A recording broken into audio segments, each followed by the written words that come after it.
The Senate will convene as a court of impeachment. The chaplain will lead us in prayer.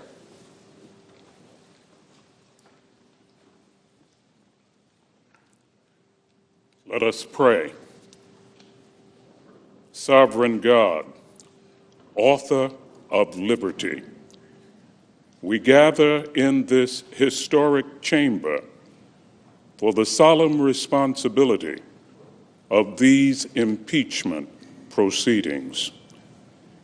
Give wisdom to the distinguished Chief Justice John Roberts as he presides. Lord, you are all-powerful and know our thoughts before we form them. As our lawmakers have become jurors, remind them of your admonition in 1 Corinthians 10:31 that whatever they do should be done for your glory. Help them remember that patriots reside on both sides of the aisle, that words have consequences, and that how something is said can be as important as what is said. Give them a civility built upon integrity that brings consistency in their beliefs and actions. We pray in your powerful name.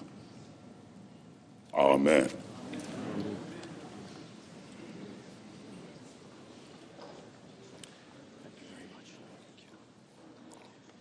Please join me in reciting the Pledge of Allegiance to the flag.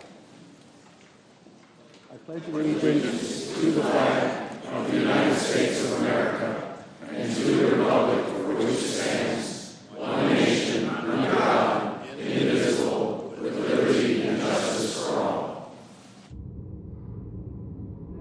Would you please be seated?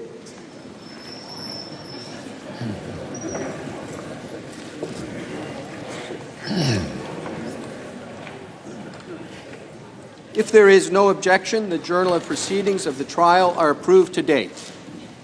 No objection, so ordered. The Sergeant-at-Arms will make the proclamation.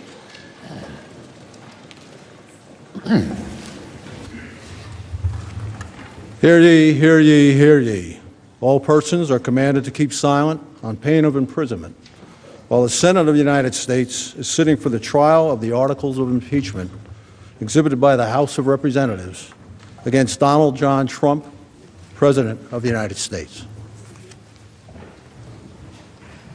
The Majority Leader is recognized.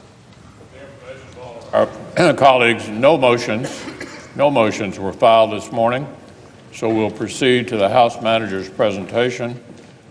We will go for approximately 2 hours, then take a short recess when there is an appropriate break time between presenters.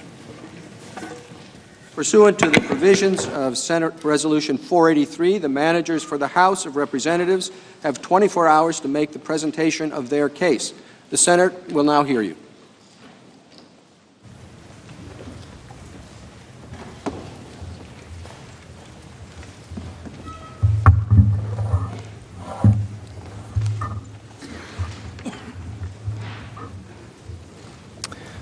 Mr. Chief Justice, Senators, Counsel for the President, and my fellow House managers, I want to begin by thanking you, Chief Justice, for a very long day, for the way you have presided over these proceedings.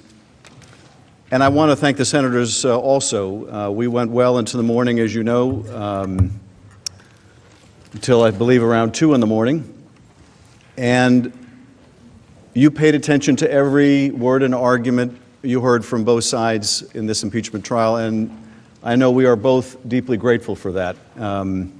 It was an exhausting day for us, certainly, but we have adrenaline going through our veins, and for those that are required to sit and listen, it is a much more difficult task. And of course, we know our positions. You have the added difficulty of having to weigh the facts and the law. So I want to begin today by thanking you for the conduct of the proceedings yesterday and for inviting your patience as we go forward. We have some very long days yet to come. So let us begin.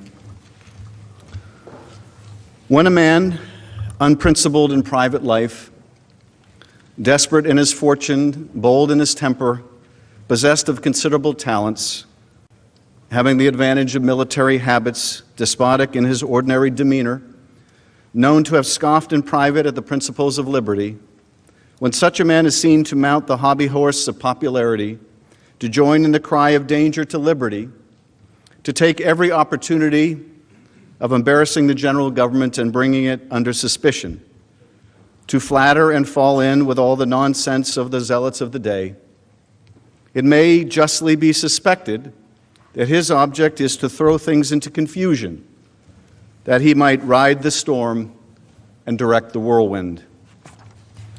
Those words were written by Alexander Hamilton in a letter to President George Washington at the height of the Panic of 1792, a financial credit crisis that shook our young nation.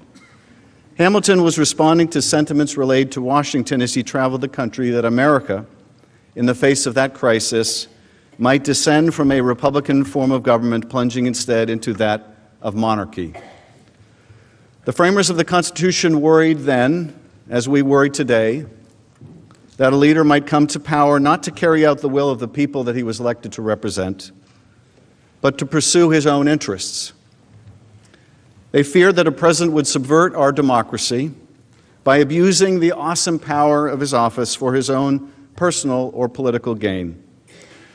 And so they devised a remedy as powerful as the evil it was meant to combat: impeachment. As centuries have passed, our founders have achieved an almost mythical character. We are aware of their flaws, certainly some very painful and pronounced indeed. And yet, when it came to the drafting of a new system of government never seen before and with no guarantee it would succeed, we cannot help but be in awe of their genius, their prescience even, vindicated time and time again. Still, and maybe because of their brilliance and the brilliance of their words, we find year after year it more difficult to imagine them as human beings. This is no less true of Alexander Hamilton, notwithstanding his recent return to celebrity. But they were human beings. They understood human frailties even as they exhibited them. They could appreciate, just as we can, how power can corrupt, and even as we struggle to understand how the framers might have responded to presidential misconduct of the kind and character that we are here to try, we should not imagine for one moment that they lacked basic common sense or refused to apply it ourselves. They knew what it was like to live under a despot, and they risked their lives to be free of it. They knew they were creating an enormously powerful executive, and they knew they needed to constrain it. They did not intend for the power of impeachment to be used frequently or over mere matters of policy, but they put it in the Constitution for a reason, for a man who would subvert the interests of the nation to pursue his own interests, for a man who would seek to perpetuate himself in office by inviting foreign interference and cheating in an election, for a man who would be disdainful of constitutional limit, ignoring or defeating the other branches of government and their co-equal powers, for a man who believed that the Constitution gave him the right to do anything he wanted and practiced in the art of deception, for a man who believed that he was above the law and beholden to no one, for a man, in short, who would be a king. We are here today in this hallowed chamber, undertaking this solemn action for only the third time in history because Donald J. Trump, the 45th President of the United States, has acted precisely as Hamilton and his contemporaries feared. President Trump solicited foreign interference in our democratic elections, abusing the power of his office to seek help from abroad to improve his re-election prospects at home. And when he was caught, he used the powers of that office to obstruct the investigation into his own misconduct. To implement this corrupt scheme, President Trump pressured the president of Ukraine to publicly announce investigations into two discredited allegations that would benefit President Trump's 2020 presidential campaign.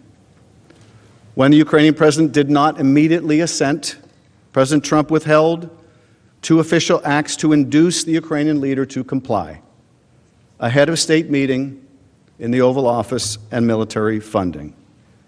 Both were of great consequence to Ukraine and to our national interest and security, but one looms largest. President Trump withheld hundreds of millions of dollars in military aid to a strategic partner at war with Russia to secure foreign help with his reelection. In other words, to cheat. In this way, the president used official state powers available only to him and unavailable to any political opponent to advantage himself in a democratic election. His scheme was undertaken for a simple but corrupt reason: to help him win re-election in 2020. But the effect of his scheme was to undermine our free and fair elections and to put our national security at risk. It was not even necessary that Ukraine undertake the political investigations the president was seeking. They merely had to announce them. This is significant, for President Trump had no interest in fighting corruption, as he would claim after he was caught. Rather, his interest was in furthering corruption by the announcement of investigations that were completely without merit. The first sham investigation that President Trump desired was into former Vice President Joe Biden, who had sought the removal of a corrupt Ukrainian prosecutor during the previous U.S. administration. The Vice President acted in accordance with U.S. official policy at the time and was supported unanimously by our European allies and key global financial institutions such as the International Monetary Fund that shared the concern over corruption. Despite this fact, in the course of this scheme, President Trump and his agents pressed the Ukrainian president to announce an investigation into the false claim that Vice President Biden wanted the corrupt prosecutor removed from power in order to stop an investigation into Burisma Holdings, a company on whose board Biden's son Hunter sat. This allegation is simply untrue, and it has been widely debunked by Ukrainian and American experts alike. That reality mattered not to President Trump. To him, the value in promoting a negative tale about former Vice President Biden, true or false, was its usefulness to his re-election campaign. It was a smear tactic against a political opponent that President Trump apparently feared. Remarkably, but predictably, Russia too has sought to support this effort to smear Mr. Biden, reportedly hacking into the Ukrainian energy company at the center of the president's disinformation campaign only last week. Russia almost certainly was looking for information related to the former vice president's son so that the Kremlin could also weaponize it against Mr. Biden, just like it did against Hillary Clinton in 2016 when Russia hacked and released emails from her presidential campaign. And President Trump has made it abundantly clear that he would like nothing more than to make use of such dirt against Mr. Biden, just as he made use of Secretary Clinton's hacked and released emails in his previous presidential campaign. Which brings us to the other sham investigation that President Trump demanded that the Ukrainian leader announce. This investigation was related to a debunked conspiracy theory alleging that Ukraine, not Russia, interfered in the 2016 presidential election. This narrative, propagated by the Russian intelligence services, contends that Ukraine sought to help Hillary Clinton and harm then-candidate Trump, and that a computer server providing this fiction is hidden somewhere in Ukraine. That is the so-called CrowdStrike conspiracy theory. This tale is also patently false, and remarkably, it is precisely the inverse of what the U.S. intelligence community's unanimous assessment was, that Russia interfered in the 2016 election in sweeping and systemic fashion in order to hurt Hillary Clinton and help Donald Trump. Nevertheless, the president evidently believed that a public announcement lending credence to these allegations by the Ukrainian president could assist his reelection by putting to rest any doubts Americans may have had over the legitimacy of his first election, even as he invited foreign interference in the next. To the degree that most Americans have followed the president's efforts to involve another foreign power in our election, they may be most familiar with his entreaty to the Ukrainian president on the now infamous July 25th call to do us a favor, though, and investigate Biden and the 2016 conspiracy theory. But that call was not the beginning of the story of the president's corrupt scheme, nor was it the end. Rather, it was merely part, although a significant part, of a months-long effort by President Trump and his allies and associates who applied significant and increasing pressure on Ukraine to announce these two politically motivated investigations.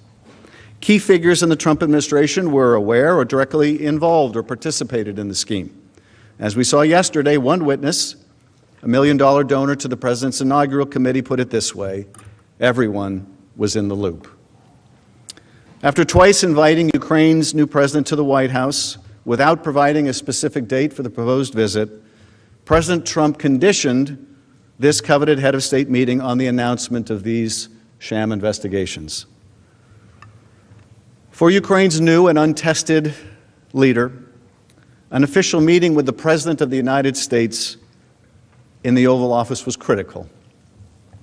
It would help bestow on him important domestic and international legitimacy as he sought to implement an ambitious anti-corruption platform.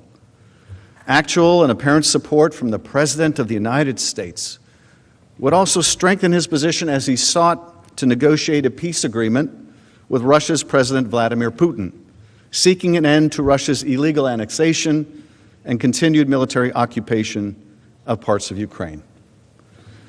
But most pernicious, President Trump conditioned hundreds of millions of dollars in congressionally appropriated, taxpayer-funded military assistance for the same purpose, to apply more pressure on Ukraine's leader to announce the investigations.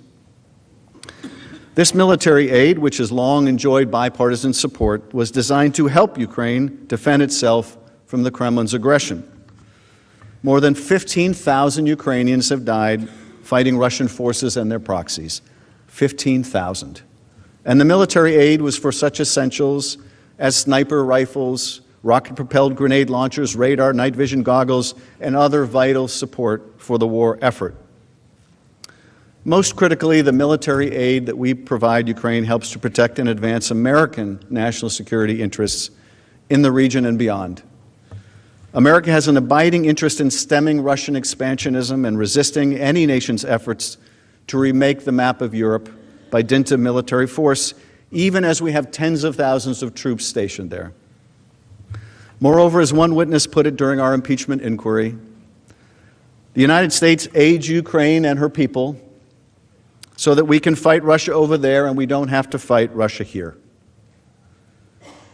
Now, when the president's scheme was exposed and the House of Representatives properly performed its constitutional responsibility to investigate the matter, President Trump used the same unrivaled authority at his disposal as Commander-in-Chief to cover up his wrongdoing.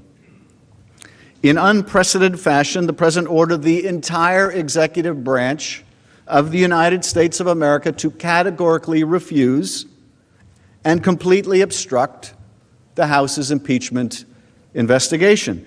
Such a wholesale obstruction of congressional impeachment has never before occurred in our democracy, and it represents one of the most blatant efforts at a cover-up in history. If not remedied by his conviction in the Senate and removal from office, President Trump's abuse of his office and obstruction of Congress will permanently alter the balance of power among the branches of government, inviting future presidents to operate as if they are also beyond the reach of accountability, congressional oversight, and the law. On the basis of this egregious misconduct, the House of Representatives returned 2 articles of impeachment against the president. First, charging that President Trump corruptly abused the powers of the presidency to solicit foreign interference in the upcoming presidential election for his personal political benefit. And second, President Trump obstructed an impeachment inquiry into that abuse of power in order to cover up his misconduct. The House did not take this extraordinary step lightly. As we will discuss, impeachment exists for cases in which the conduct of the president rises beyond mere policy disputes to be decided otherwise and without urgency at the ballot box. Instead, we are here today to consider a much more grave matter, and that is an attempt to use the powers of the presidency to cheat in an election. For precisely this reason, the president's misconduct cannot be decided at the ballot box, for we cannot be assured that the vote will be fairly won.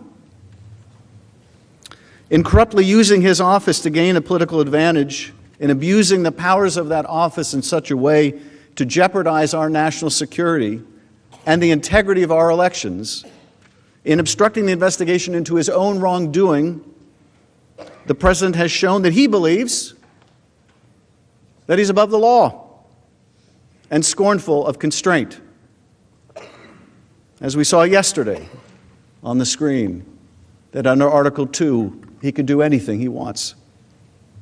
Moreover, given the seriousness of the conduct at issue and its persistence, this matter cannot and must not be decided by the courts, which, apart from the presence of the Chief Justice here today, are given no role in impeachments in either the House or the Senate. Being drawn into litigation taking many months or years to complete would provide the president with an opportunity to continue his misconduct. He would remain secure in the knowledge that he may tie up the Congress in the courts indefinitely, as he has with Don McGahn, rendering the impeachment power effectively meaningless. We also took this step with the knowledge that this was not the first time the president solicited foreign interference in our elections. In 2016, then candidate Trump implored Russia to hack his opponent's email account, something that the Russian military agency did only hours later. Only hours later. When the president said, "Hey, Russia, if you're listening," they were listening. Only hours later, they hacked his opponent's campaign.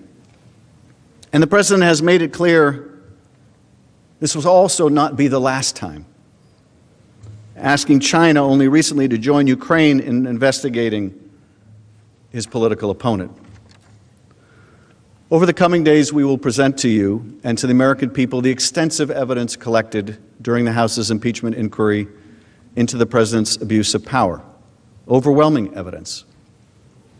Notwithstanding his unprecedented and wholesale obstruction of the investigation into that misconduct.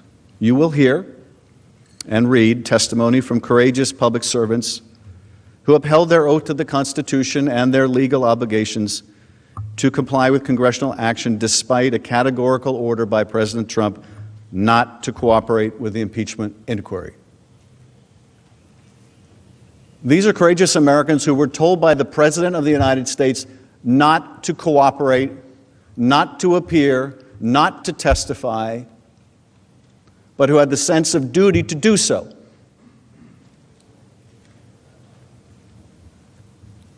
But more than that, you will hear from witnesses who have not yet testified, like John Bolton and Mick Mulvaney, Mr. Blair and Mr. Duffy. And if you can believe the President's words last month, you will also hear from Secretary Pompeo.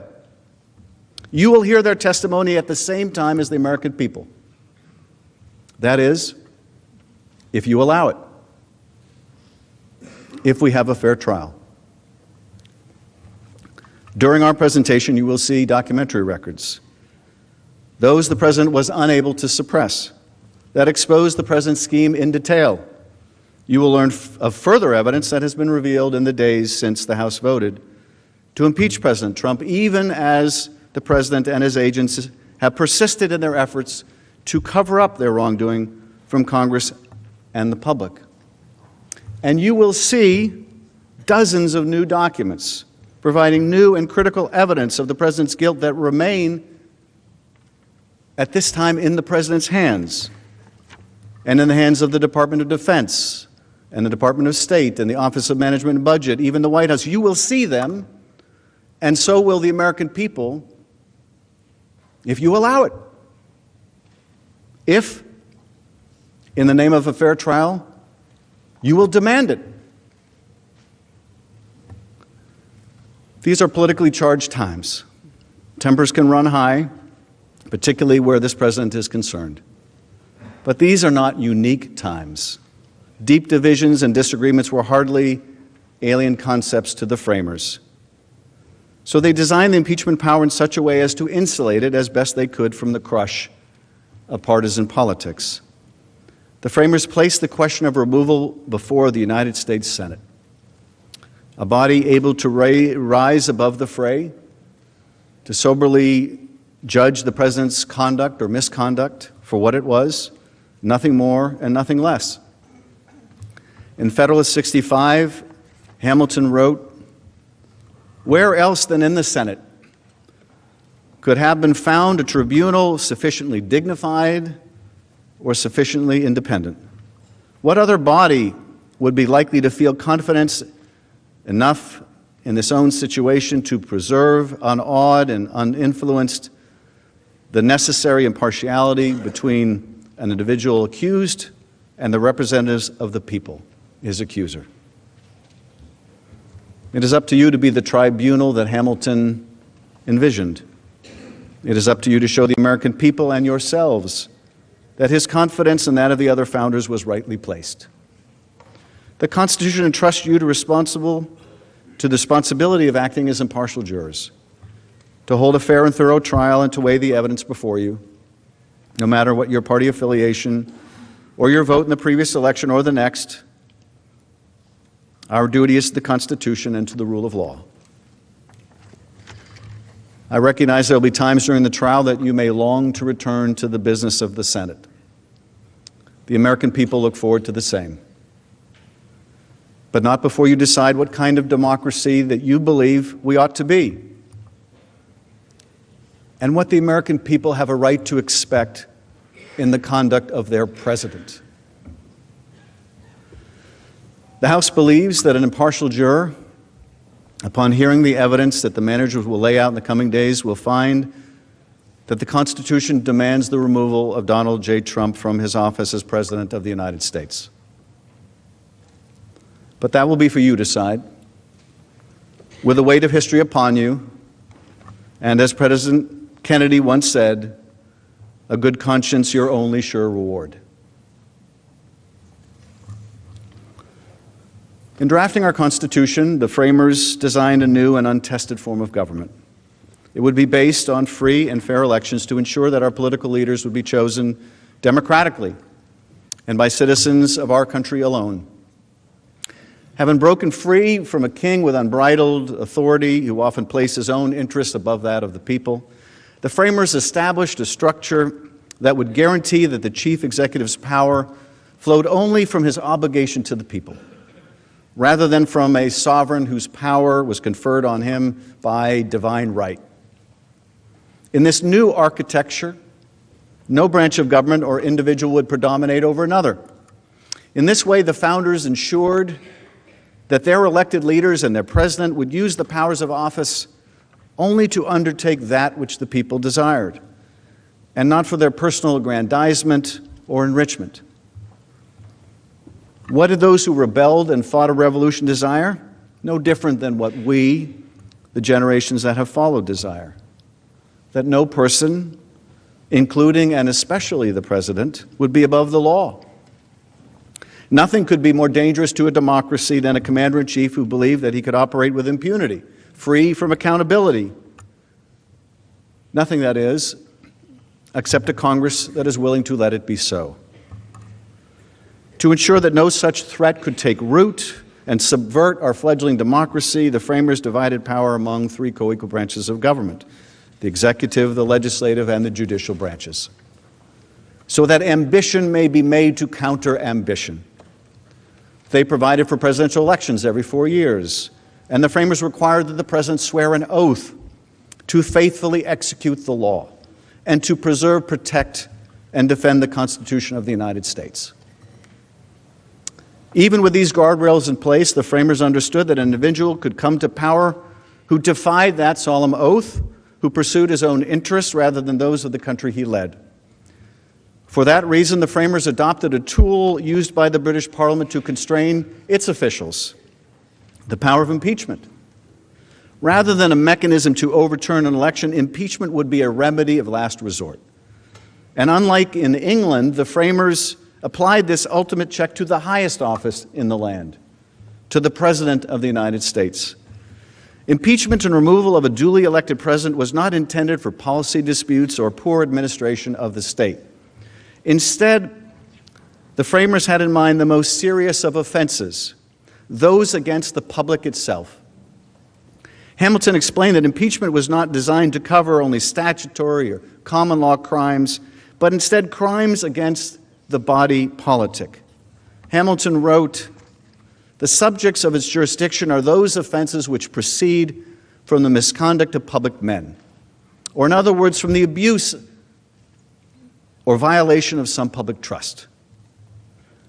They are of a nature which may, with peculiar propriety, be denominated political, as they relate chiefly to injuries done immediately to society itself."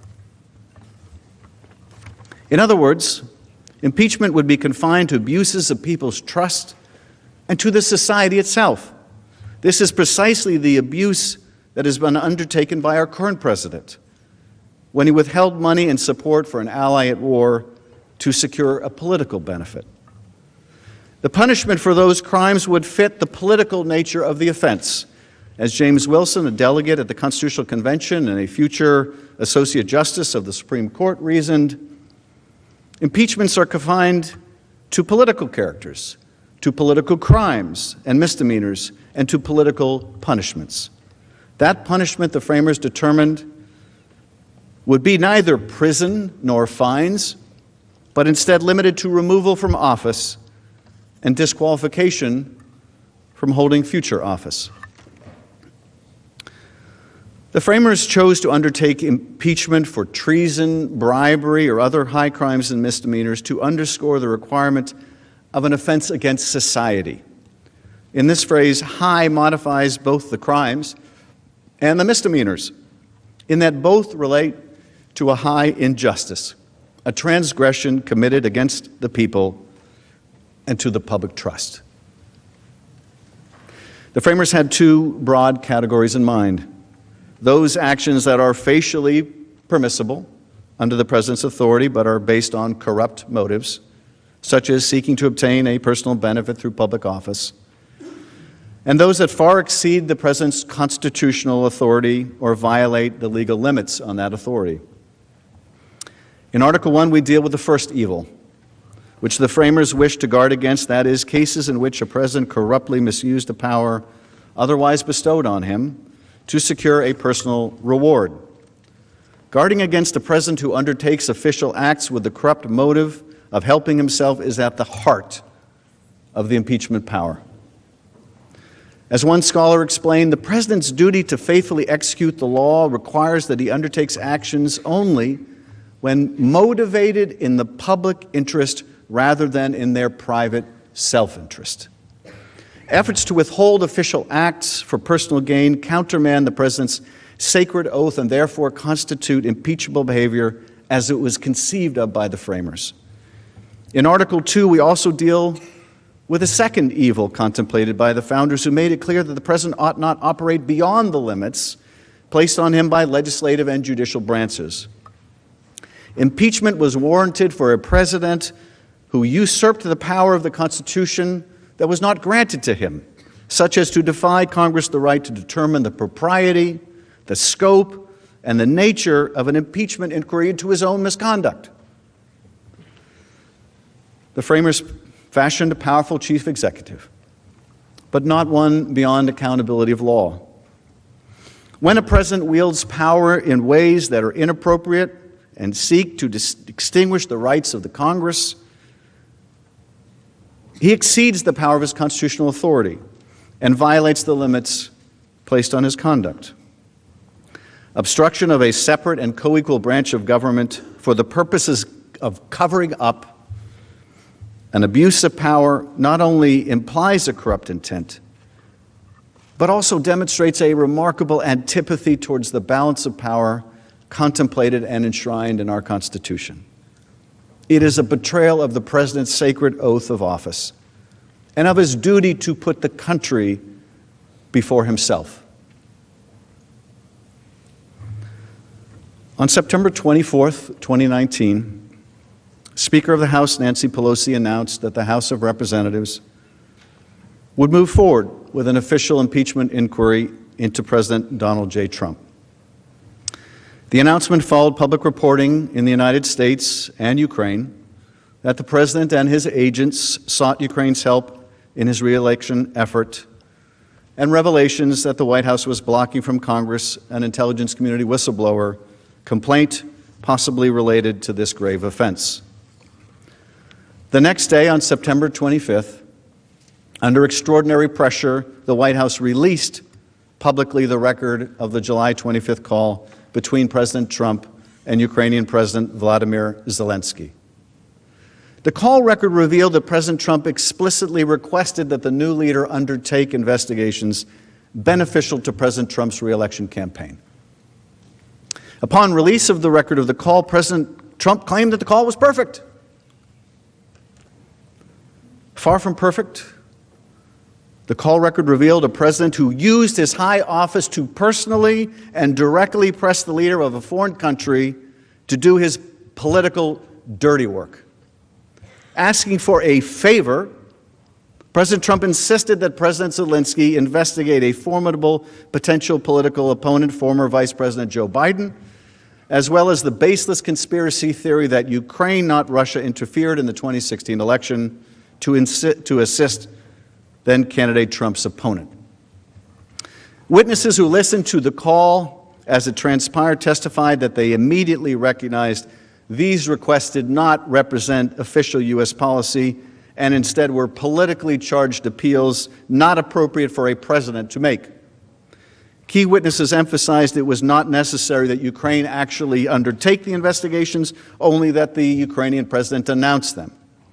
President Trump's objective was not to encourage a foreign government to investigate legitimate allegations of misconduct or wrongdoing abroad, made clear as well by the fact that the investigations he wanted announced have been discredited entirely. Rather, the president simply wanted to reap a political benefit by tarnishing a political rival and attempting to erase from history his previous election misconduct. To compel the Ukrainian president to do his political dirty work, President Trump withheld from President Zelensky two official acts of great importance: that coveted White House meeting, to which the President Zelensky had already been invited, and $391 million in military assistance Ukraine needed to fight the Russians. For a strategic partner of the United States in a hot war with Russian-backed forces inside its own borders, the symbolic support conferred on it by an Oval Office visit with the President of the United States and the life-saving support of our military aid was essential. As the House's presentation will make clear, in directly soliciting foreign interference and withholding those official acts in exchange for the announcement of political investigations beneficial to his re-election, the President put his own interests above the national interest. President Trump undermined the integrity of our free and fair elections by pressing a foreign power to influence our most sacred right as citizens, our right to freely choose our leaders. And he threatened our national security by withholding critical aid from a partner on the front lines of war with Russia, an aggressor that has threatened peace and stability on an entire continent. In so doing, the President sacrificed not only the security of our European allies, but also our nation's core national security interests. President Trump undertook this pressure campaign through hand-picked agents inside and outside of government who circumvented traditional policy channels.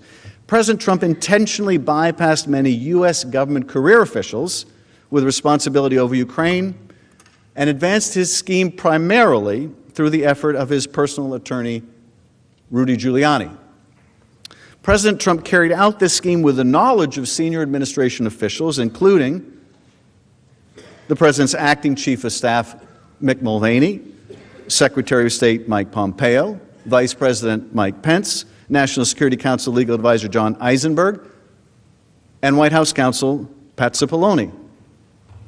When the President became aware that the scheme would be uncovered, he undertook an unprecedented effort to obstruct the House of Representatives' impeachment inquiry and to hide it from the public and from Congress, including all evidence related to his misconduct. That cover-up continues today, as the administration has not provided a single document pursuant to lawful subpoenas by the House. Administration also continues to prevent witnesses from cooperating, further obstructing the House, efforts the President is no doubt proud of, but which threaten the integrity of this institution, of this Congress as a co-equal branch of power. Our ability not only to do oversight, but to hold a president who is unindictable accountable. But despite these efforts to obstruct our inquiry, the House of Representatives uncovered overwhelming evidence related to the President's misconduct through interviews with 17 witnesses who appeared before the Intelligence, Oversight and Reform, and Foreign Affairs committees. Many of these witnesses bravely defied White House orders not to comply with duly authorized congressional subpoenas. And were it not for them, were it not for Ambassador Marie Yovanovitch, who was the first through the breach, we may never have known of the President's scheme. I want you to imagine just for a minute what kind of courage that took. For Ambassador Yovanovitch, the subject of that vicious smear campaign, to risk her reputation and her career to stand up to the President of the United States, who's instructing her through his agents, you will not cooperate. You will not testify. You will tell them nothing.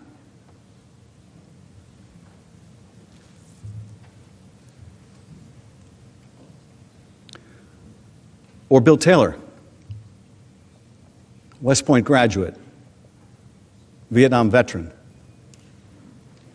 with a Bronze Star, and something he was even more proud of, the Combat Infantryman's Badge. He knows what courage is. He showed a different kind of courage in Vietnam, but he also showed courage, as did others, in coming forward in defying the President's order that he obstruct, to tell the American people what he knew. But for the courage of people like this, and Lieutenant Colonel Vindman, a Purple Heart recipient, but for their courage, we would have known nothing of the President's misconduct. Nothing. When the President directs his ire towards these people, this is why. Because they showed the courage to come forward. Now, we held in the Intelligence Committee 7 open hearings with 12 fact witnesses. Separately, the Judiciary Committee held public hearings with constitutional law experts and counsel from the House Intelligence Committee as it sought to determine whether to draft and consider articles of impeachment.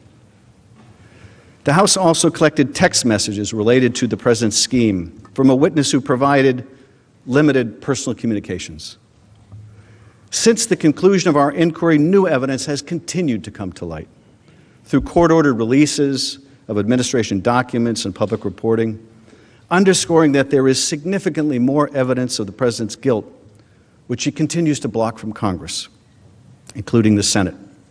Nevertheless, the documents and testimony that we were able to collect paints an overwhelming and damning picture of the president's efforts to use the powers of his office to corruptly solicit foreign help in his re-election campaign and withhold official acts and military aid to compel that support. Over the coming days, you will hear remarkably consistent evidence of President Trump's corrupt scheme and cover-up. When you focus on the evidence uncovered during the investigation, you will appreciate there is no serious dispute about the facts underlying the president's conduct. And this is why you will hear the president's lawyers make the astounding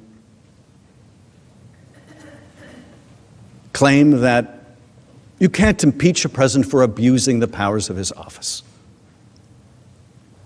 because they can't seriously contest that that is exactly what he did.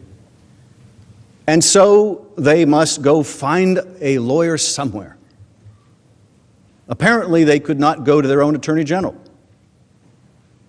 who was just reported in a memo he wrote as part of the audition for attorney general, which opined that a president can be impeached for abusing the public trust. Couldn't go to Bill Barr for that opinion, couldn't go to even Jonathan Turley, their expert in the House, for that opinion. No, they had to go outside of these experts, outside of the constitutional law, to a criminal defense lawyer and professor. And why? Because they can't contest the facts. The president was the key player in the scheme. Everyone was in the loop. He directed the actions of his team. He personally asked a foreign government to investigate his opponent. These facts are not in dispute. Ultimately, the question for you is whether the president's undisputed actions require the removal of the 45th president of the United States from office, because he abused his office and the public trust by using his power for personal gain, by seeking illicit foreign assistance in his re-election and covering it up. Other than voting on whether to send our men and women to war, there is, I think, no greater responsibility before you than the one before you now. The oath that you've taken to impartially weigh the facts and evidence requires serious and objective consideration. Decisions that are about country, not party, about the Constitution, not politics, about what is right and what is wrong. After you consider the evidence and weigh your oath to render a fair and impartial verdict, I suggest to you today the only conclusion consistent with the facts and law, not just the law but the Constitution, is clear, as described by a constitutional law expert's testimony before the House. If this conduct is not impeachable, then nothing is.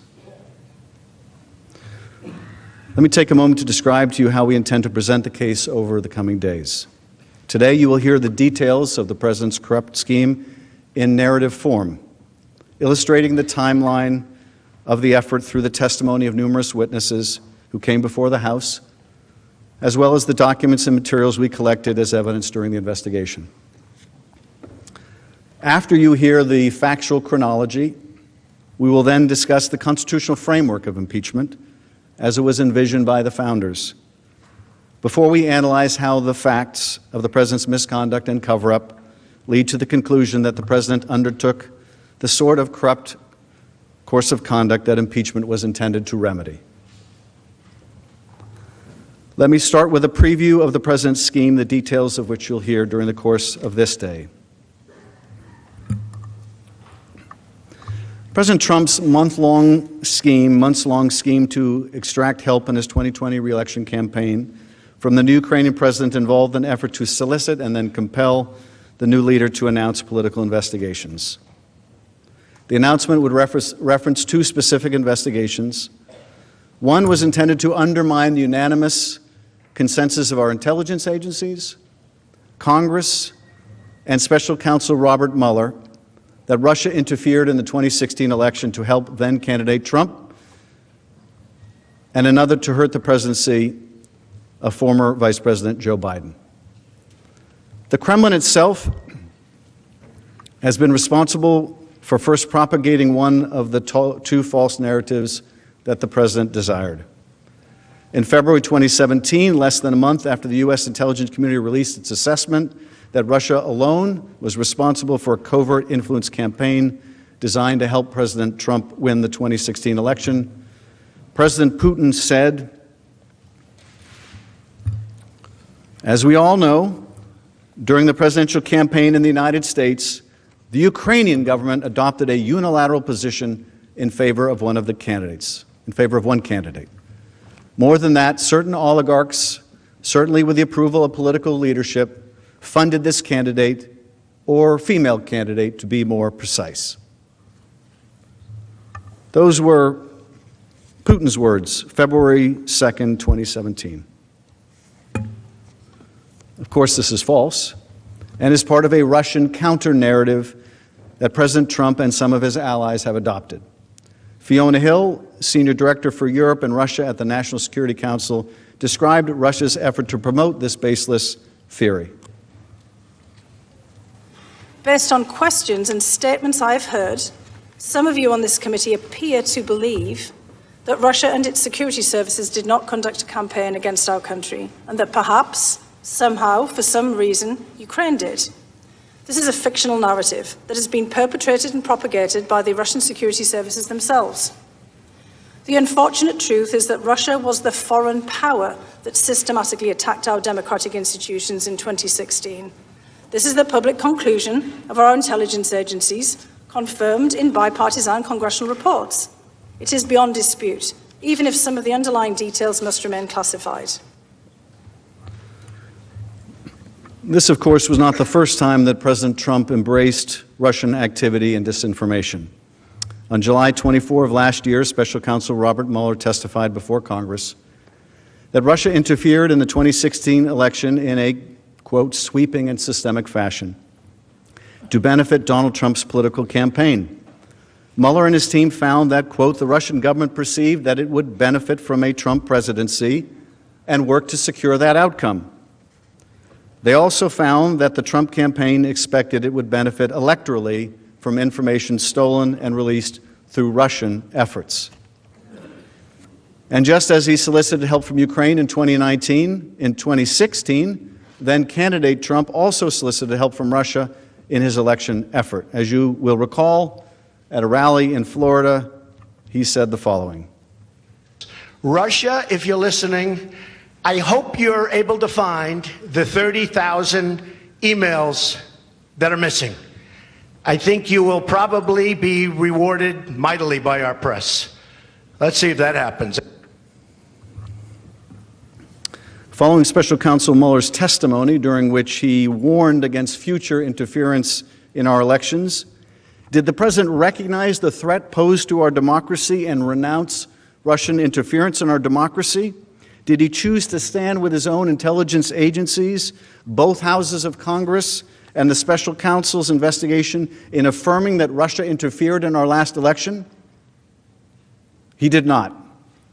Instead, only one day after Special Counsel Mueller testified before Congress, empowered in the belief that he had evaded accountability for making use of foreign support in our last election, President Trump was on the phone with the President of Ukraine, pressing him to intervene on President Trump's behalf in the next election. Let's take a moment to let that sink in. July 24th, Bob Mueller concludes a lengthy investigation. He comes before the Congress. He testifies that Russia systemically interfered in our election to help elect Donald Trump, that the campaign understood that and they willfully made use of that help. July 24th, that's what happens. The very next day, he's on the phone, President Trump is on the phone with a different foreign power, this time Ukraine, trying to get Ukraine to interfere in the next election, the next day. That should tell us something. That should tell us something. He did not feel shamed by what the special counsel found. He did not feel deterred by what the special counsel found. He felt emboldened by escaping accountability. For the very next day, he's on the phone soliciting foreign interference again.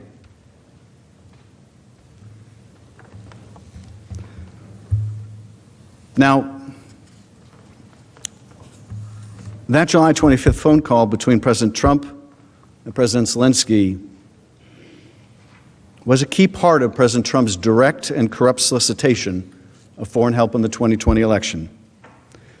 The request likely sounded familiar to President Zelensky, who had been swept into office in a landslide victory on a campaign of rooting out just the type of corruption he was being asked to undertake on this call with our president. Zelensky campaigned as a reformer, as someone outside of politics who would come up and clean up corruption, who would end the political prosecutions, end the political investigations, and what is his most important and powerful patron asking him to do exactly what he campaigned against. No wonder he resisted this pressure campaign. Now, President Trump had been provided talking points for discussion by the National Security Council staff beforehand, including recommendations to encourage President Zelensky to continue to promote anti-corruption reforms in Ukraine. So the National Security staff understood what was in the U.S. national security interests, and that was rooting out corruption. And they encouraged the president to talk about it. But as you see from the record of the call, and I joined the president saying, read the call, that topic was never addressed. The word corruption never escapes his lips. Instead, President Trump openly pressed President Zelensky to pursue the two investigations that would benefit him personally.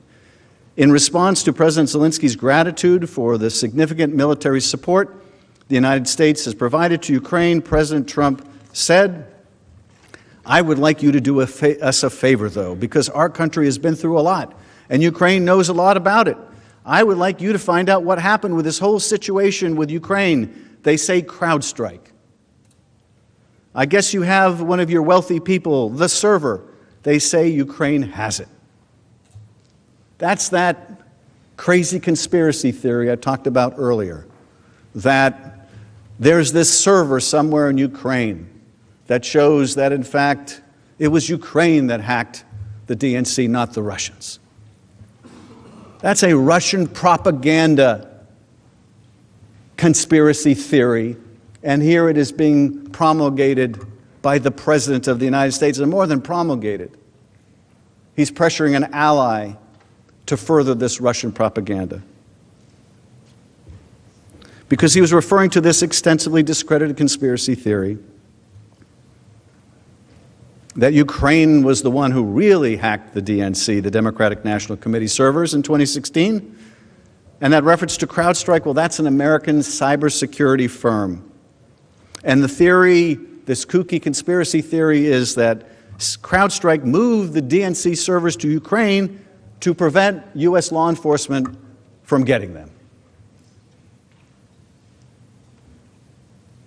If Ukraine announced an investigation into this fabrication, President Trump would remove what he perceived to be a cloud over his legitimacy, the legitimacy of his last election, Russia's assistance with his campaign, and suggest that it was the Democratic Party that was the real beneficiary of help. On the call, President Trump told Zelensky, whatever you can do, it's very important that you do it if that's possible. President Zelensky agreed that he would do the investigation, saying, yes, it is very important for me, and everything that you just mentioned earlier. President Trump then turned to his second request, asking President Zelensky to look into the sham allegation into former Vice President Biden. President Trump said to President Zelensky, the other thing, there's a lot of talk about Biden's son, that Biden stopped the prosecution. And a lot of people want to find out about that, so whatever you can do with the Attorney General would be great. Biden went around bragging that he stopped the prosecution, so if you could look into it, it sounds horrible to me. There is no question that President Trump intended in pressing the Ukraine leader to look into his political rival. Even after the impeachment inquiry began, he confirmed his desire on the South Lawn of the White House, declaring not only that Ukraine should investigate Biden, but that China should do the same. Let's see what he said. Mr. President, what exactly did you hope Zelensky would do about the Bidens after your phone call? Exactly. Well, I would think that if they were honest about it, they'd start a major investigation into the Bidens. It's a very simple answer. They should investigate the Bidens, because how does a company that's newly formed, and all these companies, if you look at, and by the way, likewise, China should start an investigation into the Bidens, because what happened in China is just about as bad as what happened with Ukraine.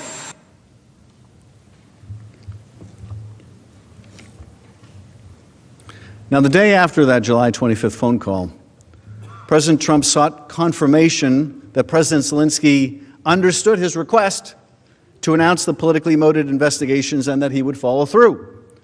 After meeting with Ukrainian officials, President Zelensky and his top aide, the president's handpicked ambassador to the European Union, Gordon Sondland, called President Trump from an outdoor restaurant in Kiev to report back.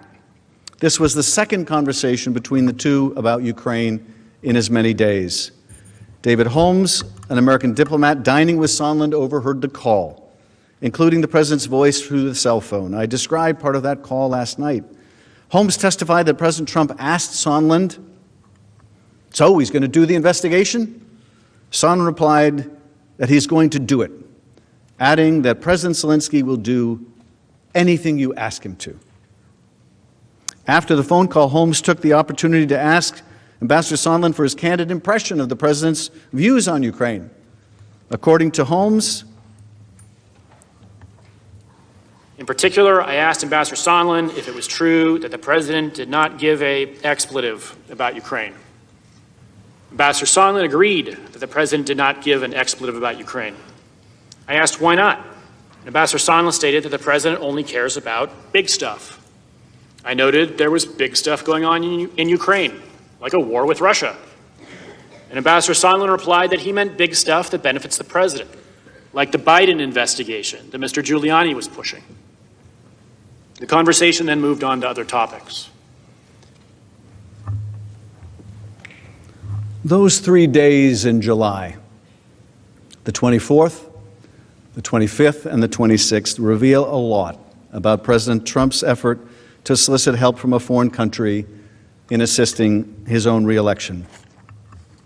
On the 24th, Special Counsel Mueller testifies that Russia interfered in our 2016 election to assist the Trump campaign, which knew about the interference, welcomed it, and utilized it. That's the 24th.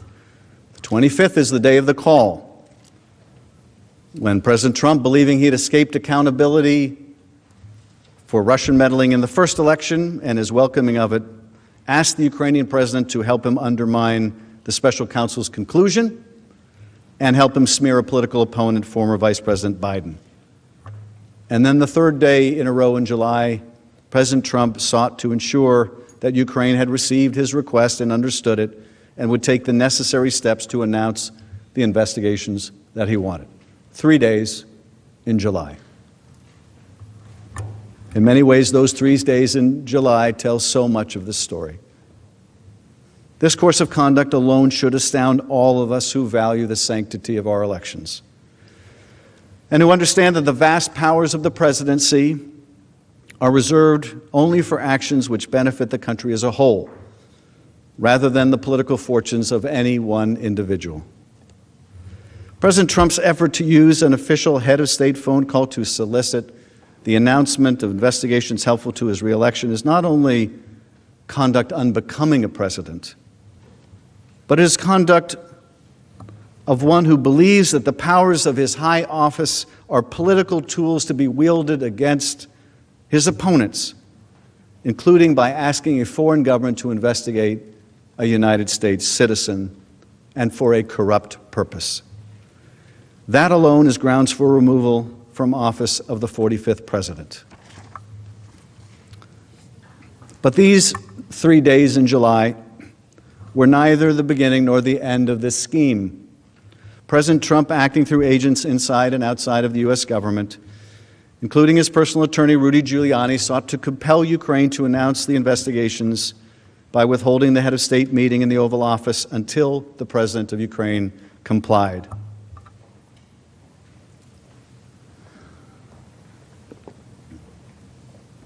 Hosting an Oval Office meeting for a foreign leader is an official act available only to one person, the President of the United States. And it is an official act that President Trump had already offered to President Zelensky during their first phone call on April 21st and in a subsequent letter to the Ukrainian leader. Multiple witnesses testified about the importance of a White House meeting for Ukraine. For example, Deputy Assistant Secretary George Kent explained that a White House meeting was very important for Ukrainians to demonstrate the strength of their relationship with Ukraine's strongest supporter. Dr. Fiona Hill of the National Security Council explained a White House meeting would supply the new Ukrainian government with, quote, the legitimacy it needed, especially vis-a-vis the Russians, and that the Ukrainians viewed a White House meeting as a recognition of their legitimacy as a sovereign state. This White House meeting would also prove to be important for 3 hand-picked agents whom President Trump placed in charge of U.S.-Ukraine issues: Ambassador Sondland, Ambassador Volker, and Energy Secretary Rick Perry, the so-called 3 amigos. They hope to convince President Trump to hold an Oval Office meeting with Zelensky. During a meeting of the 3 amigos on May 23rd, President Trump told them that Ukraine had tried to take him down in 2016. He then directed them, talk to Rudy Giuliani about Ukraine. It was immediately clear that Giuliani, who was pursuing the discredited investigations in Ukraine on the president's behalf, was the key to unlocking an Oval Office meeting for President Zelensky.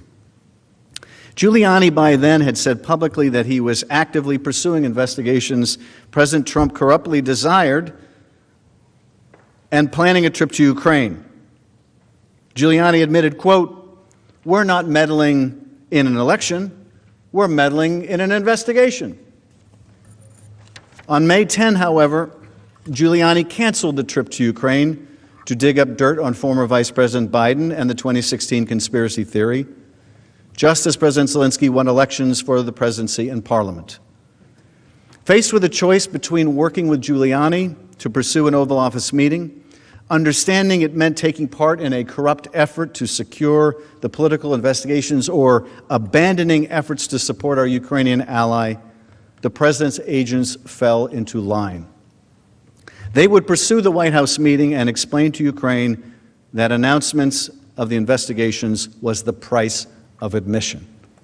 As Ambassador Sondland made clear, I know that members of this committee frequently frame these complicated issues in the form of a simple question: was there a quid pro quo?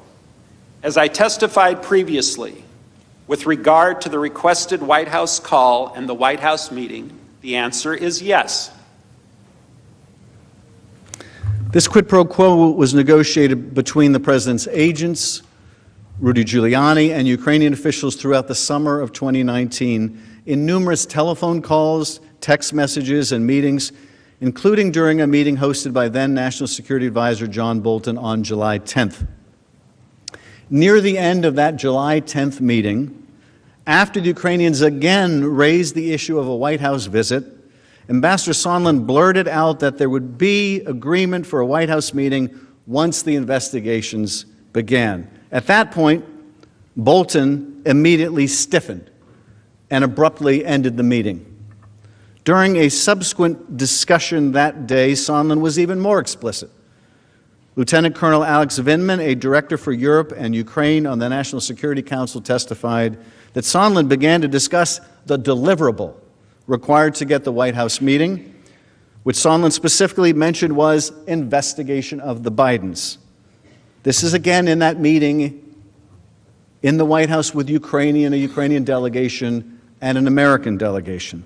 Sondland explained in that meeting he had an agreement with Acting Chief of Staff Mick Mulvaney, whereby President Zelensky would be granted the Oval Office meeting if he went forward with the investigations. After the meeting, Vindman's supervisor, Dr. Hill, reported back to Bolton, who told her to tell John Eisenberg, the National Security Council legal advisor, that he was not part of whatever drug deal Sondland and Mulvaney are cooking up on this. She reported her concerns, as did Vindman.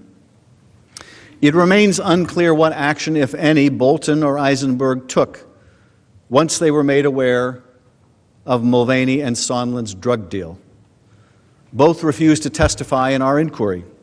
However, Dr. Hill testified that she understood that Mr. Eisenberg informed Mr. Cipollone of her concerns about the drug deal. If this body is serious about a fair trial, one that is fair to the President and to the American people, we again urge you to allow the House to call both Eisenberg and Bolton, as well as other key witnesses with firsthand knowledge who refuse to testify before the House on the orders of the President. Additional testimony and documents are particularly important because, according to Sondland, everyone was in the loop when it came to the President's self-serving effort. In part relying on email excerpts, Sondland explained that the President's senior aides and cabinet officials knew that the White House meeting was predicated on Ukraine's announcement of the investigations beneficial to the President's political campaign. Hill characterized the quid pro quo succinctly. But it struck me yesterday when you put up on the screen Ambassador Sondland's emails and who was on these emails, and he said, these are the people who need to know that he was absolutely right, because he was being involved in a domestic political errand. And we were being involved in national security foreign policy, and those two things had just diverged. In effect, President Zelensky was being drawn into this domestic political errand. He grew wary of becoming involved in another country's election and domestic affairs. Bill Taylor, the acting U.S. ambassador to Ukraine at the time, described a conversation he had with a senior aide to the Ukrainian leader. He said, Also, on July 20th, I had a phone conversation with Alexander Daniluk, President Zelensky's national security advisor, who emphasized that President Zelensky did not want to be used as an instrument in a U.S. re-election campaign. Remember that conversation when you hear counsel say that the Ukrainians felt no pressure to be involved in a U.S. re-election campaign. But that concern did not deter President Trump. In his conversation with Sondland shortly before the 25th of July call, the President made clear that he not only wanted Ukraine to do the investigations or announce them, but also a White House meeting would only be scheduled if President Zelensky confirmed these investigations. As Volker communicated to President Zelensky's top aide by text less than 30 minutes before the phone call between Trump and Zelensky. And again, we're talking about July 25th, in a text 30 minutes before the Trump-Zelensky phone call. Here's what is said. With Volker texting Andrei Yermak, a top aide to President Zelensky. Good lunch. Thanks. Heard from White House. Assuming President Z convinces Trump he will investigate, quote, get to the bottom of what happened, unquote, in 2016, we will nail down date for visit to Washington. Good luck. See you tomorrow. Kurt. Well, those words couldn't be much clearer. Assuming President Z convinces Trump he will investigate, get to the bottom of what happened in 2016, we'll nail down the visit to Washington. That's a text 30 minutes before that call. Counsel for the President would like you to think this is just about that call. You don't get to look outside the four corners of that call. They don't want you to look at the months that went into preparing for that call or the months of pressure that followed it. But you can just look at, right now, what happened 30 minutes before that call in this text message. Heard from White House, assuming President Xi convinces Trump he will investigate, get to the bottom of what happened in 2016. If you were wondering how it seemed that President Zelensky was aware of what he was going to be asked on that call,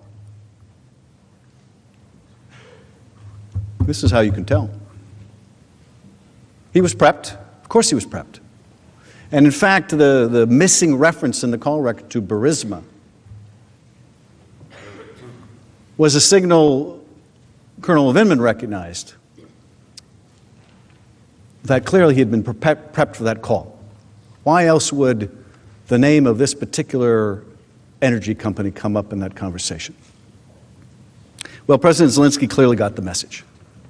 Toward the end of the call with President Trump, President Zelensky said, "I also want to thank you for your invitation to visit the United States, specifically Washington, D.C. On the other hand, I also wanted to ensure you that we will be very serious about the case and we will work on the investigation." Thank you for the invitation. On the other hand, I want to assure you that we will be very serious about the case and we will work on the investigation. President Zelensky clearly understood the quid pro quo for the White House meeting on July 25th.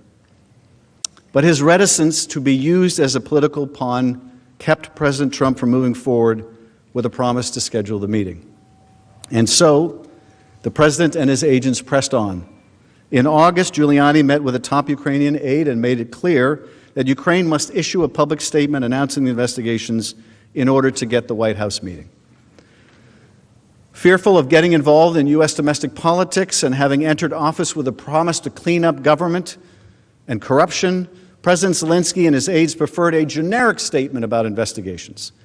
But Giuliani insisted, no, the statement must include 2 specific investigations that would benefit President Trump. Let's look at a comparison between the statement the Ukrainians preferred and the one that Giuliani required. So on the left, and I will read it in case you can't see the screens, the draft, the Yermak draft, the Ukrainian draft, says we intend to initiate and complete a transparent and unbiased investigation of all available facts and episodes, which in turn will prevent the recurrence of this problem in the future. That's pretty generic. But here's the Giuliani-Volker-Sondland response. This is what had to be included. We intend to initiate and complete a transparent and unbiased investigation of all available facts and episodes. Up to that point, it's exactly the same, until you get to including those involving Burisma and the 2016 U.S. elections. And then it goes back to the Ukrainian draft, which in turn will prevent the recurrence of this problem in the future. You can see in this such graphic evidence, the Ukrainians did not want to do this. They didn't even want to mention this. Giuliani had to insist, no, we're not going to be satisfied with some generic statement. After all, I think we can see, this isn't about corruption. No, this isn't about announcing investigations to damage Biden and to promote this fiction about the last election. So here in these texts you see that Giuliani, Volker, and Sondland have added these references to Burisma, a thinly veiled reference to former Vice President Biden and the 2016 election. They wish to ensure the Ukrainians mentioned the sham investigations President Trump required. Now, the Ukrainians recoiled at the new statement, recognizing that releasing it would run directly counter to the anti-corruption platform that Zelensky campaigned on and would embroil them in U.S. election politics. As a result, Zelensky didn't get his White House meeting. He still hasn't gotten his White House meeting. Senators, witness testimony, text messages, emails, and the call record itself confirm a corrupt quid pro quo for the White House meeting, an official act available only to the President of the United States In exchange for the announcement of political investigations, the President and his allies have offered no explanation for this effort, except the President can abuse his office all he likes, and there's nothing you can do about it. Can't indict him, can't impeach him. That is because they cannot seriously dispute that President Trump corruptly used an official White House visit for a foreign leader to compel the Ukrainian president into helping him cheat in the next election. The White House meeting, of course, was not the only official act that President Trump conditioned on the announcement of investigations into Biden and the conspiracy theory meant to exonerate President Trump from Russians' interference on his behalf in the last election. In a far more draconian step, as we have discussed, the President withheld $391 million of military aid. Several weeks before this phone call with President Zelensky, but after Giuliani was already pressing Ukrainian officials to conduct the investigations his clients sought, President Trump ordered the hold on Ukraine's military aid. Significantly, this was after Congress had already been notified that most of it was prepared to be spent. Ukraine had met all of the critical conditions for anti-corruption and defense reforms in order to receive the funds. We conditioned the funds. They met the conditions. The funds were ready to go. At the time, and even today, witnesses uniformly testified that the order to hold the funding came without explanation to the foreign policy and national security officials responsible for Ukraine. The only message from the Office of Management and Budget was that the hold was implemented at the direction of the President. Since Russia's illegal incursion into Ukraine in 2014, the U.S. has maintained a bipartisan policy of delivering hundreds of millions of dollars of military aid to Ukraine each year, which several senators here have personally invested significant time and effort to ensure. And it was President Trump himself who originally authorized additional financial support for military assistance to Ukraine in 2017 and 2018, without reservation, making his abrupt decision to withhold assistance in 2019 without explanation all the more surprising to those responsible for Ukraine policy. That confusion, however, would soon disappear. The President used the hold on military aid as leverage to pressure Ukraine to announce these investigations that he hoped would help his re-election campaign. The only difference between the prior years, when the President approved the aid without question, and the inexplicable aid on hold in 2019, was the emergence of Joe Biden as a potentially formidable obstacle to the President's re-election.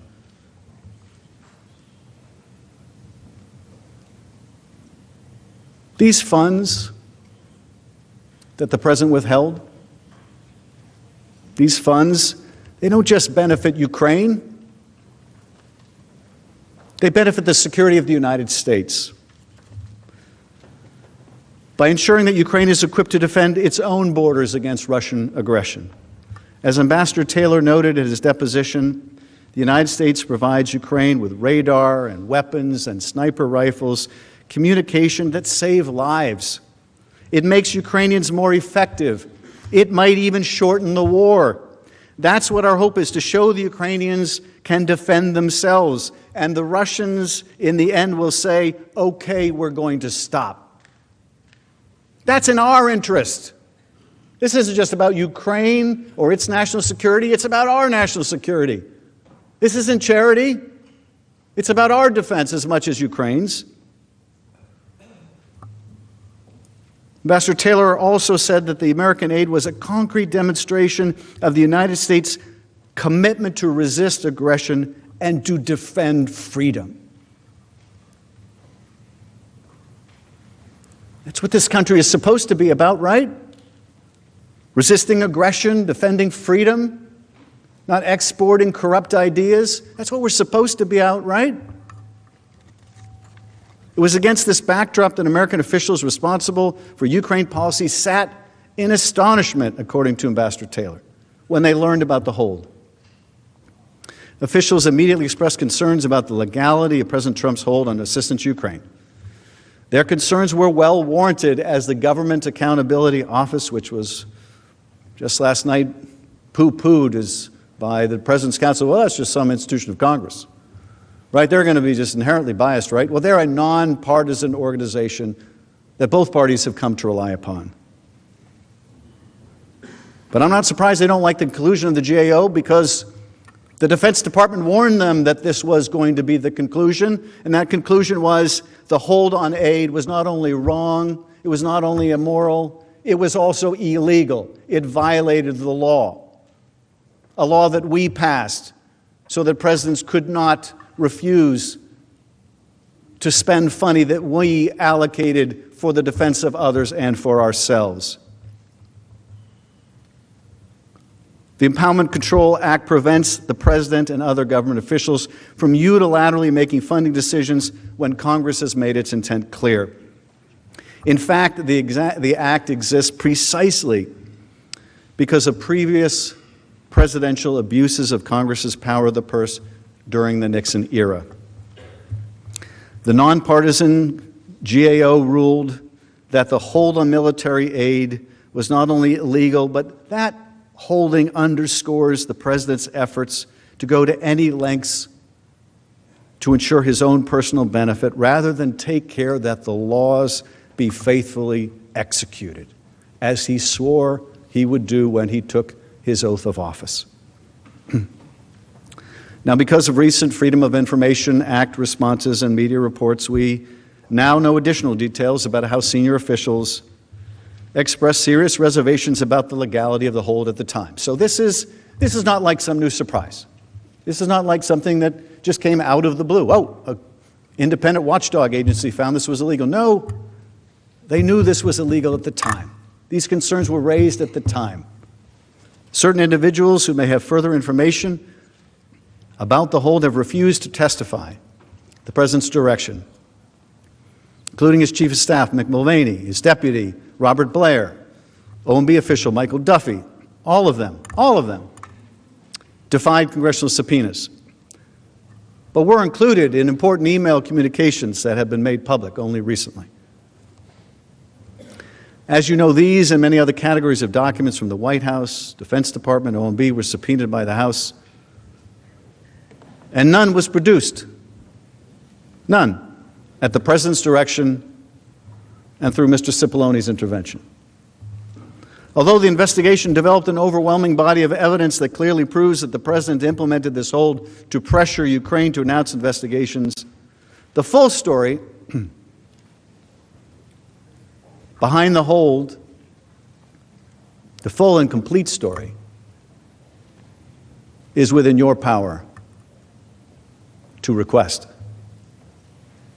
As you consider the evidence we present to you, ask yourselves whether the documents and witnesses that have been denied by the President's complete and unprecedented obstruction could shed more light on this critical topic. You may agree with the House managers that the evidence of the President's withholding of military aid to coerce Ukraine is already supported by overwhelming evidence, and no further insight is necessary to convict the President. But if the President's lawyers attempt to contest these or other factual matters, you are left with no choice but to demand to hear from each witness with first-hand knowledge. A fair trial requires nothing less. Let's look at some of the evidence that we gather notwithstanding this obstruction. First, the President withheld the aid without explanation and against the advice of his own agencies, cabinet officials, national security experts, including Secretary Pompeo, Secretary Esper, Ambassador Bolton, and others. Only Mick Mulvaney, a central figure in this effort, reportedly supported the hold, and he told us why. During a press briefing, Mulvaney personally acknowledged that the hold was ordered as part of a quid pro quo designed to get Ukraine to undertake the investigation President Trump sought. Second, the reason for the security assistance hold was undoubtedly on the President's mind during the telephone call with President Zelensky on July 25th. Near the beginning of their conversation, President Zelensky expresses gratitude for U.S. military assistance, noting the United States, quote, great support in the area of defense.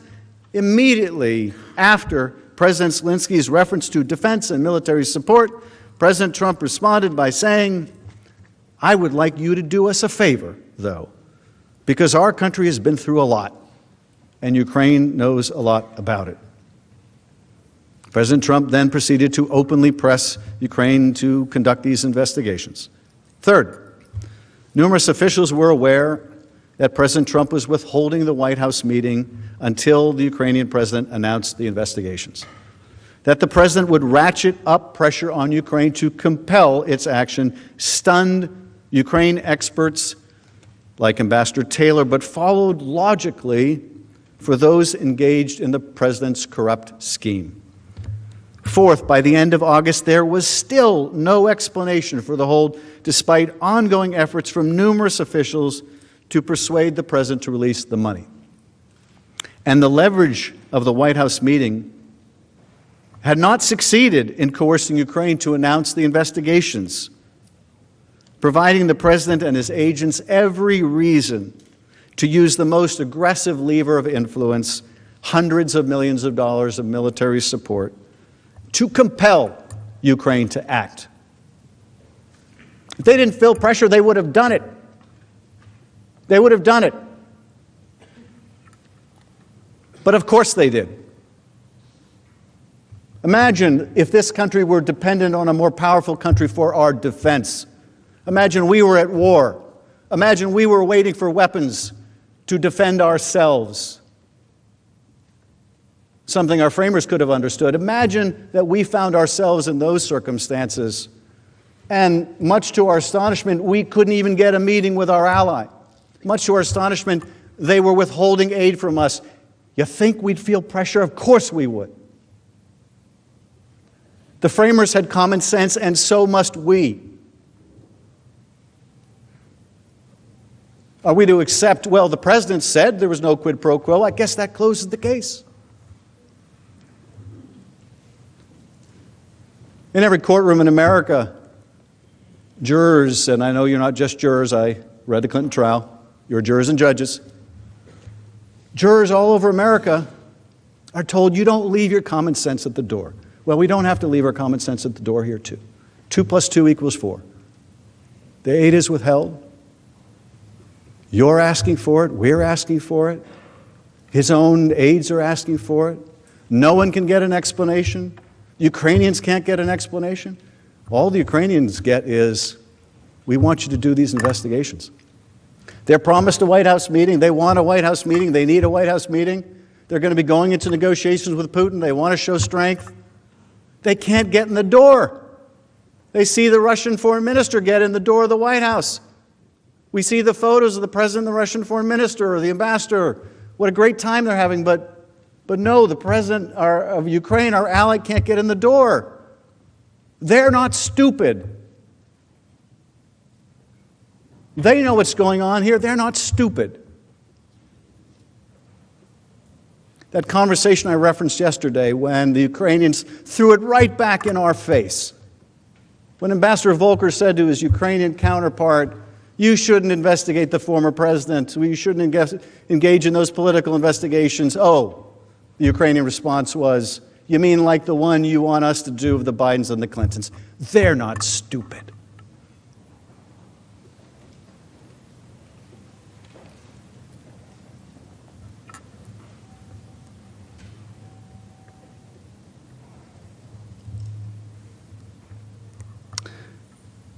By the end of August, there was still no explanation for the hold, despite efforts by numerous people to seek the release of the funding. The leverage hadn't succeeded in getting the president in coercing Ukraine to announce the investigations, and so the aid was withheld. Two witnesses privy to this scheme testified that the only logical conclusion to reach about the president's continued hold on the aid was that it was intended to put more pressure on Ukraine to announce the investigations. As I said, they testified it was as simple as 2 + 2 = 4. We can do math, and more importantly, so can the Ukrainians, And maybe even more importantly than that, so can the Russians. Multiple senior officials, including President Trump himself, have confirmed this logical conclusion. On September 7th, Ambassador Sondland spoke directly to President Trump, who by that point was aware that a whistleblower complaint was circulating that alleged the contours of his scheme, and that Congress and the public were beginning to ask probing questions about the hold on aid, including whether the withholding of the aid was in exchange for re-election help. During that call, September 7th, so July, you've got Bob Mueller's testimony, you've got the call itself, you've got the follow-up call the next day where the president is speaking to Sondland and wants to make sure they're going to do the investigations. You've got August, while they're trying to hammer out a statement, and the Ukrainians are still resisting, and then you have September 7th. Ambassador Sondland on the phone with President Trump.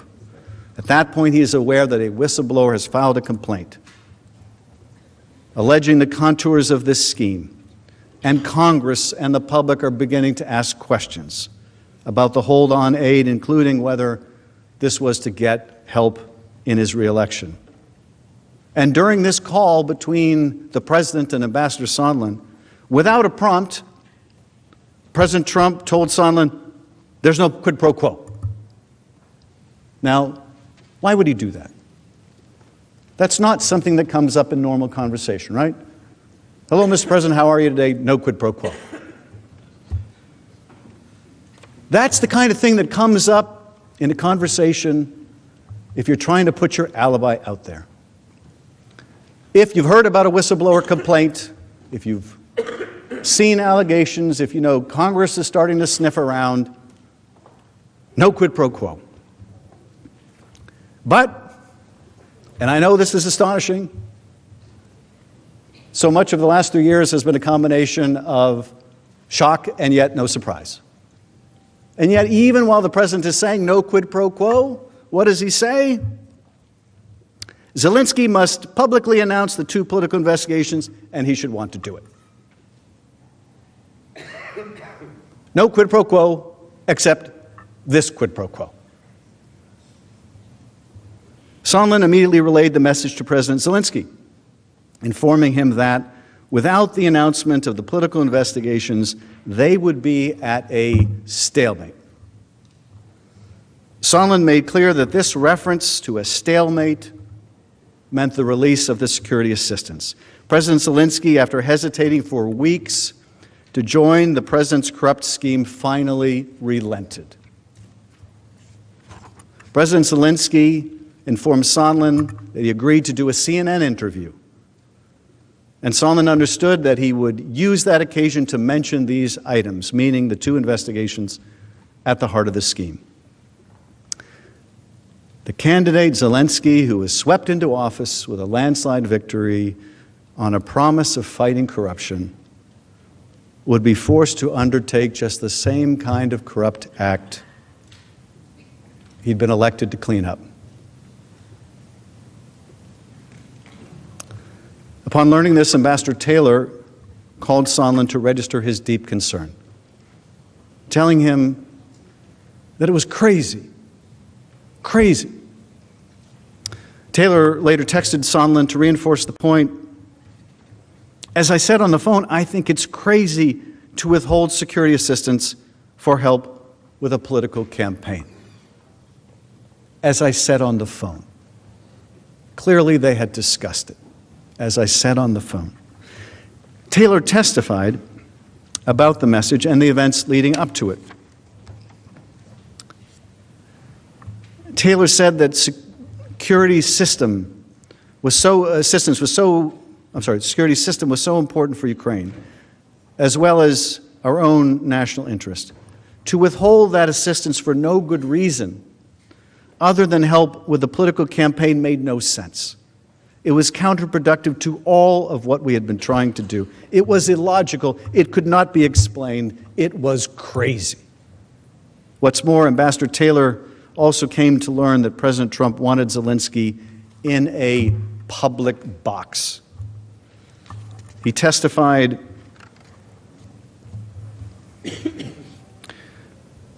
Mr. Goldman asking the question, now you referenced a television interview and a desire for President Trump to put Zelensky in a public box, which you also have in quotes. Was that in your notes? Now, this is a reference, I think, to his written testimony.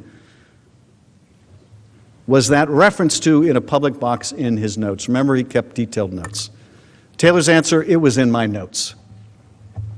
And what did you understand to mean to put Zelensky in a public box? And Taylor responds, I understood that to mean that President Trump, through Ambassador Sondland, was asking for President Zelensky to publicly commit to these investigations, that it was not sufficient to do this in private, that this needed to be done, this needed to be a very public statement. So we saw earlier the side-by-side comparison, right, of what the Ukrainians wanted to say. They wanted to make no mention of these specific investigations, and how Giuliani insisted, no, this isn't going to be credible unless you mention these specific investigations. This is what it's going to take. And now you see Ambassador Sondland has acknowledged to Ambassador Taylor that not enough to use even the right language, apparently. Got to be done in public. We're not going to take any private commitment. It's got to be done in public. As we would later come to understand, this is because President Trump didn't care about the investigations being done. He just wanted them announced. He wanted Zelensky in a public box. He wanted it announced publicly. Ambassador Taylor also testified that he understood from Sondland that because President Trump was a businessman, he would expect to get something in return before signing a check. During our call on September 8th, Ambassador Sondland tried to explain to me that President Trump is a businessman. When a businessman is about to sign a check to someone who owes him something, the businessman asks that person to pay up before signing the check. Ambassador Volker used the same language several days later while we were together at the Yalta European Strategy Conference. I argued to both that the explanation made no sense. The Ukrainians did not owe President Trump anything.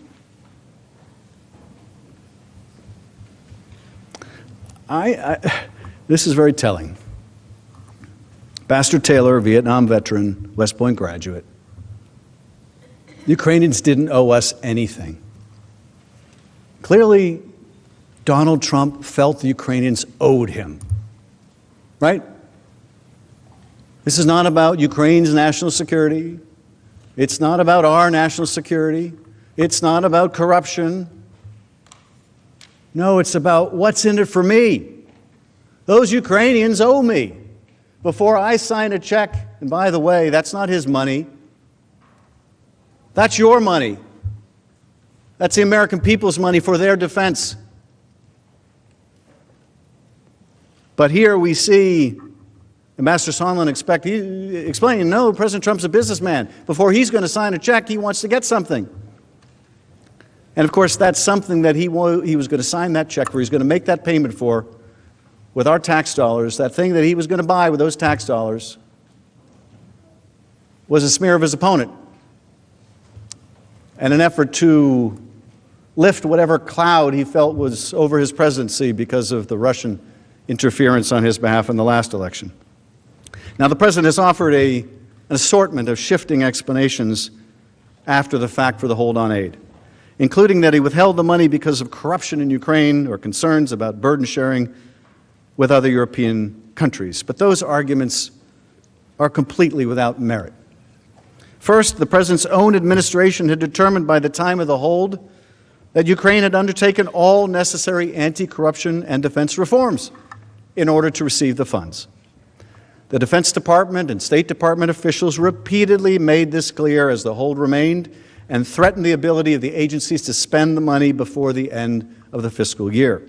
Second, the evidence revealed that the president only asked about foreign contributions to Ukraine in September, nearly 2 months after the president implemented the hold, and as it became clear that the public, Congress, and a whistleblower were becoming aware of the president's scheme.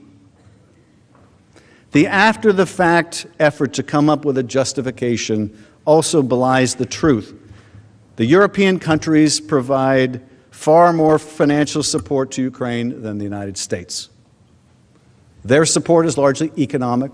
Ours also includes a lot of military support.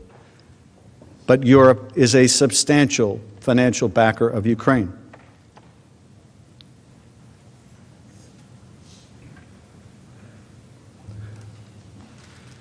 Something else remarkable about this I was struck by yesterday as we were going through the importance of the witness testimony and looking at some of those redacted emails in which the administration sought to hide its misconduct.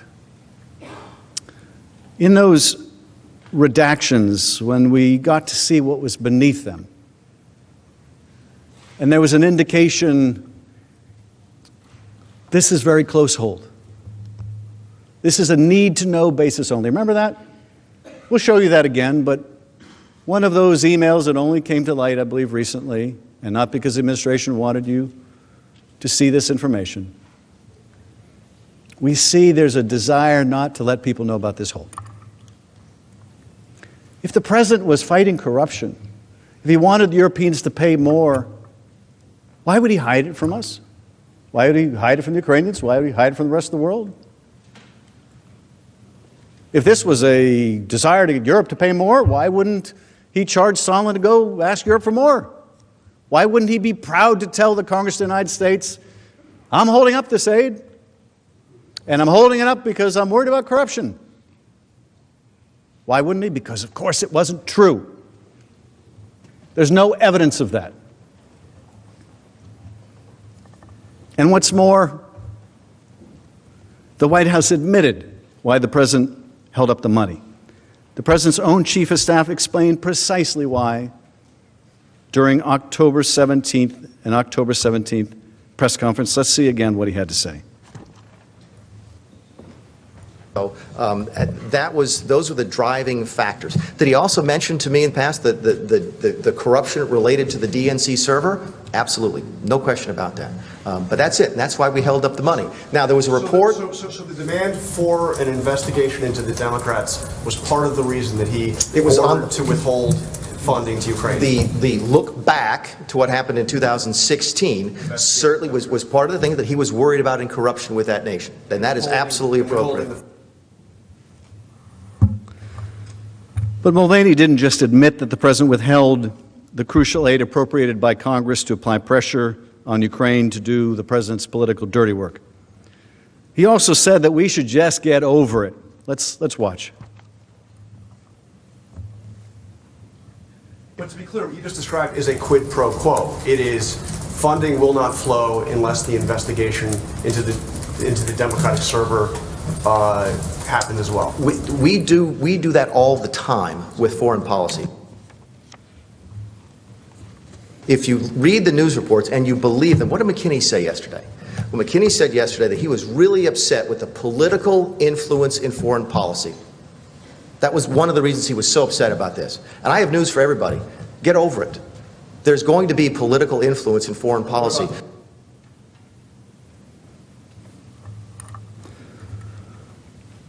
Should the Congress just get over it? Should the American people just come to expect that our presidents will corruptly abuse their office to seek the help of a foreign power to cheat in our elections? Should we just get over it? Is that what we've come to? I hope and pray that the answer is no. We cannot allow a president to withhold military aid from an ally at war for illicit help in a re-election campaign. I hope that we don't have to just get over that.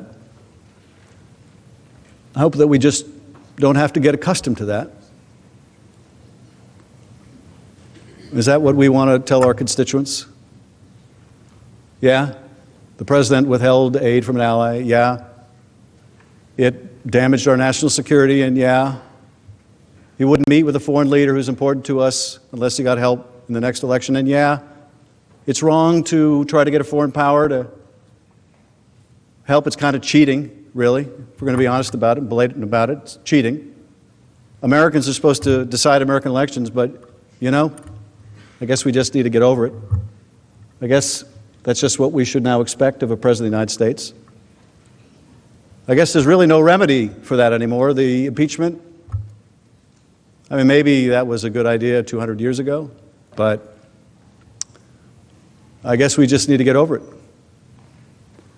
I guess maybe the president really is above the law because they say you can't indict the president.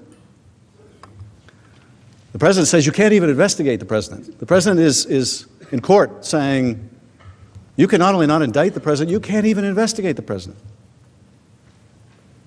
Attorney General's position is you can't even investigate the president. Are we really prepared to say that? The only answer to presidential misconduct is we just need to get over it? What are we going to say with the next president? What are we going to say with the president who's from a different party, who refuses the same kind of subpoenas? And the president says to you, or his chief of staff says to you, or her chief of staff says to you, just get over it. I'm not doing anything different than Donald Trump did. Just get over it.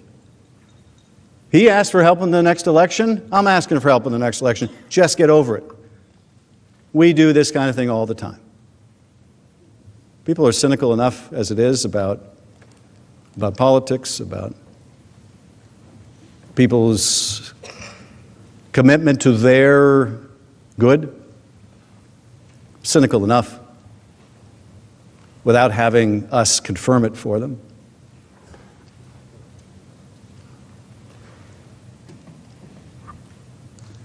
I think it's more than crazy. That was Ambassador Taylor's word. I think it's more than crazy. I think it's a gross abuse of power. And I don't think the impeachment power is a relic. If it is a relic, I wonder how much longer our republic can succeed. For months, President Trump and his agents had pressured Ukraine to announce the investigations. And President Zelensky finally yielded. As previously noted, he scheduled a CNN interview and planned to publicly announce the politically motivated investigations. He informed Sondland of this plan during a September 7th phone call. In the same call, Sondland relayed to President Zelensky that Trump required that the Ukrainian leader make the public announcement in order to get the critical military aid. President Trump's corruption had finally worn down President Zelensky, overcoming his effort to remain true to his anti-corruption platform, until events intervened. Before Zelensky could do the interview, President Trump learned that his scheme had been exposed. Facing public and congressional pressure on September 11th, the president finally released the hold on aid to Ukraine. Just like with the implementation of the hold, he provided no reason for the release. But the reason is quite simple. The president got caught. In late August, President Trump learned about a whistleblower complaint that was winding its way through the intelligence agencies on its way to Congress. On September 9th, 3 House committees announced an investigation into President Trump's Ukraine misconduct and that of his proxy, Rudy Giuliani. Later that day, again September 9th, the Intelligence Community Inspector General notified the Senate and House Intelligence Committees of the existence of the complaint and the fact that it was being withheld from Congress contrary to law and in an unprecedented fashion. Facing significant public pressure on September 11th, the president gave up and released the money to Ukraine. 1 week later, President Zelensky canceled the CNN interview. And rather than demonstrate contrition or acknowledge wrongdoing, the president instead has continued his effort, even after the impeachment investigation began. He not only continued to call on Ukraine to investigate his political opponent and called on China to do the same. This should concern all of us. It's a confirmation not only of the scheme to pressure Ukraine to help his political campaign, but a clear sign that the president believes that these corrupt acts are acceptable. A president this unapologetic, this lawless, this unbound to the Constitution and the oath of office, must be removed from that office,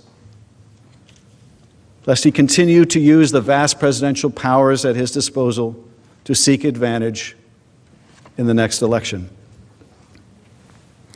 President Trump's abuse of powers of his office undermined the integrity of our free and fair elections and compromised America's national security. If we don't stand up to this peril today, we will write the history of our decline with our own hand. If President Trump is not held to account, we send the message to future presidents, future Congresses, and generations of Americans that the personal interests of the president can fairly take precedent over those of the nation. The domestic effects of this descent from democracy will be a weakened trust in the integrity of our elections and the rule of law, and a steady decline of the spread of democratic values throughout the world. For how can any country trust the United States as a model of governance if it is one that sanctions precisely the political corruption and invitation to foreign meddling that we have long sought to help eradicate in burgeoning democracies around the world? To protect against foreign interference in our elections, we have guardrails built into our democratic system.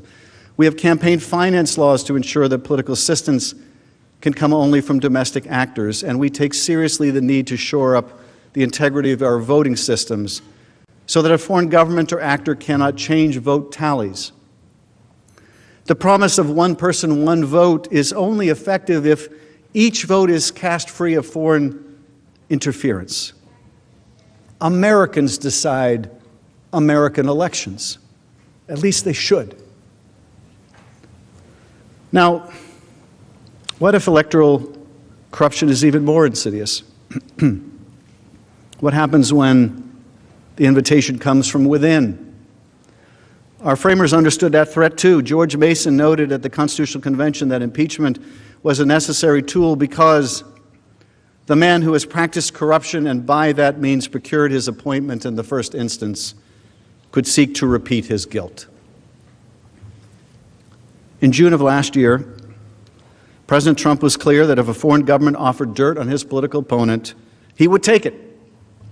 A statement deeply at odds with the guidance provided at the time by his own FBI director, the former Federal Elections Commission chair, and our Constitution, written some 233 years ago. In no uncertain terms, it admonishes that any person holding office of profit or trust, it admonishes against them accepting of any present from a foreign state. But President Trump did more than take the foreign help in 2019, as he had done in 2016. This time, he not only asked for it in the July 25th call, but when he didn't get the help from the Ukrainian president in the form of the announced investigations, he withheld hundreds of millions of dollars in taxpayer-funded military aid and a coveted White House meeting to increase the pressure on Ukraine to comply. And later, he demonstrated no remorse and continued to encourage Ukraine to conduct the political investigations he wanted, even asking other countries to do so. The consequences of these actions alone have shaken our democratic system. What message will we send if we choose not to hold this president accountable for his abuse of power to solicit re-election interference in our upcoming election? The misconduct undertaken by this president may lead future presidents to believe that they too can use the substantial power conferred on them by the Constitution in order to undermine it. Nothing could weaken the integrity of our elections more, and no campaign finance law or statement by a future FBI director could stand up to the precedent of electoral misconduct set by the President of the United States if we do not say clearly that this behavior is unacceptable and, more than unacceptable, impeachable.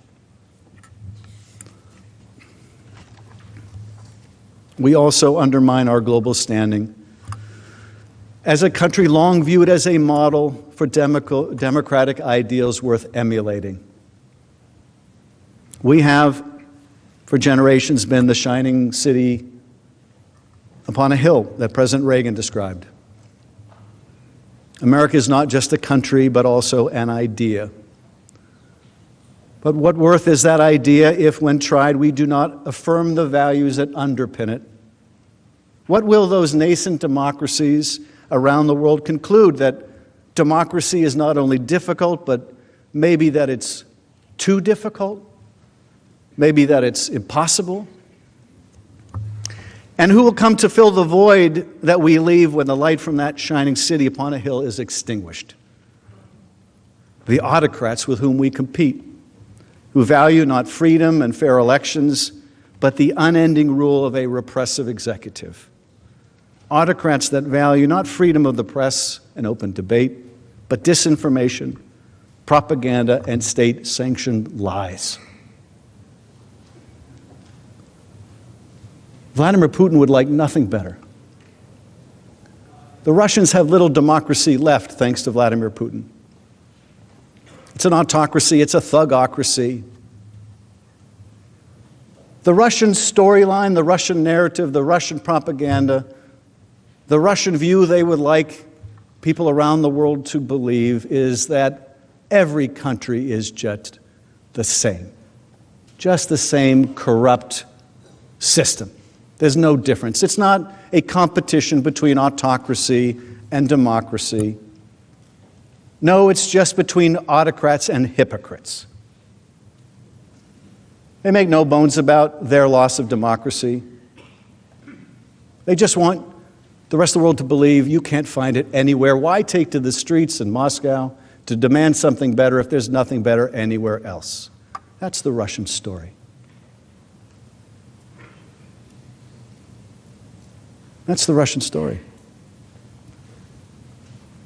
That's who prospers by the defeat of democracy. That's who wins by the defeat of our democratic ideals. It's not other democracies. It's the autocrats who are on the rise all over the world. I think all of us in this room have grown up in a generation where each successive generation lived with more freedom than the one that came before.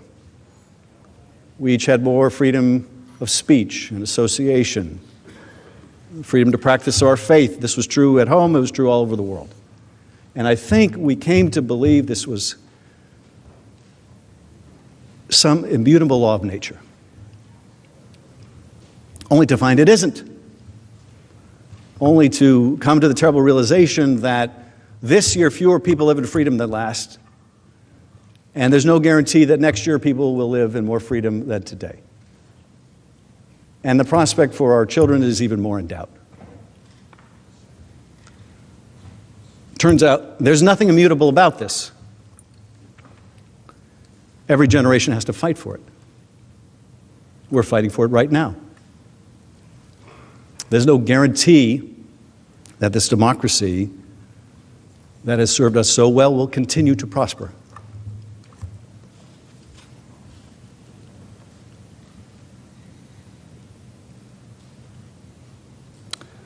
We will struggle to protect this idea,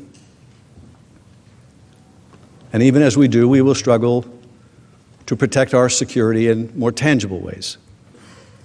Support for an independent and democratic Ukraine, which is the literal bulwark against Russian expansionism in Europe, is essential to our security. Russia showed that when it invaded Ukraine in 2014 and sought to redraw the map of Europe. Was our commitment to Ukraine's independence and sovereignty just an empty promise?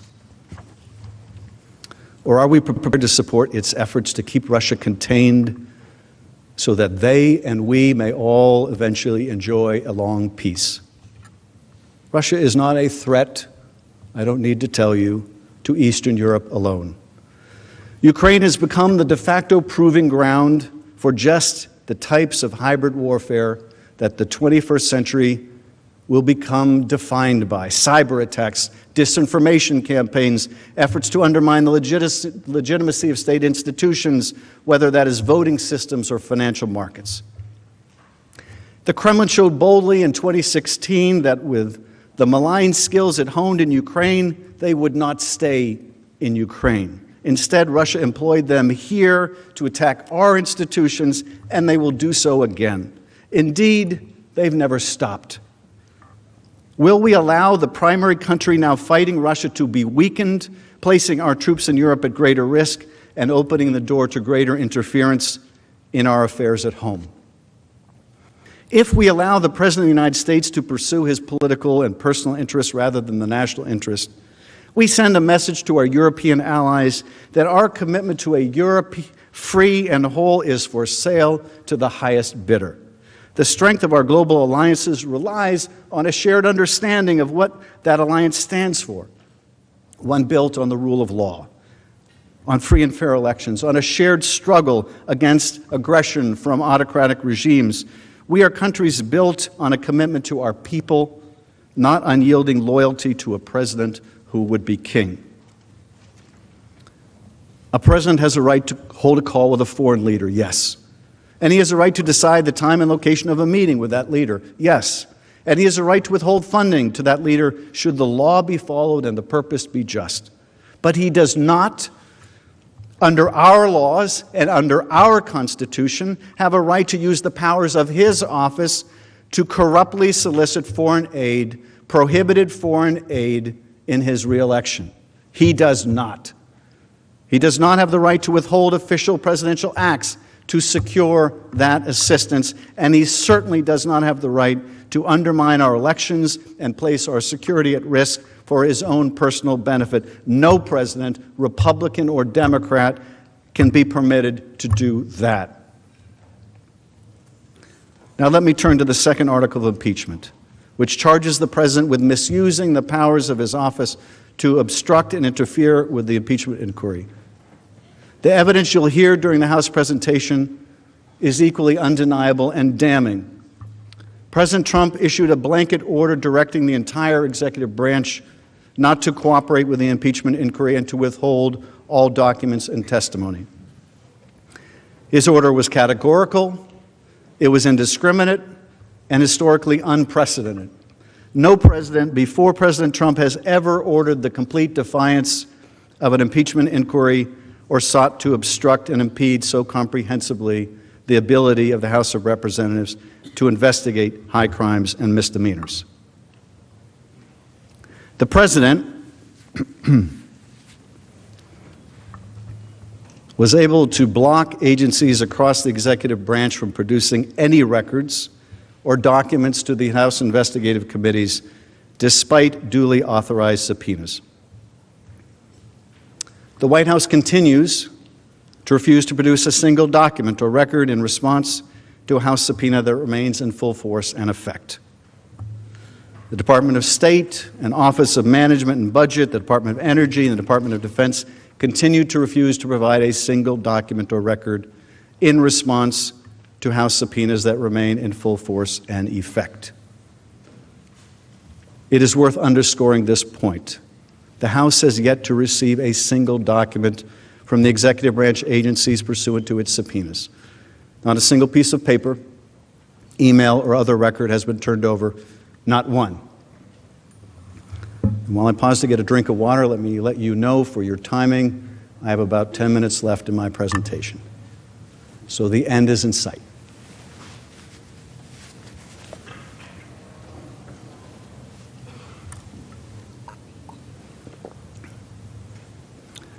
President Trump has also successfully blocked witnesses, 9 of them under subpoena, from testifying. Witnesses with firsthand knowledge of the president's actions, including his closest aides, some of whom were directly involved in executing the president's improper orders. These witnesses include Mick Mulvaney and Robert Blair, Russell Vought, the acting head of the Office of Management and Budget, Michael Duffy, a senior official, and the president's chief legal advisor on the National Security Council, John Eisenberg, among others. The managers will present in detail what these officials knew about their role in executing different parts of the president's scheme. There is no dispute, nor could there be that President Trump's order substantially obstructed the House impeachment inquiry.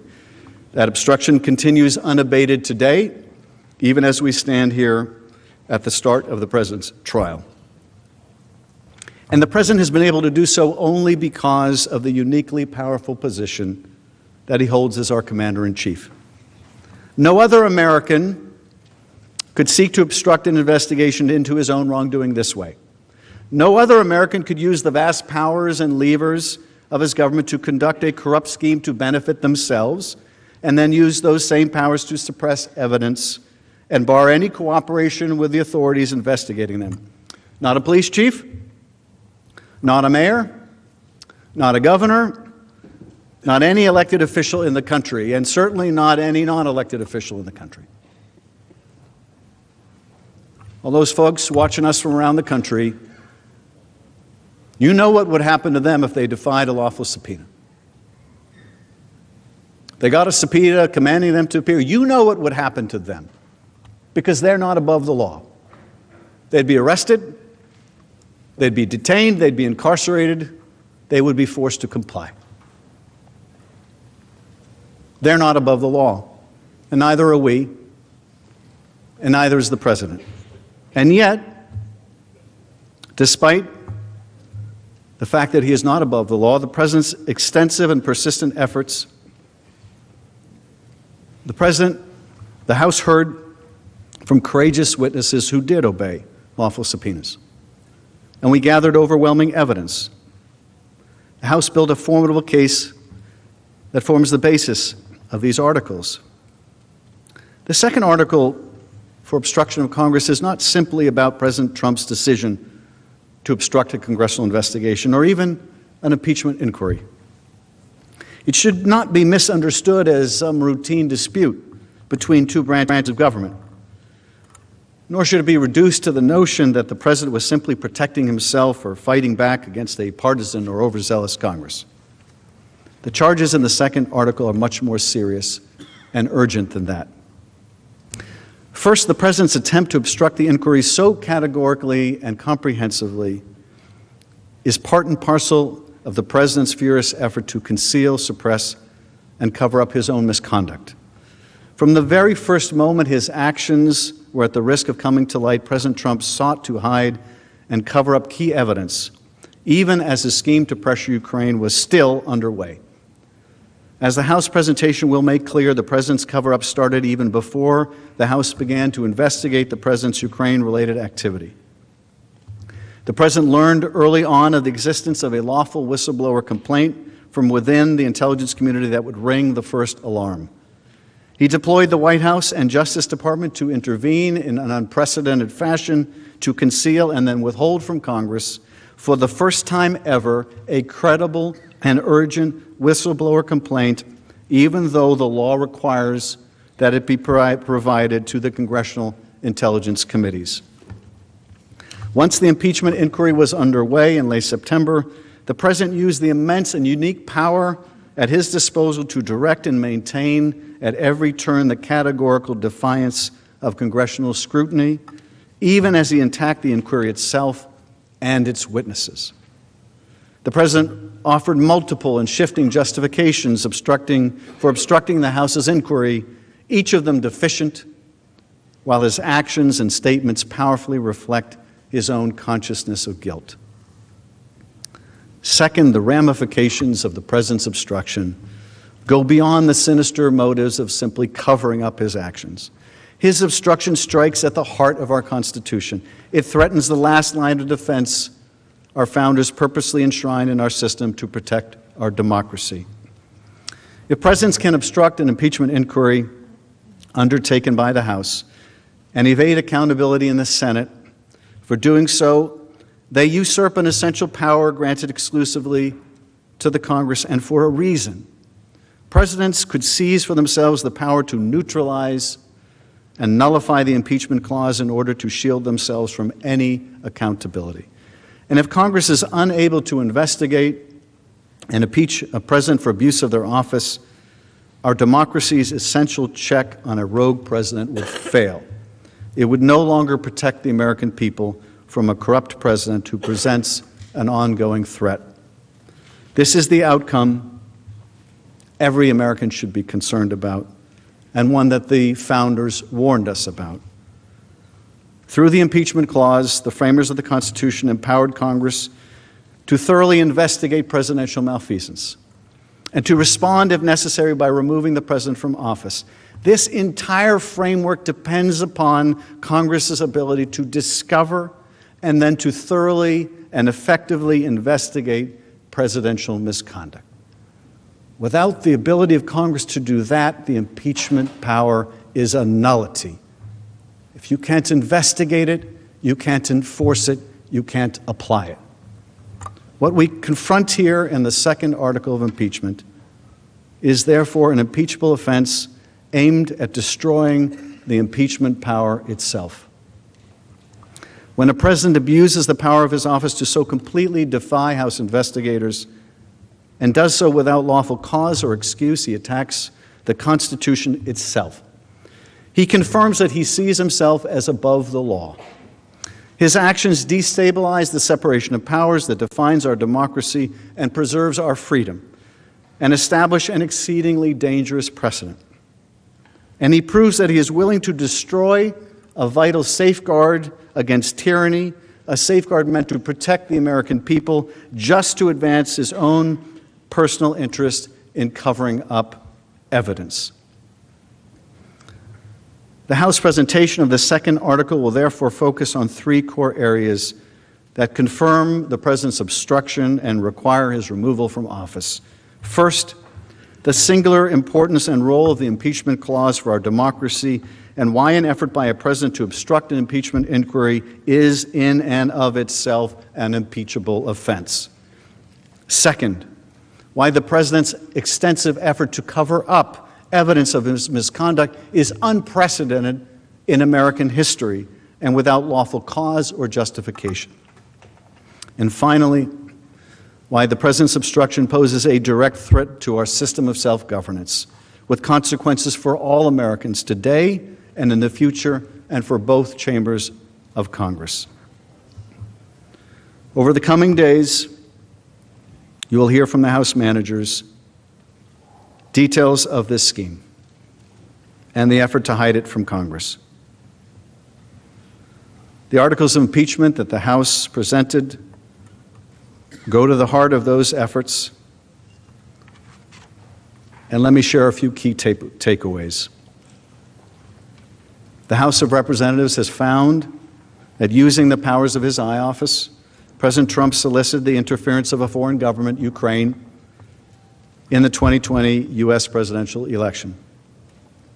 He did so through a scheme or course of conduct that included soliciting the government of Ukraine to publicly announce investigations that would benefit his reelection, harm the election prospects of a political opponent, and influence the 2020 U.S. presidential election improperly and to his advantage.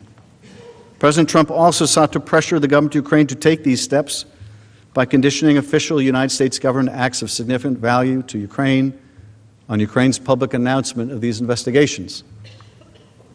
And he engaged in this scheme or course of conduct for corrupt purposes in pursuit of his personal political benefit. In doing so, President Trump used the powers of the presidency in a manner that compromised the national security of the United States and undermined the integrity of the U.S. democratic process. He thus ignored and injured the interests of the nation.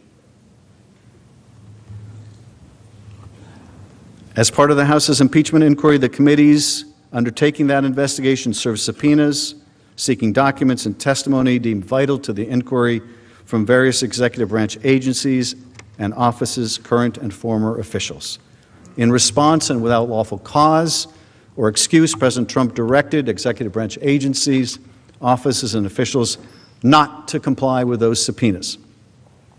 President Trump thus interposed the powers of the presidency against the lawful subpoenas of the House of Representatives and assumed to himself functions and judgments necessary to the exercise of the sole power of impeachment vested by the Constitution in the House of Representatives.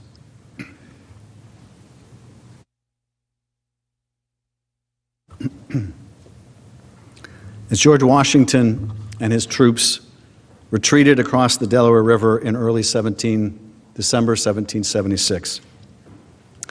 They read the words of Thomas Paine, published that month in his pamphlet, The American Crisis. These are the times to try men's souls. The summer soldier and the sunshine patriot will in this crisis shrink from the service of their country. But he that stands by it now deserves the love and thanks of man and woman. 17 days later, George Washington crossed the Delaware, leading to a decisive victory for those who would come to shape our promising young country. As much as our founders feared an unchecked chief executive able to pursue his own will over the will of the people, they also feared the poison of excessive factionalism that could divert us from a difficult service to our country. As George Washington warned in his farewell address, the common and continual mischiefs of the spirit of party are sufficient to make it the interest and duty of a wise people to discourage and restrain it. Now, our political parties and affiliations are central to our democracy, ensuring that good and bad political philosophies alike are considered in the marketplace of ideas. Here, the American people can choose between the policies of one party or another and make decisions about their political leaders, up to and including the President of the United States, based on the degree to which that person represents their interests and values. That is not factionalism.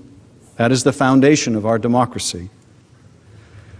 But when a leader takes the reins of the highest office in our land and uses that awesome power to solicit the help of a foreign country to gain an unfair advantage in our free and fair elections, we all, Democrats and Republicans alike, must ask ourselves whether our loyalty is to our party or whether it is to our Constitution.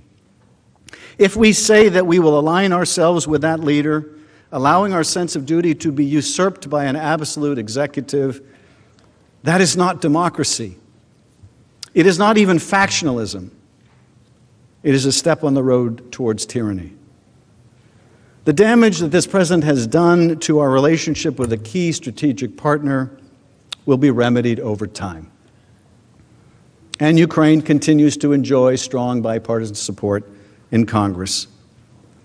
But if we fail to act, the damage to our democratic elections, to our national security, to our system of checks and balances will be long-lasting and potentially irreversible.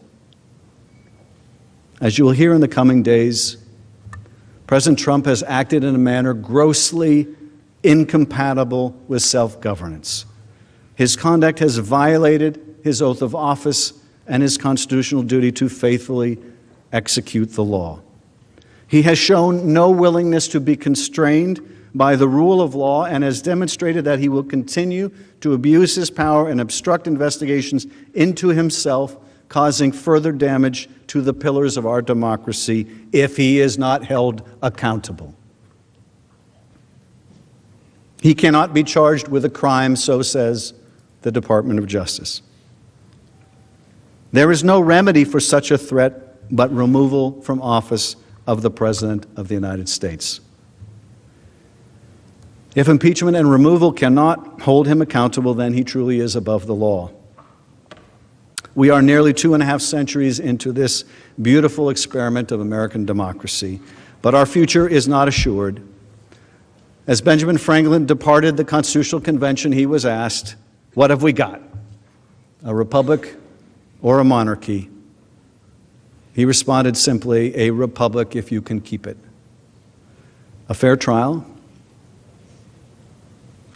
impartial consideration of all of the evidence against the president is how we keep our republic. That concludes our introduction. The majority leader is recognized. Chief Justice, colleagues, I suggest we have a recess until 10 minutes to 4, at which moment we'll reconvene subject to call the chair. Without objection, so ordered.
And I'm hopeful. Look, we have seen that the public pressure for a fair trial is having some effect.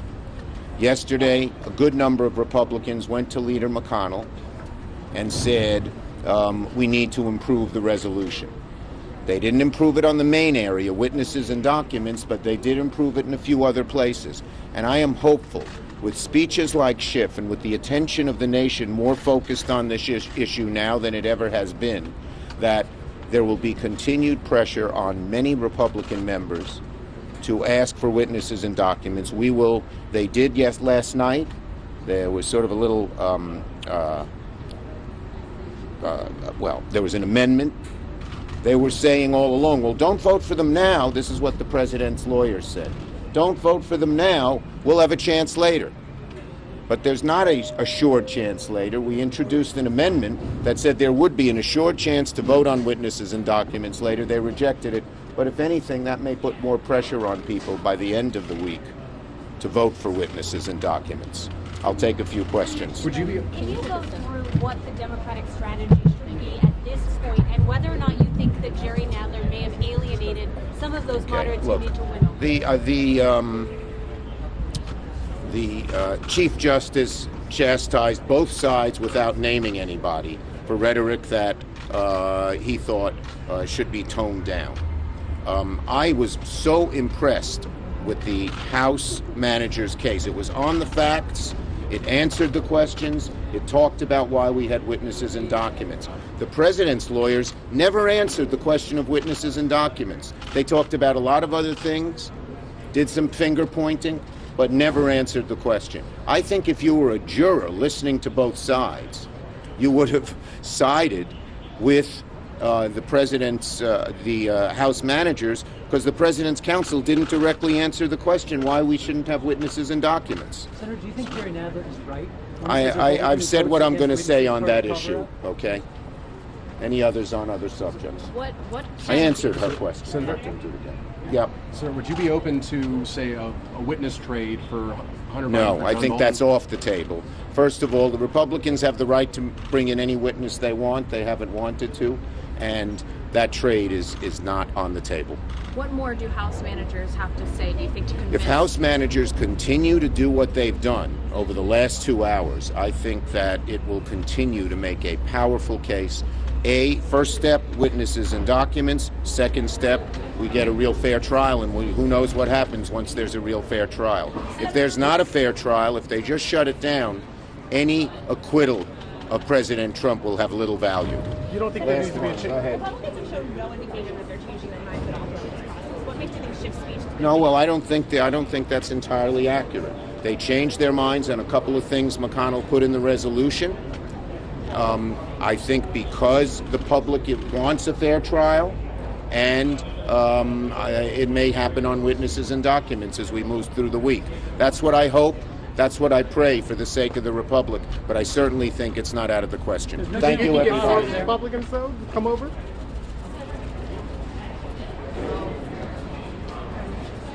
Sorry, was that too high? Yeah, it was a little bit too high. That's why I was trying to get it lower. That's big. Too high.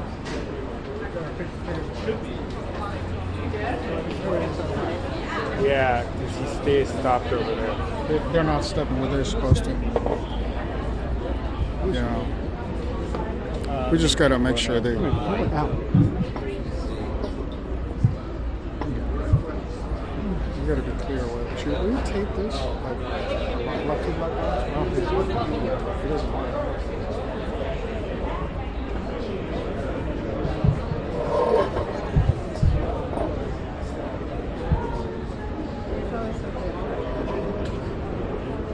It was nice to get him outside of the thing upstairs, right? I always got to Yeah. circle, like, you know, the Ohio spot.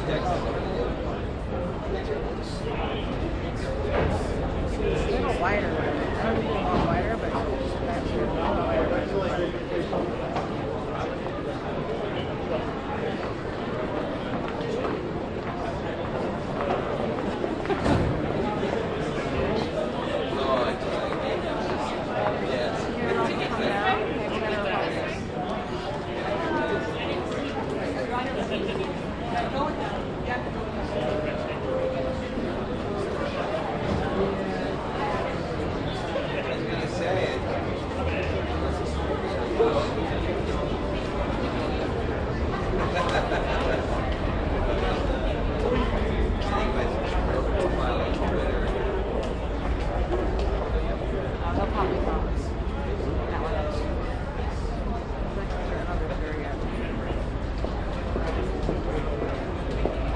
Spoke upstairs.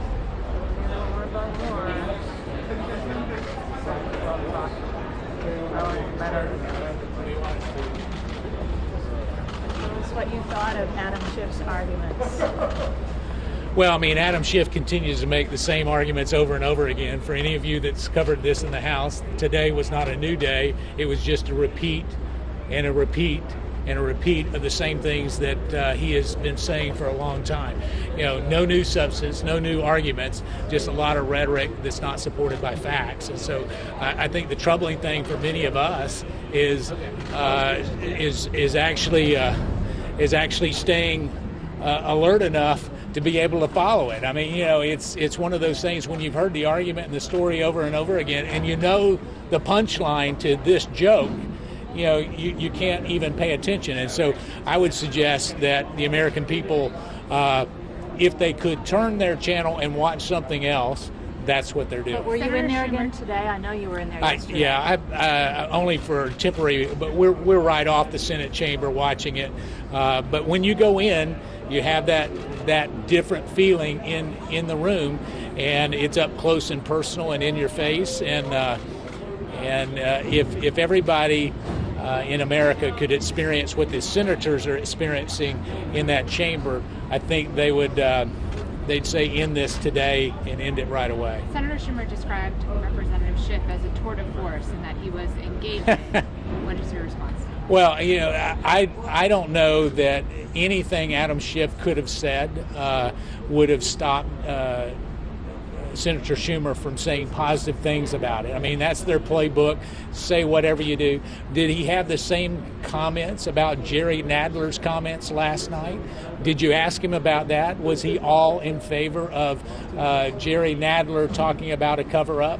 I'm sure that didn't sit well. He may be a tour de France, but he's not a tour de force. What do you think has been the impact of these videos where Trump is calling for Russia to actively engage? Well, I mean, 13 million people have already seen those videos, not once but twice. And so I don't know that it's effective at all. I mean, there's only so much that you can do reruns unless you're Andy Griffith. And I mean, at this particular point, Adam Schiff reruns are not getting good ratings. So have you been in touch with the president in the last few days? I have. I've talked to the president when he was over in Switzerland. Certainly encouraged him to continue to focus on really what is more important to most Americans is jobs and making sure the economy continues to work, and that's what he's been doing and been doing it very effectively. He's on his way back, as you all well know, on Air Force One right now, and so I'm sure that he'll have more comments personally when they live. Thank you. The House managers will now undertake to tell you the story of the President's Ukraine scheme. As we tell this story, it is important to note that the facts before us are not in dispute. There are no close calls. The evidence shows that President Trump unlawfully withheld military assistance appropriated by Congress to aid our ally in order to extort that government into helping him with his re-election, then tried to cover it up when he got caught.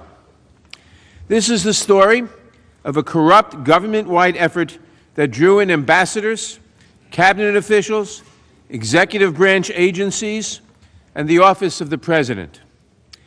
This effort threatened the security of Ukraine in its military struggle with Russia and compromised our own national security interests because the President cared only about his personal political interests. In the spring of 2019, the people of Ukraine elected a new leader, Volodymyr Zelensky, who campaigned on a platform of rooting out corruption in his country. This pledge was welcomed by the United States and its allies. But the new government also threatened the work of President Trump's chief agent in Ukraine, Rudy Giuliani. As President Zelensky was taking power, Mr. Giuliani was already engaged in an effort to convince Ukrainian officials to announce two sham investigations. The first was an effort to smear former Vice President Joe Biden. The second was designed to undermine the intelligence community's unanimous assessment that Russia interfered in the 2016 election. One obstacle to Mr. Giuliani's work was Ambassador Marie Yovanovitch. A 33-year veteran of the Foreign Service, Ambassador Yovanovitch had partnered with Ukraine to root out the kind of corruption that would have allowed Mr. Giuliani's lies to flourish. In order to complete his mission, Mr. Giuliani first needed Ambassador Yovanovitch out of the way. And so in early 2019, Mr. Giuliani launched a public smear campaign against the ambassador, an effort that involved Mr. Giuliani's allies in Ukraine, the president's allies in the United States, and eventually President Trump himself. Please remember that the object of the president's Ukraine scheme was to obtain a corrupt advantage for his re-election campaign. As we will show, the president went to extraordinary lengths to cheat in the next election. That scheme begins with the attempt to get Ambassador Yovanovitch, quote, out of the way, unquote. By all accounts, Ambassador Yovanovitch was a highly respected and effective ambassador. Witnesses uniformly praised her 33-year career as a nonpartisan public servant and told us that she particularly excelled in fighting corruption abroad. President George Bush named her as an ambassador twice, and President Obama nominated her as ambassador to Ukraine, where she represented the United States from 2016 to 2019.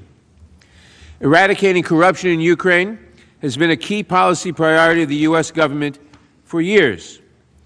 During the House inquiry, the ambassador explained why implementing this anti-corruption policy was so important.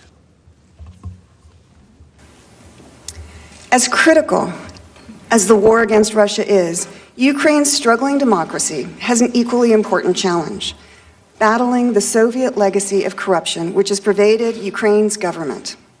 Corruption makes Ukraine's leaders ever vulnerable to Russia, and the Ukrainian people understand that. That's why they launched the Revolution of Dignity in 2014, demanding to be a part of Europe, demanding the transformation of the system, demanding to live under the rule of law. Ukrainians wanted the law to apply equally to all people, whether the individual in question is the president or any other citizen. It was a question of fairness, of dignity. Here again, there is a coincidence of interests. Corrupt leaders are inherently less trustworthy, while an honest and accountable Ukrainian leadership makes a U.S.-Ukrainian partnership more reliable and more valuable to the United States. On the evening of April 24th, 2019, Ambassador Yovanovitch was hosting an event at the U.S. Embassy, honoring the memory of an anti-corruption fighter who had been killed when acid was thrown in her face the previous year.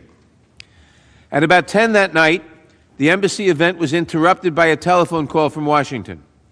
Ambassador Yovanovitch described this conversation with the head of the State Department's Human Resources Department. She said that there was great concern on the 7th floor of the State Department. That's where the leadership of the State Department sits. There was great concern. They were worried. She just wanted to give me a heads up about this. And, you know, things seemed to be going on. And so she just wanted to give me a heads up. Confused, the ambassador asked for more information from Washington. 3 hours later, they spoke again.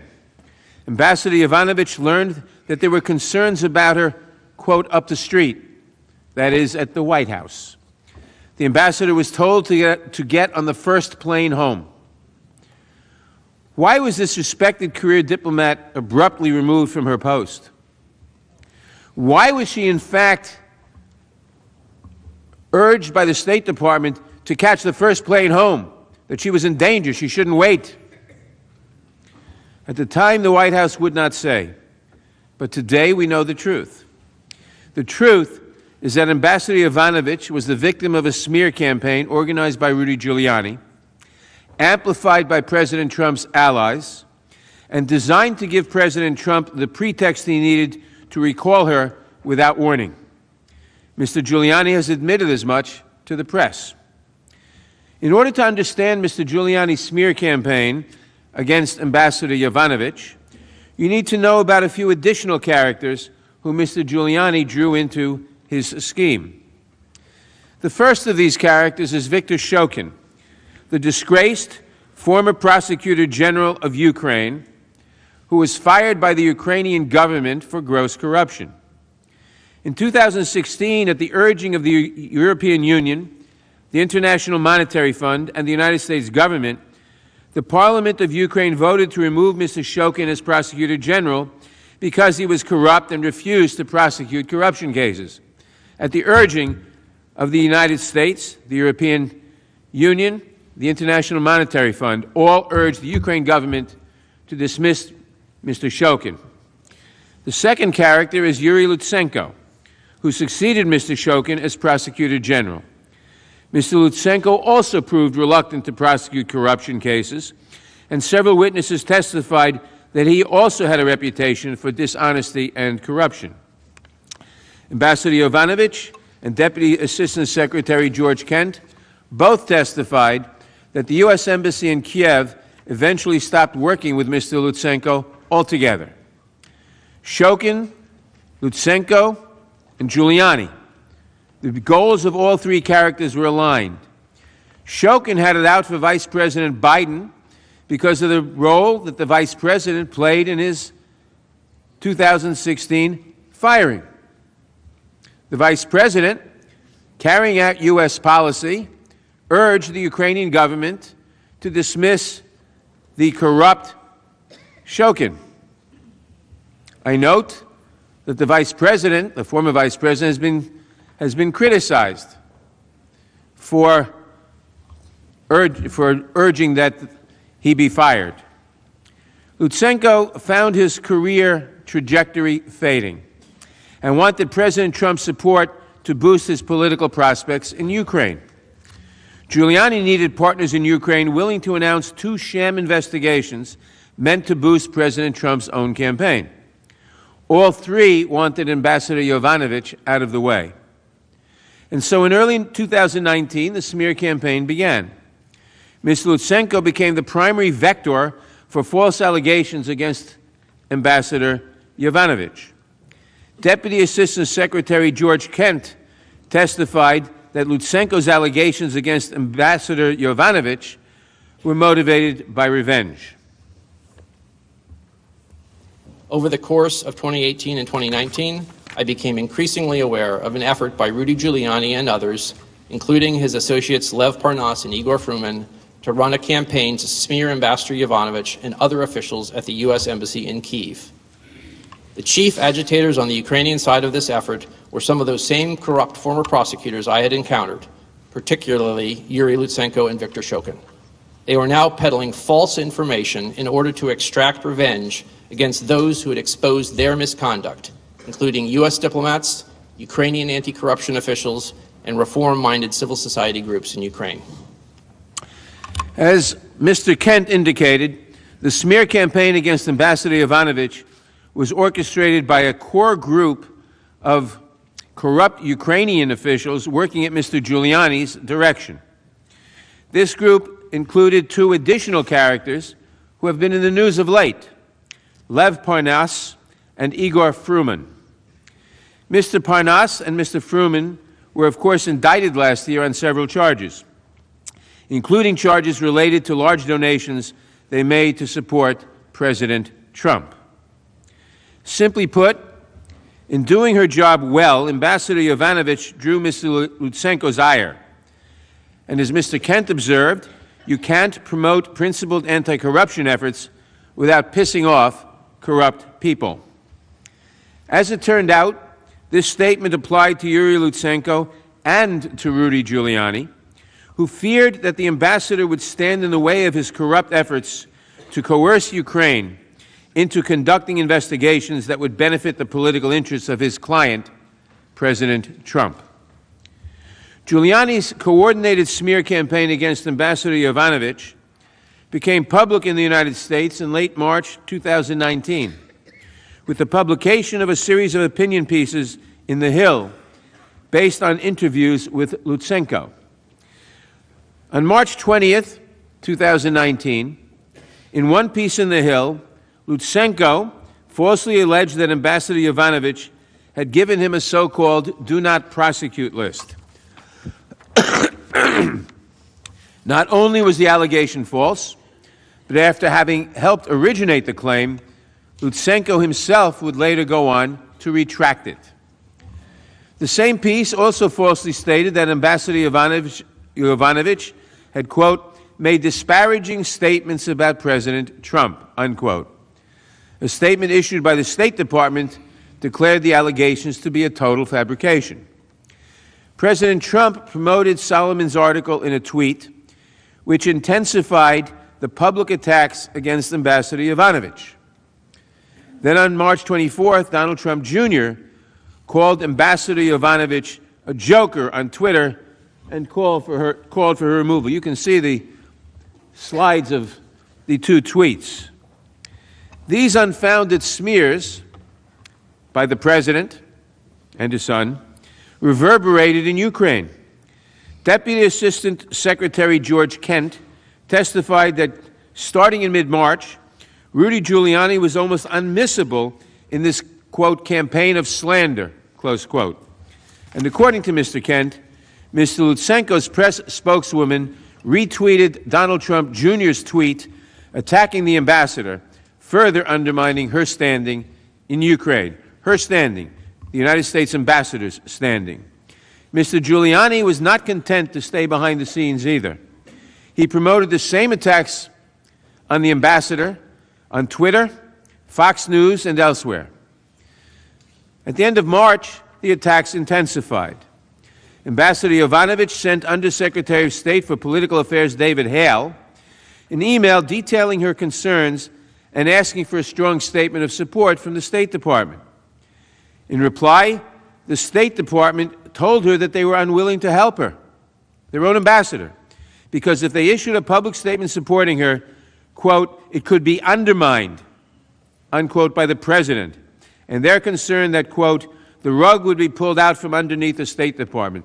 The State Department cannot express support for an American ambassador threatened abroad because they are concerned that if they express support for that American ambassador, the rug will be pulled out from under them by the president. What it must have taken to convince our State Department to refuse support to its ambassador. Phone records show that Giuliani also kept the White House apprised of these developments, as you can see from these slides. Again, it is worth remembering that smearing Ambassador Yovanovitch was a means to an end. Removing her would allow the president's allies the freedom to pressure Ukraine to announce their sham investigations. So we should talk for a few minutes about the investigations that Rudy Giuliani and his henchmen were promoting on behalf of the president. Let's focus first on the allegation that Ukraine, not Russia, interfered in our last presidential election. In February 2017, shortly after the intelligence community, the CIA, the FBI, all the intelligence agencies of the United States unanimously assessed that Russia interfered in the election to help Donald Trump. This alternative theory gained some attention when Russian President Putin promoted it at a press conference.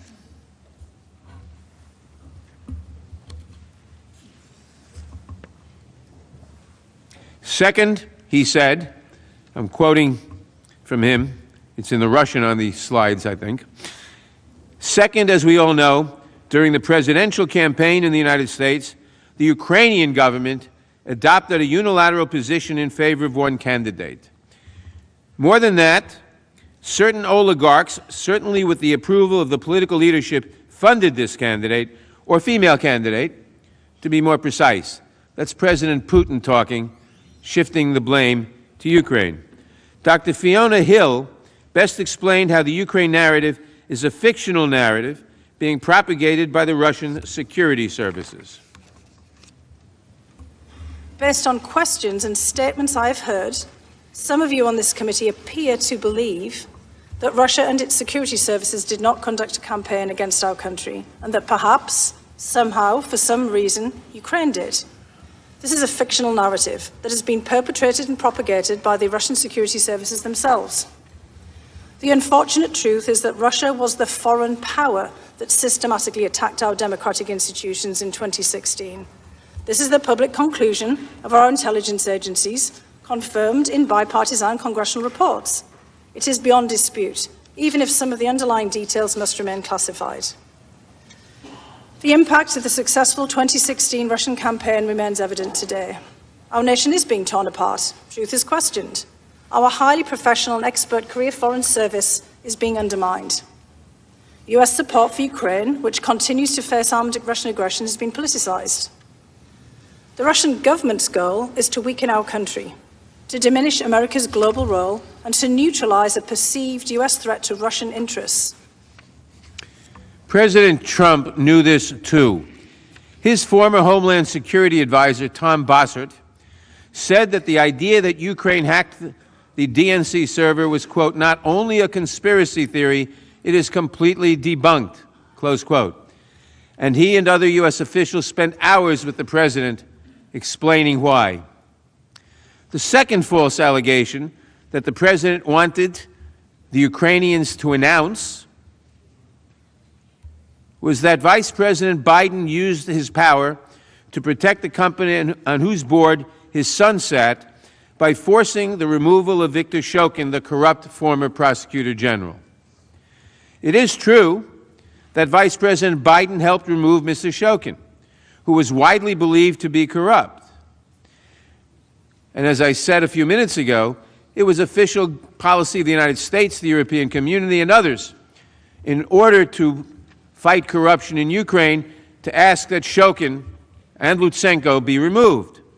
So the Vice President Biden, in fulfilling U.S. policy, pressured Ukraine to remove Shokin, not to secure some personal benefit, but to advance the official policy of the United States and its allies. Even Ms. Lutsenko, who initially ceded the allegations against Mr. Biden in American media, later admitted that the allegations against the vice president were false. And Rudy Giuliani told Kurt Volker, the special representative for Ukrainian negotiations, who had a prominent role in the scheme, that he also knew the attacks on Joe Biden were a lie. With Ambassador Yovanovitch out of the way, the first chapter of the Ukraine scheme was complete. Mr. Giuliani and his agents could now apply direct pressure to the Ukrainian government to spread these two falsehoods. And who benefited from this scheme? Who sent Mr. Giuliani to Ukraine in the first place? Of course, we could rephrase that question, as the former Republican leader of the Senate, Howard Baker, asked it in 1973. What did the president know, and when did he know it?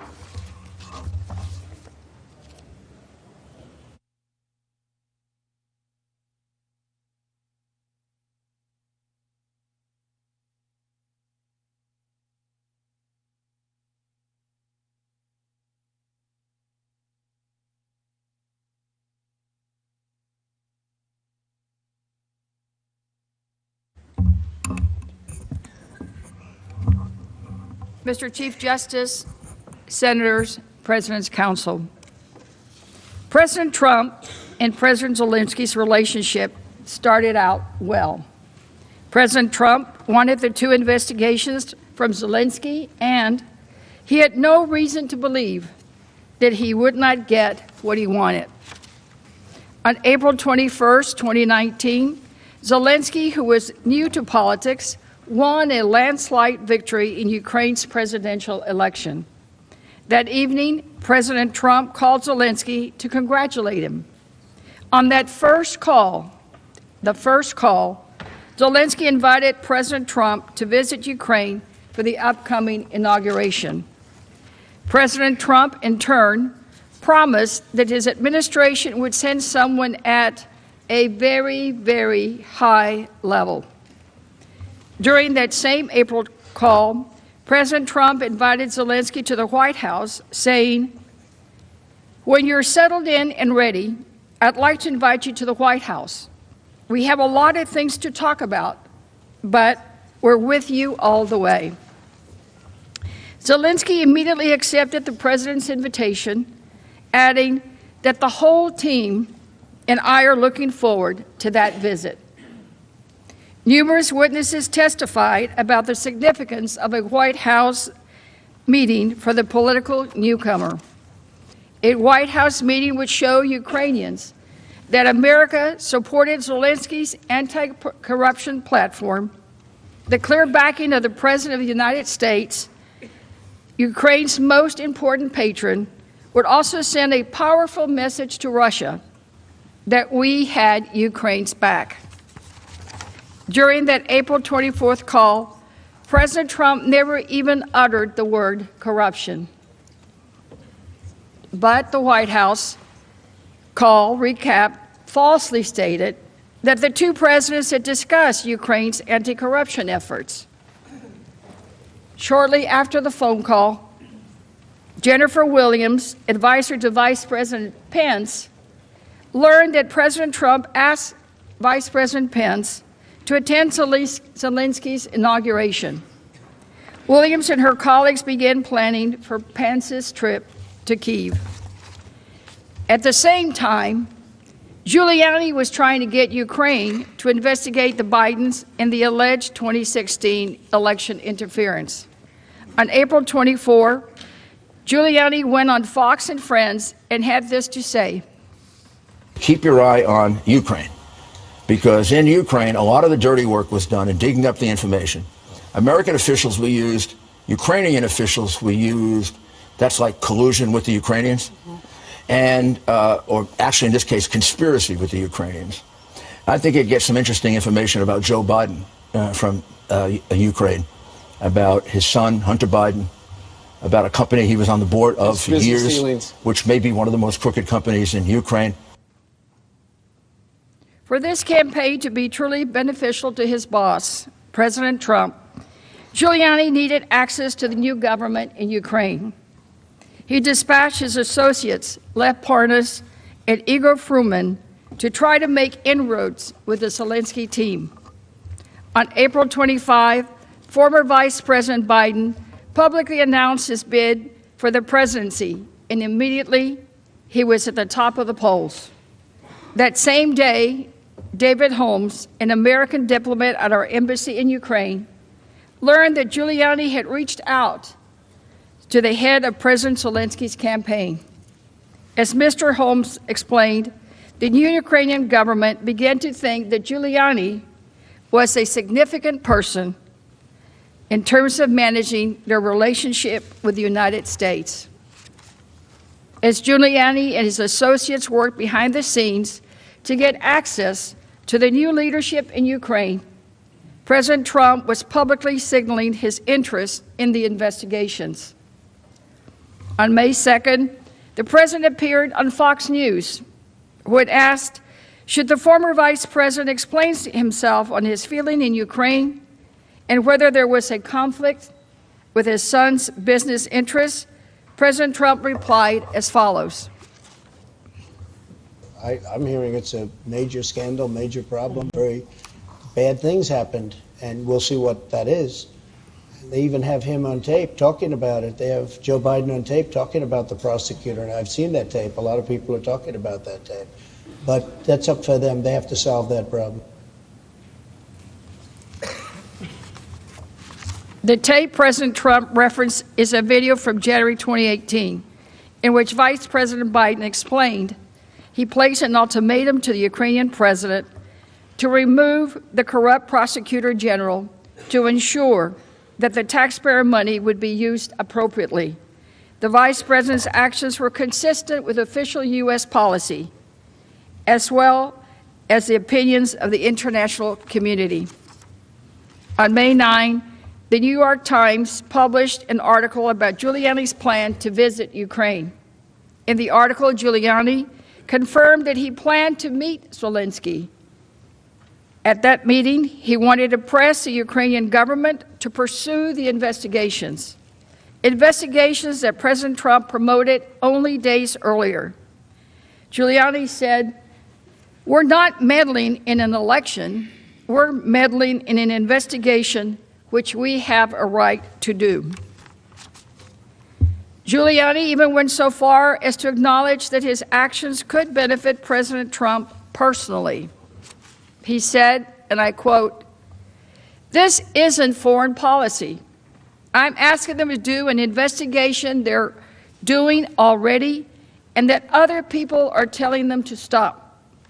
And I'm going to give them reasons why they shouldn't stop it, because that information would be very, very helpful to my client and may turn out to be helpful to my government."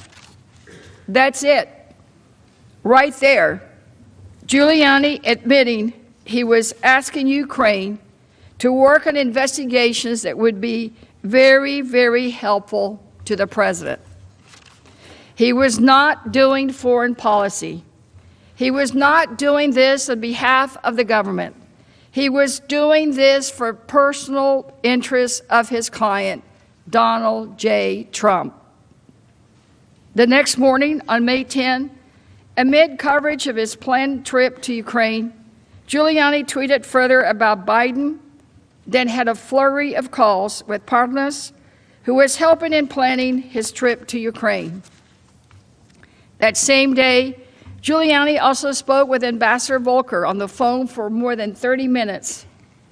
Ambassador Volker had learned that Giuliani intended to travel to Ukraine and had called to warn Giuliani that Prosecutor General Lutsenko is not credible. Don't listen to what he is saying. Later that day, Giuliani had a 17-minute call with a masked White House number before speaking again with Parnas for 12 minutes. That same day, on May 10, Politico asked President Trump about Giuliani's upcoming trip, and he replied, "I have not spoken to him at any great length, but I will. I will speak to him before he leaves."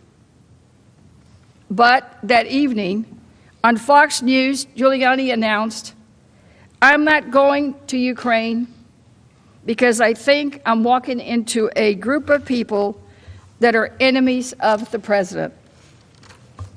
Separately, in a text message to Politico, Giuliani alleged that the original offer for a meeting with Zelensky was a setup. He said it was a setup orchestrated by several vocal critics of President Trump who were advising Zelensky. Giuliani declared, "Zelensky is in the hands of avowed enemies of President Trump." But Giuliani had not stopped trying.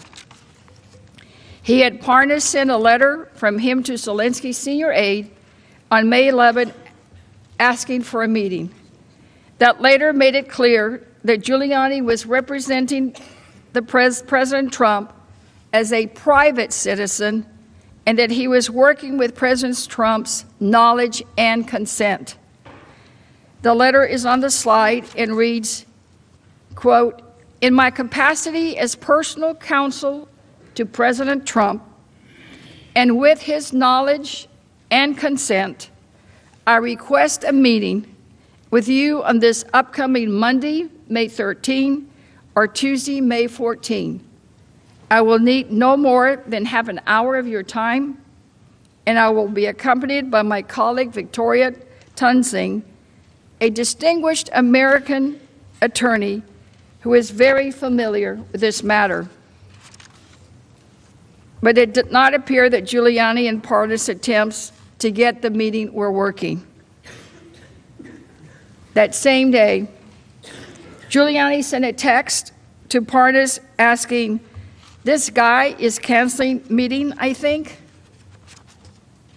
Approximately 3 hours later, Giuliani sent Parnas drafts of a public statement that people advising the president-elect are no friends of the president. 3 days later, President Trump instructed Vice President Pence not to attend the inauguration in Ukraine. Just 3 days later, Vice Presidential staffer Jennifer Williams received a surprising call from Pence's Chief of Staff. She described it during her public testimony. On May 13th, an assistant to the Vice President's Chief of Staff called and informed me that President Trump had decided that the Vice President would not attend the inauguration in Ukraine. She did not provide any further explanation. I relayed that instruction to others involved in planning the potential trip. I also informed the NSC that the Vice President would not be attending so that it could identify a head of delegation to represent the United States at President-elect Zelensky's inauguration. Notably, Williams confirmed that the inauguration date had not yet been scheduled at the time of that phone call. So the reason for President Trump's decision was certainly not due to a scheduling conflict. Secretary of Energy Rick Perry ultimately led the delegation to the inaugural. Accompanying Secretary Perry were Ambassador to the European Union Gordon Sondland, Ambassador Volker, and NSC Director for Ukraine, Lieutenant Colonel Alexander Vindman. Senator Rob Johnson also attended many of the inaugural events with the delegation. When asked if this delegation was a good group, Holmes replied, "It was not as senior a delegation as we might have expected." After the inauguration, Ambassadors Volker and Sondland left Kyiv with a very favorable impression of President Zelensky. Ambassador Volker said they believed it was important that President Trump personally engaged with the President of Ukraine in order to demonstrate full U.S. support for him. When the inauguration team returned to the United States, they had a meeting with President Trump on May 23. The May 23 meeting with President Trump proved to be important for two good reasons. First, with Ambassador Yovanovitch out of the way, President Trump authorized Ambassador Sondland, Secretary Perry, and Ambassador Volker to lead engagement with the new administration in Ukraine. And two, President Trump instructed them to satisfy Giuliani's concerns in order to move forward on Ukraine matters. These officials were all political appointees, and Ambassador Sondland had donated $1 million to the president's inauguration. The president saw these three political appointees as officials who would fulfill his requests.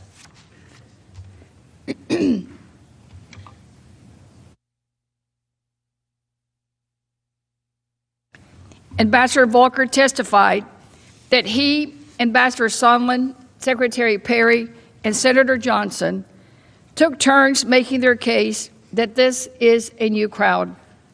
It's a new president in Ukraine. He's committed to doing the right things, including fighting corruption. They recommended that President Trump follow through on his invitation for President Zelensky to meet with him in the Oval Office. But President Trump did not receive the recommendation well. At his public hearing, Ambassador Volker described the May 23rd Oval Office meeting with President Trump. Let's listen. We stressed our finding that President Zelensky represented the best chance for getting Ukraine out of the mire of corruption it had been in for over 20 years.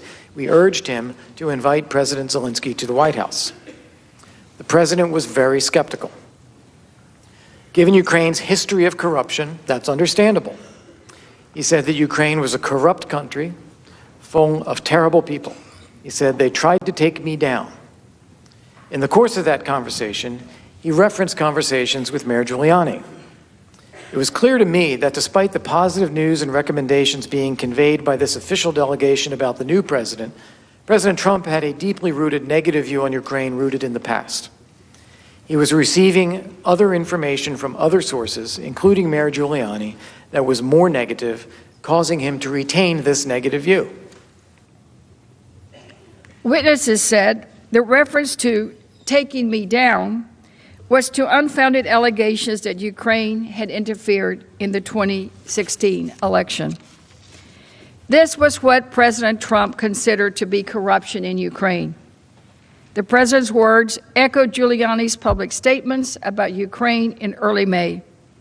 Rather than committing to an Oval Office meeting with the Ukrainian leader, President Trump directed the delegation to talk to Giuliani. Here is how Ambassador Sondland described that instruction from the president. If we wanted to get anything done with Ukraine, it was apparent to us we needed to talk to Rudy. Right. You understood that Mr. Giuliani spoke for the president, correct? That's correct. Ambassador Sondland saw the writing on the wall. Sondland concluded that if we did not talk to Rudy, nothing would move forward on Ukraine. The three amigos, as they called themselves, did as the president ordered and began talking to Giuliani. Dr. Hill testified, Volker, Sondland, and Perry gave us every impression that they were meeting with Rudy Giuliani at this point, and Rudy Giuliani was also saying on the television, and indeed has said subsequently, that he was closely coordinating with the State Department. Like Dr. Hill, Ambassador Bolton closely tracked Giuliani's Ukraine-related activities. Hill testified about a conversation she had with Bolton in May of 2019. That conversation was revealing, so let's listen. On television making these statements, and I had already brought to Ambassador Bolton's attention the attacks, the smear campaign against Ambassador Yovanovitch, and expressed great regret about how this was unfolding and, in fact, the shameful way in which Ambassador Yovanovitch was being smeared and attacked.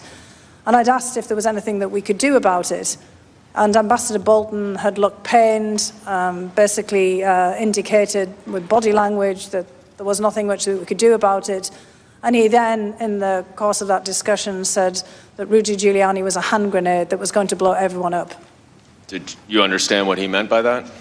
I did, actually. What did he mean? Well, I think he meant that, obviously, what Mr. Giuliani was saying was pretty explosive in any case. He was frequently on television making quite incendiary remarks about everyone involved in this, and that he was clearly pushing forward issues and ideas that would, probably come back to haunt us. And, in fact, I think... According to Hill's description, Bolton said that Giuliani's influence could be an obstacle to increased White House engagement with Ukraine. He instructed his staff not to meet with Giuliani. In June, Volker and Sondland relayed to Ambassador Taylor that President Trump wanted to hear from Zelensky before scheduling the meeting in the Oval Office. Ambassador Taylor testified that he did not understand at the time what that meant. Around this time, the president publicly expressed that he thought it would be okay to accept foreign interference to assist his campaign if it was in the form of opposition research on his opponent. Let's listen to that shocking interview. Campaign this time around, if foreigners, if Russia, if China, if someone else offers you information on an opponent, should they accept it or should they call the FBI? I think maybe you do both. I think you might want to listen. There's nothing wrong with listening. If somebody called from a country, Norway, we have information on your opponent. Oh, I think I'd want to hear it. You want that kind of interference in our elections? It's not an interference. They have information. I think I'd take it. Shocking video. Meanwhile, Giuliani continued to press Ukraine to do the president's political dirty work. On June 21, for instance, Giuliani tweeted the following: New press of Ukraine still silent on investigation of Ukrainian interference in the 2016 election and alleged Biden bribery of President Poroshenko. Time for leadership, and investigate both if you want to purge how Ukraine was abused by Hillary and Obama people. The quid pro quo scheme was taking shape. Giuliani was publicly advocating for Ukraine to conduct politically motivated investigations, while President Trump refused to schedule an Oval Office meeting for Ukraine's new president. As Ambassador Sondland testified, the scheme to pressure Ukraine to conduct these investigations would only get more insidious with time.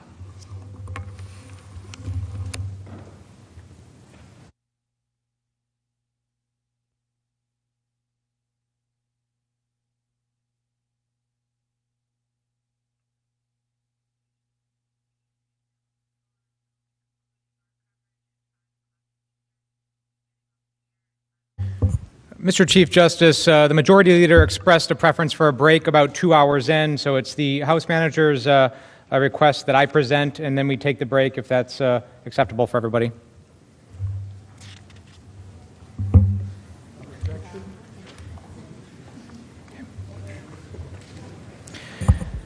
Mr. Chief Justice, members of the Senate, Counsel for the President, and the American people, where were you on July 25th, 2019?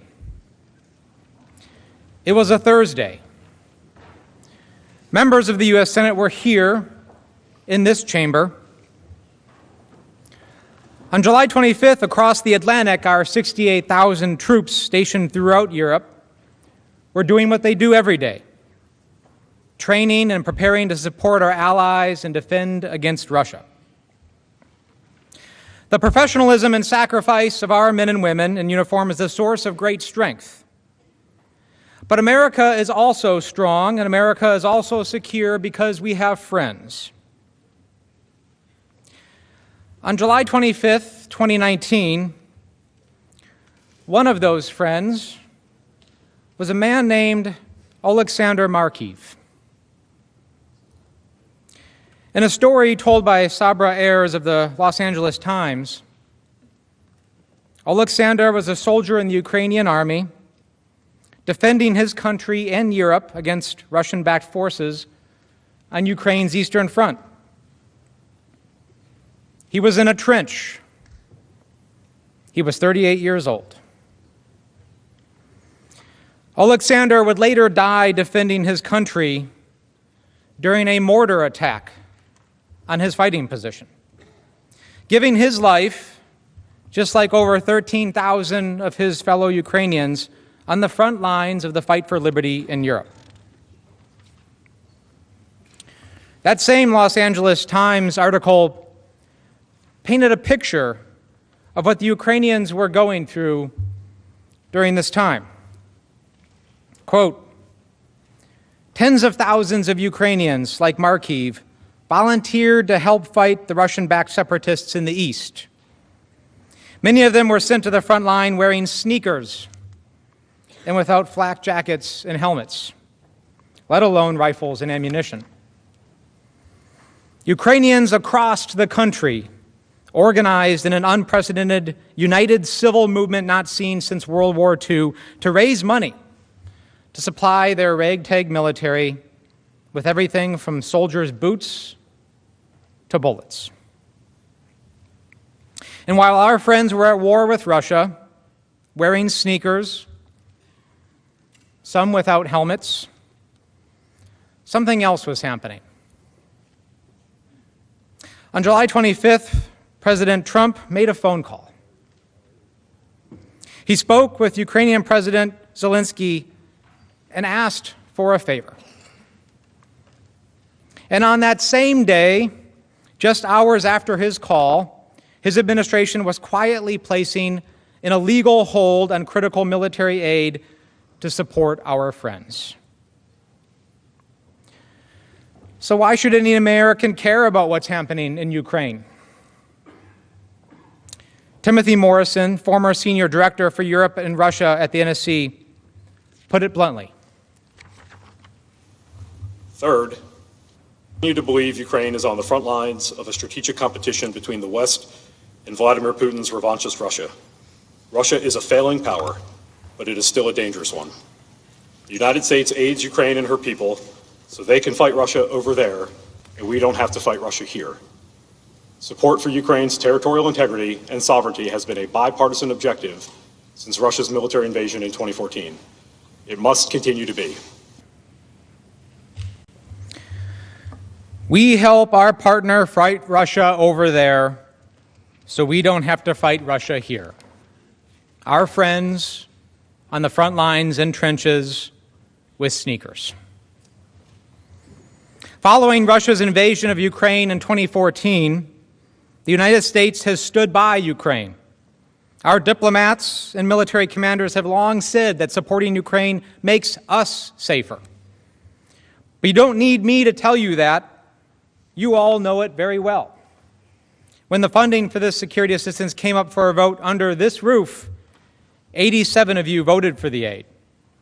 And many of you have been staunch advocates for Ukraine, working in a nonpartisan way to support our friends. And that support makes a lot of sense, because politics should not play a part in ensuring that Ukraine can battle Russian aggression. This body has in so many ways set that example. Protecting Europe from Russia is not a political game. Let me provide some background.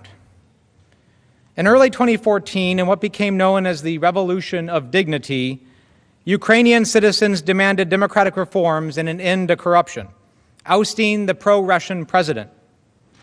Within days, Russian military forces and their proxies invaded Ukraine, annexing Crimea and occupying portions of eastern Ukraine.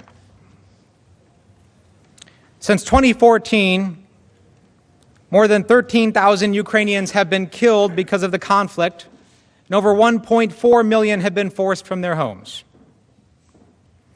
Russia's invasion of Ukraine is the first attempt to redraw Europe's borders since World War II.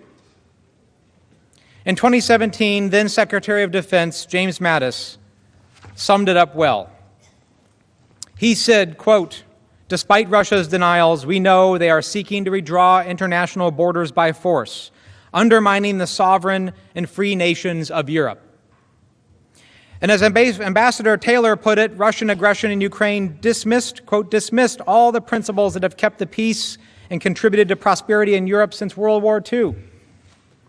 It's clear that Russia is not just a threat in Europe, but for democracy and freedom around the world. Our friends and allies have also responded, imposing sanctions on Russia and providing billions of dollars in economic, humanitarian, and security assistance to Ukraine. This has been an international effort. Today, the European Union is the single largest contributor of foreign assistance to Ukraine, having provided roughly $12 billion in grants and loans since 2014. And the United States has provided over $3 billion in assistance in that time. Because we all know that we can't separate our own security from the security of our friends and allies. That's why the U.S. has provided economic security and humanitarian assistance in the form of equipment and training. Ambassador Taylor testified that American aid is a concrete demonstration of our, quote, "commitment to resist aggression and freedom and defend freedom." He also detailed the many benefits of our assistance for Ukraine's forces. Mr. Chairman, the security assistance that we provide it takes many forms. One of the components of that assistance is counter-battery radar. Another component are sniper weapons. These weapons and this assistance it allows the Ukrainian military to deter further incursions by the Russians against Ukrainian territory. If that further incursion, further aggression were to take place, more Ukrainians would die. So it is a deterrent effect that these weapons provide.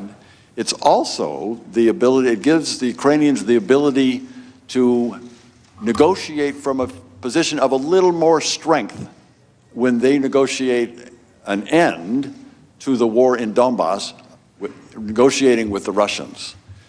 This also is a way that would reduce the number of Ukrainians who would die. I would like to make a finer point of how this type of aid helps, because I know something about counter-battery radar. In 2005, I was an Army Ranger serving in a Special Operations Task Force in Afghanistan. We were at a remote operating base along the Afghan-Pakistan border. And frequently, the insurgents that we were fighting would launch rockets and missiles onto our small base. But luckily, we were provided with counter-battery radar. So 20, 30, 40 seconds before those rockets and mortars rained down on us, an alarm would sound. And we would run out from our tents and jump in to our concrete bunkers and wait for the attack to end. This is not a theoretical exercise, and the Ukrainians know it. For Ukraine, aid from the U.S. actually constitutes about 10% of their military budget. It's safe to say that they can't fight effectively without it. So there is no doubt U.S. military assistance to Ukraine makes a real difference in the fight against Russia. In 2019, Congress provided $391 million in security assistance. This included $250 million through the Department of Defense, the Ukraine Security Assistance Initiative, USAI, and $141 million through the State Department's Foreign Military Financing Program, FMF. President Trump signed the bill to authorize this aid in August 2018 and signed another bill to fund it the following month. The aid was underway. The train was leaving the station and following the same track it had followed every single year. But all of this was about to change. In July of 2019, President Trump ordered the Office of Management and Budget, OMB, to put a hold on all of the aid. The president personally made this decision even after his own appointed advisors warned him that it wasn't in our country's interest to withhold the aid, after overwhelming support in this Senate and against long-standing policy even in his own administration. But what's most interesting to me about this is that he was only interested in the Ukraine aid, nobody else. The U.S. provides aid to dozens of countries around the world, lots of partners and allies. He didn't ask about any of them, just Ukraine. The most important question here is, why would he do that? What was his motivation? Well, we now know why. This hold shocked people across our own government. The Department of Defense, along with the State Department, had already certified to Congress that Ukraine had implemented sufficient anti-corruption reforms to get the funds. And the Defense Department had already notified Congress of its intent to deliver the assistance. So let's recap all of this. Congress had already funded it. Our own government had already certified that it met all the standards it had met every other year. And Congress had already been notified just like every other year. In a series of meetings of the national security agencies, everyone except the OMB supported the provision of the assistance. And OMB, as we know, is headed by Mick Mulvaney, the President's Chief of Staff. Ukraine experts at DoD, the State Department, and the White House emphasized that it was in the national security interest of the U.S. to continue to support Ukraine in its fight. But it wasn't just the national security concern, because many people thought that the hold was just outright illegal. And they were right. It was. The president's hold did violate the law, because just last week, Congress's independent nonpartisan watchdog, the Government Accountability Office, released an opinion finding that the hold was illegal. President Trump held the military aid money for so long that the administration ran out of time to spend the money. Ultimately, even after the president lifted the hold on September 11th, again with no clear explanation why, we, the Congress, had to pass another law to extend the deadline, delaying the delivery of the aid. In the same LA Times article that told the story about our friend Mr. Markiv, Ukrainian defense spokesperson said that even though the hold had been lifted, this was in September, quote, "It has not reached us yet." That spokesperson went on to say, quote, "It is not just money from the bank, it is arms, equipment, and hardware." And to this day, millions of dollars still haven't been spent. Although our government neither informed Ukraine of the hold nor publicly announced it, Ukraine quickly learned about it. On July 25th, the same day as President Trump's call with President Zelensky, officials at Ukraine's embassy here in Washington emailed DOD to ask about the status of the funding. By mid-August, officials at DOD, the State Department, and the NSC received numerous questions from Ukrainian officials about the hold. Everyone was worried. And not just because of the urgent need for the equipment on the front lines, but also because of the message that it sent. You see, President Zelensky had just been sworn in. They were very vulnerable. And as we all know, Vladimir Putin looks for vulnerability. He looks for hesitation. He looks for delay. And any public sign of a hold on that aid could be a sign of weakness that could show him it was time to pounce. President Trump's hold on the Ukraine assistance was eventually publicly reported on August 28th. As we will explain, Ukraine fully understood that the hold was connected to the investigations that President Trump wanted.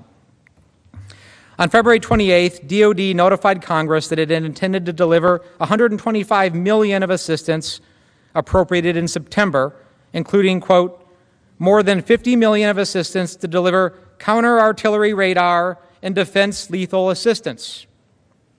Congress cleared the notification, which enabled DOD to begin spending the funds.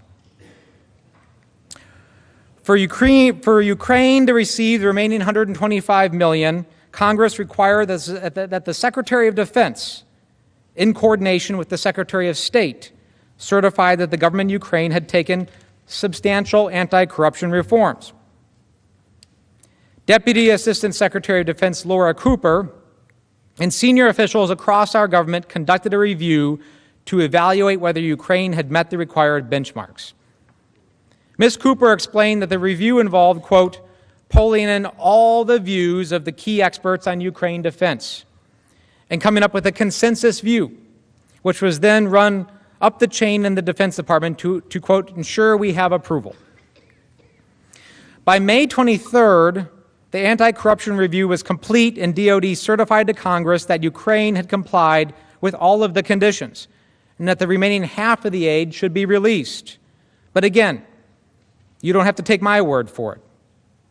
On May 23rd, in a letter to Congress, one of President Trump's senior political appointees, the Undersecretary of Defense for Policy, wrote, quote, on behalf of the Secretary of Defense and in coordination with the Secretary of State, I have certified that the government of Ukraine has taken substantial actions to make defense institutional reforms for the purposes of decreasing corruption, increasing accountability, and sustaining improvements of combat capability enabled by U.S. assistance, end quote. Congress then cleared the funding, which should have allowed Ukraine to receive the aid, but we know that's not what happened. On June 18th, as DOD was preparing to send the aid, they issued a press release, like they normally do, announcing that it would provide $250 million in security assistance to Ukraine for, quote, additional training, equipment, and advisory efforts to build the capacity of Ukraine's armed forces. So this included sniper rifles, rocket-propelled grenades, counter-artillery radar, command and control, electronic warfare, secure communications, vehicles, night vision, and medical equipment. However, according to the New York Times, one day after the Defense Department issued this press release, one day, Assistant to the President Robert Blair, who works for Mick Mulvaney, called OMB Acting Director Russell Vought to tell him, quote, "We need to hold it up." The "it" was the assistants. That same day, June 19th, President Trump gave an interview on Fox News where he raised the so-called CrowdStrike conspiracy theory that Ukraine, not Russia, had interfered in the 2016 election, a line he would echo during his July 25th call with President Zelensky. This theory, by the way, has been advanced by Russian propaganda that try to take attention away from Russian interference and shift it onto Ukraine. And it's a theory that has been universally debunked by U.S. intelligence and law enforcement. Nonetheless, the president, spurred by the June 18th press release, and with the false theory that Ukraine interference in the with the false theory about the Ukraine interference, supposedly, in the 2016 election, the president started asking about the Ukraine assistance. And on June 19th, OMB Associate Director for National Security, Michael Duffy, emailed Elaine McCusker, the DoD comptroller. He said, quote, "The president had questions about the press report and that he was seeking additional information." This was a reference to an article in the Washington Examiner, shown here on the slide in front of you. The White House withheld this email from the House, of course. We first learned of it from Duffy's deputy, Mark Sandy, who testified that he was copied on it. Subsequently, as a result of a lawsuit under the Freedom of Information Act, the public, and therefore Congress, received a copy of that email. But the White House still refuses to comply with the subpoenas for this and other documents. On June 20th, McCusker responded to President Trump's inquiry by providing Sandy information on the Security Assistance Program. Sandy shared the information with Duffy, but he did not know whether Duffy shared the information with the White House. Laura Cooper also recalled receiving an email inquiry about Ukraine security assistance, quote, a few days after DoD's June 18th press release. She noted that it was, quote, relatively unusual to receive questions from the president. In response, DoD provided materials explaining that the $250 million funding package was for additional training, equipment, advisory efforts to build the capacity of Ukraine's armed forces. DoD emphasized, quote, almost all of the dozens of vendors are U.S. companies, meaning that this funding also benefited U.S. businesses and workers.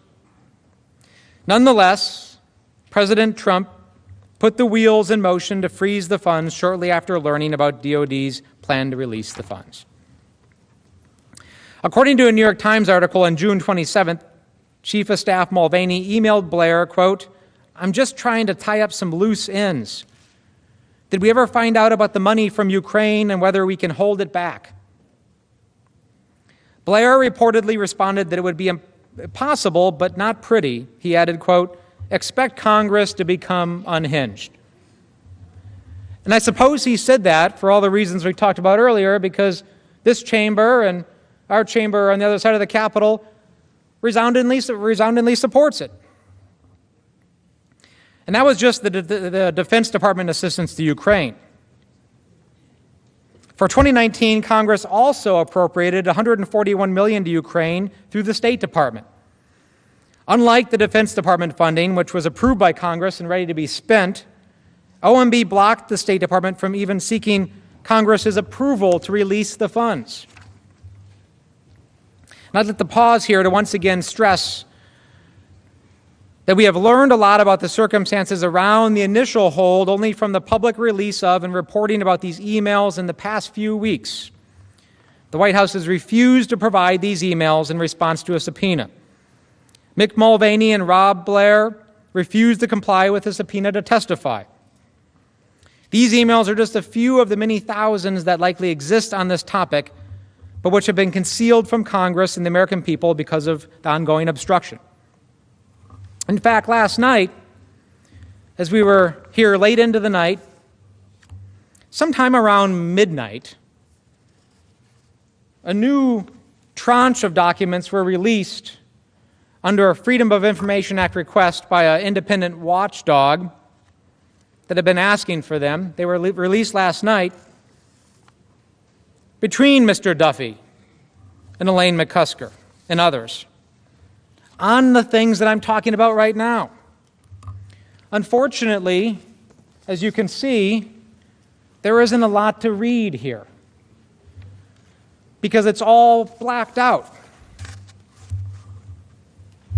So if the president's lawyers contest any of the facts that I'm talking about, you should demand to see the full record. The American people deserve to see the full truth when it comes to presidential actions. But back to the timeline.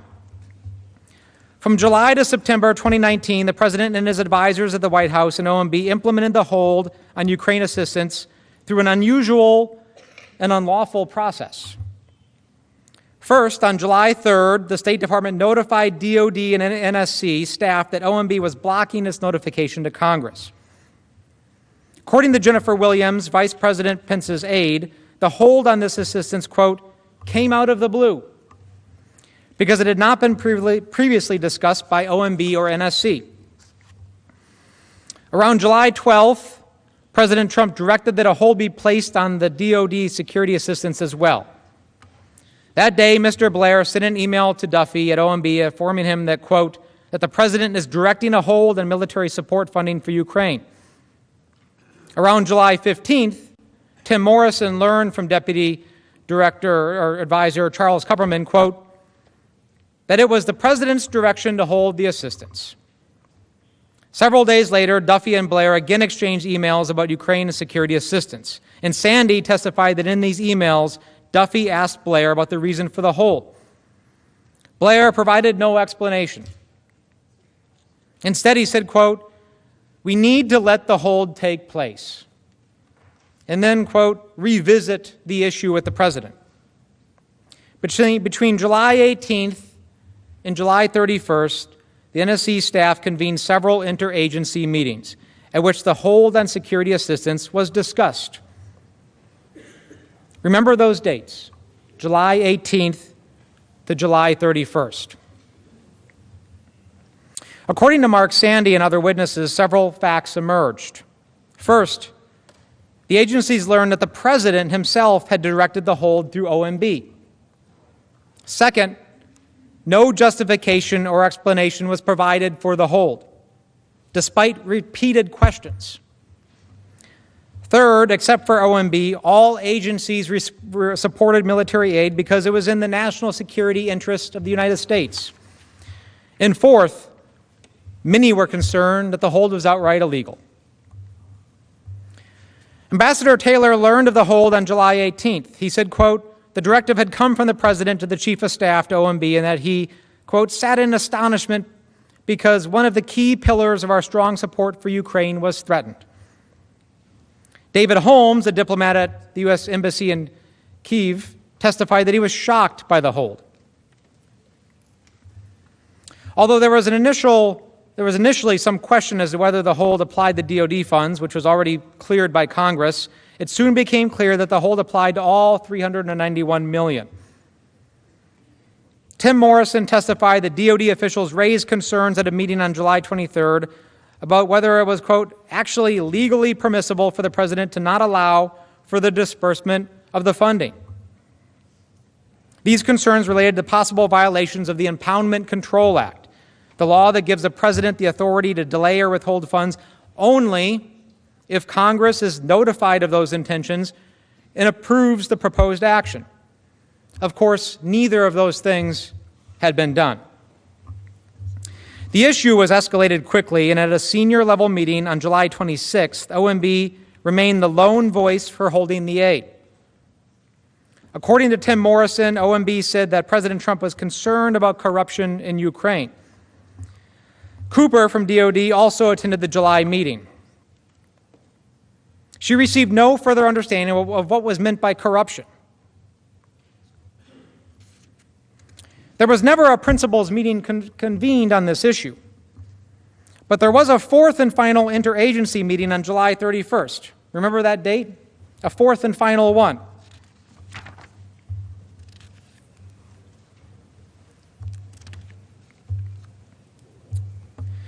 There is a process for making sure that U.S. aid money makes it to the right place, to the right people.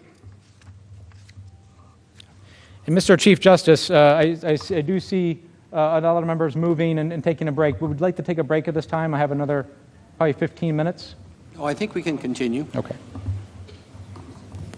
If I may, what I was going to suggest was at 6:30, we take a 30-minute break for dinner. Okay. If that would work. So break at 6:30? Yep, okay.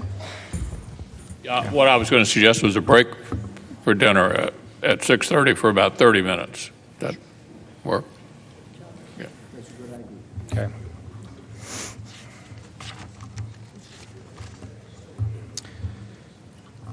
So we know there was a hold, but there was no lawful way to implement that hold. So the OMB had to use creative methods. There is a process for making sure that U.S. aid money makes it to the right place, to the right people, a process that has been followed every year since Congress approved security assistance to Ukraine. The administration needed to find a creative way of getting around that process. Later in the evening of July 25th, the OMB found that way, even though DOD had already notified Congress that the funds would be released. Here is how it worked. First, OMB issued guidance asserting that there was an ongoing review of assistance, even though none of the witnesses who testified were aware of any review of assistance. Second, OMB also attempted to hide the hold in a series of technical footnotes and funding documents. And third, OMB's leadership also transferred responsibility for approving funding obligations from career civil servant Mark Sandy to a political appointee, Mark Duffy, someone with no relevant experience in this funding.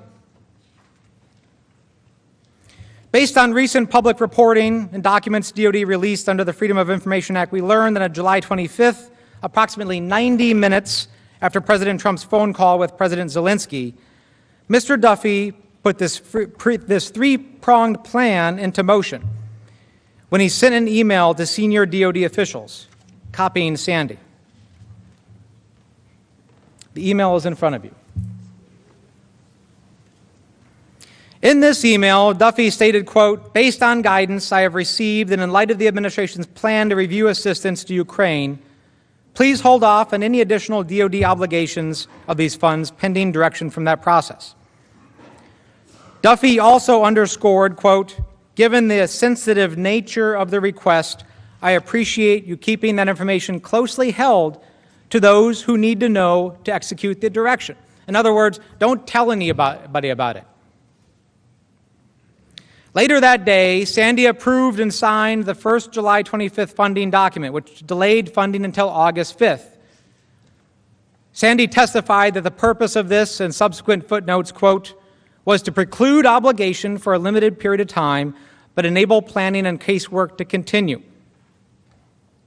Sandy also testified that his use of footnotes was unusual and that in his 12 years of OMB experience, he could, quote, not recall another event like it. On July 29th, Duffy told Sandy he would no longer be responsible for approving the release of DOD Ukraine funding. This was only weeks after Sandy had raised questions about the legality of the president's hold. Duffy also revoked the authority for approving the release of the State Department funding from Sandy's colleague at OMB. In short, Duffy assumed approval authority for all $391 million of the assistance. Over the next several weeks, with Duffy in charge, OMB continued to issue funding documents that kept kicking the can down the road, supposedly to allow for an interagency process. And remember, an interagency process that had already wrapped up back in July. While inserting the whole time footnotes threw out the apportionment documents stating that the delay wouldn't affect the program. And yet concerns continued to be relayed within DOD that it had. In total, OMB issued 9 of these documents between July 25th and September 10th. Even as OMB was implementing the president's hold, officials inside OMB advocated for the release of the funds. On August 7th, OMB staff sent a memo to Director Vaught recommending removing the hold because the assistance was consistent with the national security strategy in terms of 1, supporting a stable, peaceful Europe, 2, the fact that the aid countered Russian aggression, and 3, that there was bipartisan support for the program. This meant that experts at every single relevant agency involved opposed the hold. By mid-August, DOD raised concerns that it might not be able to fully spend the DOD funds before the end of the fiscal year. Laura Cooper testified that DOD estimated $100 million of the aid was at risk of not getting to Ukraine. DOD concluded that it could no longer support OMB's claim that the footnotes, quote, that, quote, this brief pause in obligations will not preclude DOD's timely execution of the final policy direction, end quote. Sandy testified that this sentence in the footnote was, quote, at the heart of that issue about ensuring that we don't run afoul of the Impoundment Control Act. Records produced in response to a FOIA lawsuit show that Mr. Duffy and Ms. McCusker exchanged emails on August 20th, and on that date, OMB modified the footnote. These emails are almost entirely redacted. However, all the subsequent footnotes issued by OMB during the pendency of the hold removed the sentence regarding DOD's ability to fully obligate the funds by the end of the fiscal year. Nevertheless, OMB continued to implement the hold at the President's direction. We know from emails released last night that as of September 5th, OMB was continuing to instruct DOD to hold the aid.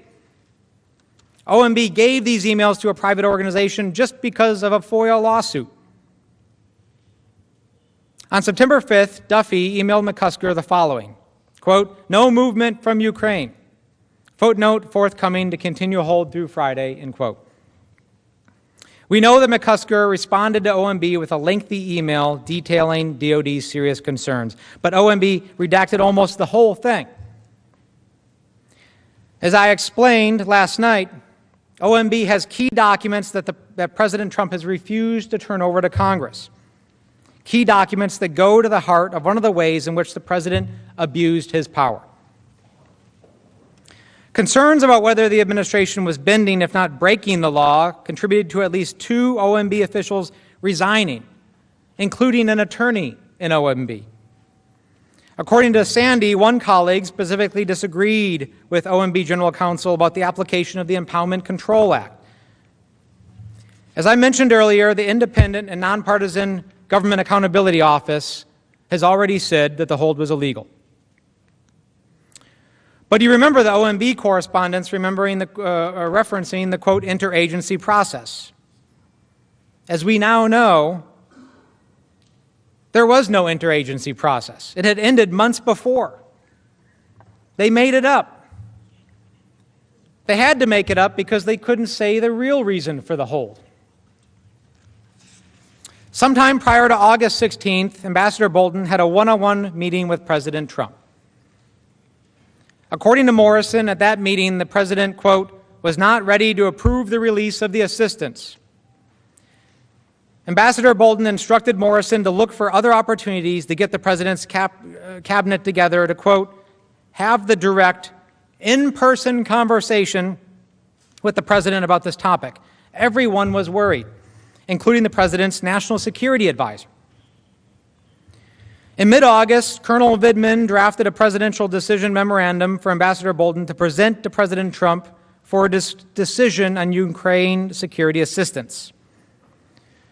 The memorandum recommended that the hold be lifted. Morrison testified that the memorandum was never provided to the President because of other competing issues. Morrison testified that a meeting with the President was never arranged in August, reportedly because of scheduling problems. According to recent press reports, on August 30th, Secretary of Defense Esper, Secretary of State Pompeo met with President Trump and implored him to release the security assistance because doing so was in the interests of the United States. However, President Trump continued to ignore everybody. Later that day, Duffy emailed Undersecretary of Defense Elaine McCusker and wrote, quote, "Clear direction from POTUS to hold." The Ukrainian government knew of President Trump's hold on security assistance well before it was publicly reported on August 28th. This was not surprising. U.S. diplomat Catherine Croft testified it was, quote, "inevitable that it was eventually going to come out." She said 2 individuals from the Ukrainian embassy here in Washington approached her approximately a week apart, quote, "quietly and in confidence, to ask me about an OMB hold on Ukraine security assistance." She could not precisely recall the dates of these conversations, but testified that she was, quote, "very surprised at the effectiveness of my Ukrainian counterparts." Everyone was worried. So why would these diplomats quietly make this inquiry? It's because if it had gone public, it would show that weakness against Russia that was so concerning to everybody involved. She said, quote, "I think that if this were public in Ukraine, it would be seen as a reversal of our policy. It would be a really big deal in Ukraine and an expression of declining U.S. support for Ukraine." Meanwhile, Laura Cooper testified that DOD heard from the Ukrainian embassy on July 25th, the same day as President Trump's call to President Zelensky.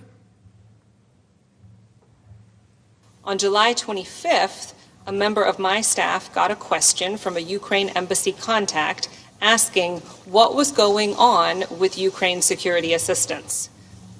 Because at that time, we did not know what the guidance was on USAI. The OMB notice of apportionment arrived that day, but this staff member did not find out about it until later. I was informed that the staff member told the Ukrainian official that we were moving forward on USAI, but recommended that the Ukraine embassy check in with state regarding the FMF. USAI referred to the $250 million that OMB blocked DOD from sending to Ukraine. FMF referred to the $141 million that they blocked from the State Department. On July 25th, Cooper's staff also received 2 emails from the State Department revealing that the Ukrainian embassy was, quote, "asking about security assistance," and that the Hill knows about the FMF situation to an extent, and so does the Ukrainian embassy. One of Cooper's staff members reported additional contacts with Ukrainian officials about the hold in August. Finally, we know the Ukrainians knew about the hold because the New York Times published an interview with the former Deputy Foreign Minister of Ukraine, Elena Zirkle. She stated that she and President Zelensky's office received a cable in late July informing them of the hold. In short, by the time of Politico's report on August 28th, the Ukrainians were well aware that the aid was not only important, was not the only important official act that the White House was withholding from them. The long-sought White House visit for President Zelensky was also in limbo. As all of this transpired, Ukrainian troops were still on the front lines in eastern Ukraine, facing off against Russian-backed forces, dying in defense of their country. Ambassador Bill Taylor visited those Ukrainian troops on July 26. He recalled seeing, quote, "the armed and hostile Russian-led force on the other side of the damaged bridge across the line of the contact." When asked to reflect on that visit, here is what Ambassador Taylor had to say. Let's talk about July 26th, a lot of years later. You go to the front, you go to Donbass with Ambassador Volker, I believe, and you're on the bridge and you're looking over on the front line at the Russian soldiers. Is that what you recalled? Yes, sir. And you said the commander there, the Ukrainian commander, thanked you for the American military assistance that you knew was being withheld. at that moment. That's correct. How'd that make you feel, sir? Badly. Why? Because it was clear that that commander counted on us. It was clear that that commander had confidence in us. It was clear that that commander was appreciative of the capabilities that he was given by that assistance, but also the reassurance that we were supporting him. Like me, Ambassador Taylor is a combat veteran. In fact, he was awarded a Bronze Star. Ambassador Taylor knew how vital our military aid was to those Ukrainian troops because he knows what it feels like to have people counting on you.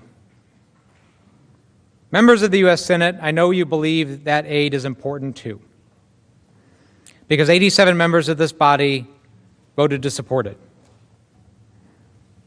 President Trump did not think the aid was important last year. He ignored you and the direction of Congress. He betrayed the confidence of our Ukrainian partners and U.S. national security when he corruptly withheld that aid. And he did so because he simply wanted to help his own political campaign. Our men and women in uniform deserve better. Our friends and allies deserve better. The American people deserve better.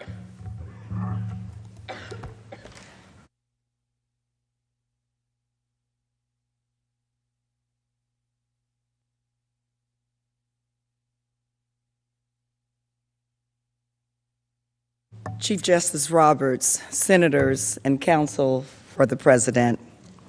Now I want to talk to you about the White House meeting that President Trump offered to President Zelensky during their first phone call in April. But as you know, that meeting has not been scheduled. It was never scheduled. Ambassador Sondland testified that after the May 23rd meeting with President Trump, it became clear that President Zelensky would not be invited to the Oval Office until he announced the opening of investigations that would benefit President Trump's re-election. During his testimony, Ambassador Sondland stressed that it was a clear quid pro quo. Let's listen. I know that members of this committee frequently frame these complicated issues in the form of a simple question. Was there a quid pro quo? As I testified previously, with regard to the requested White House call and the White House meeting, the answer is yes.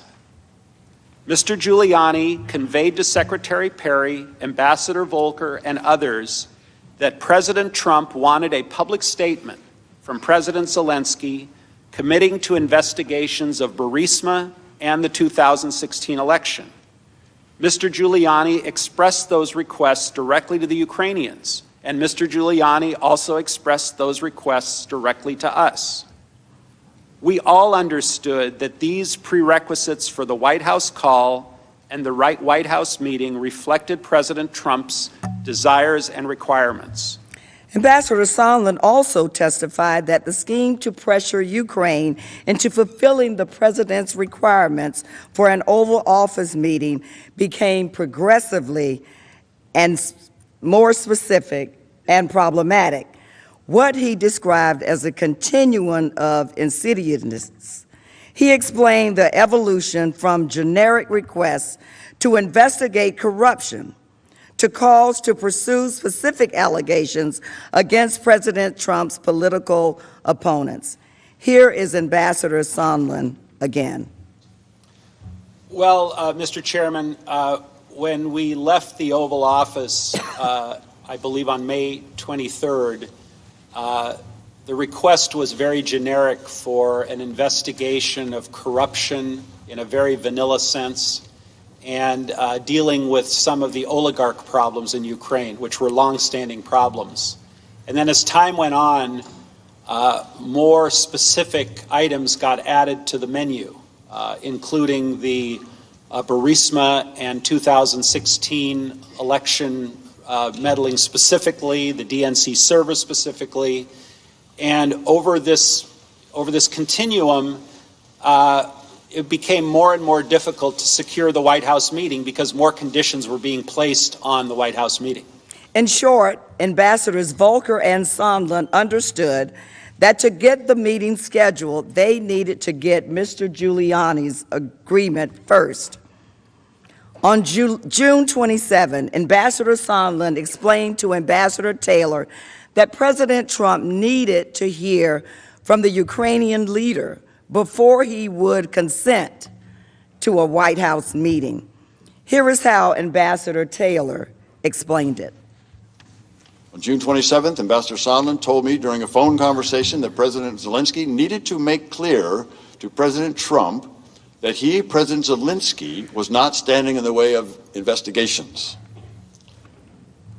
Diplomat David Holmes testified that he understood early on the investigations to mean the Burisma Biden investigations that Mr. Giuliani and his associates had been speaking about publicly.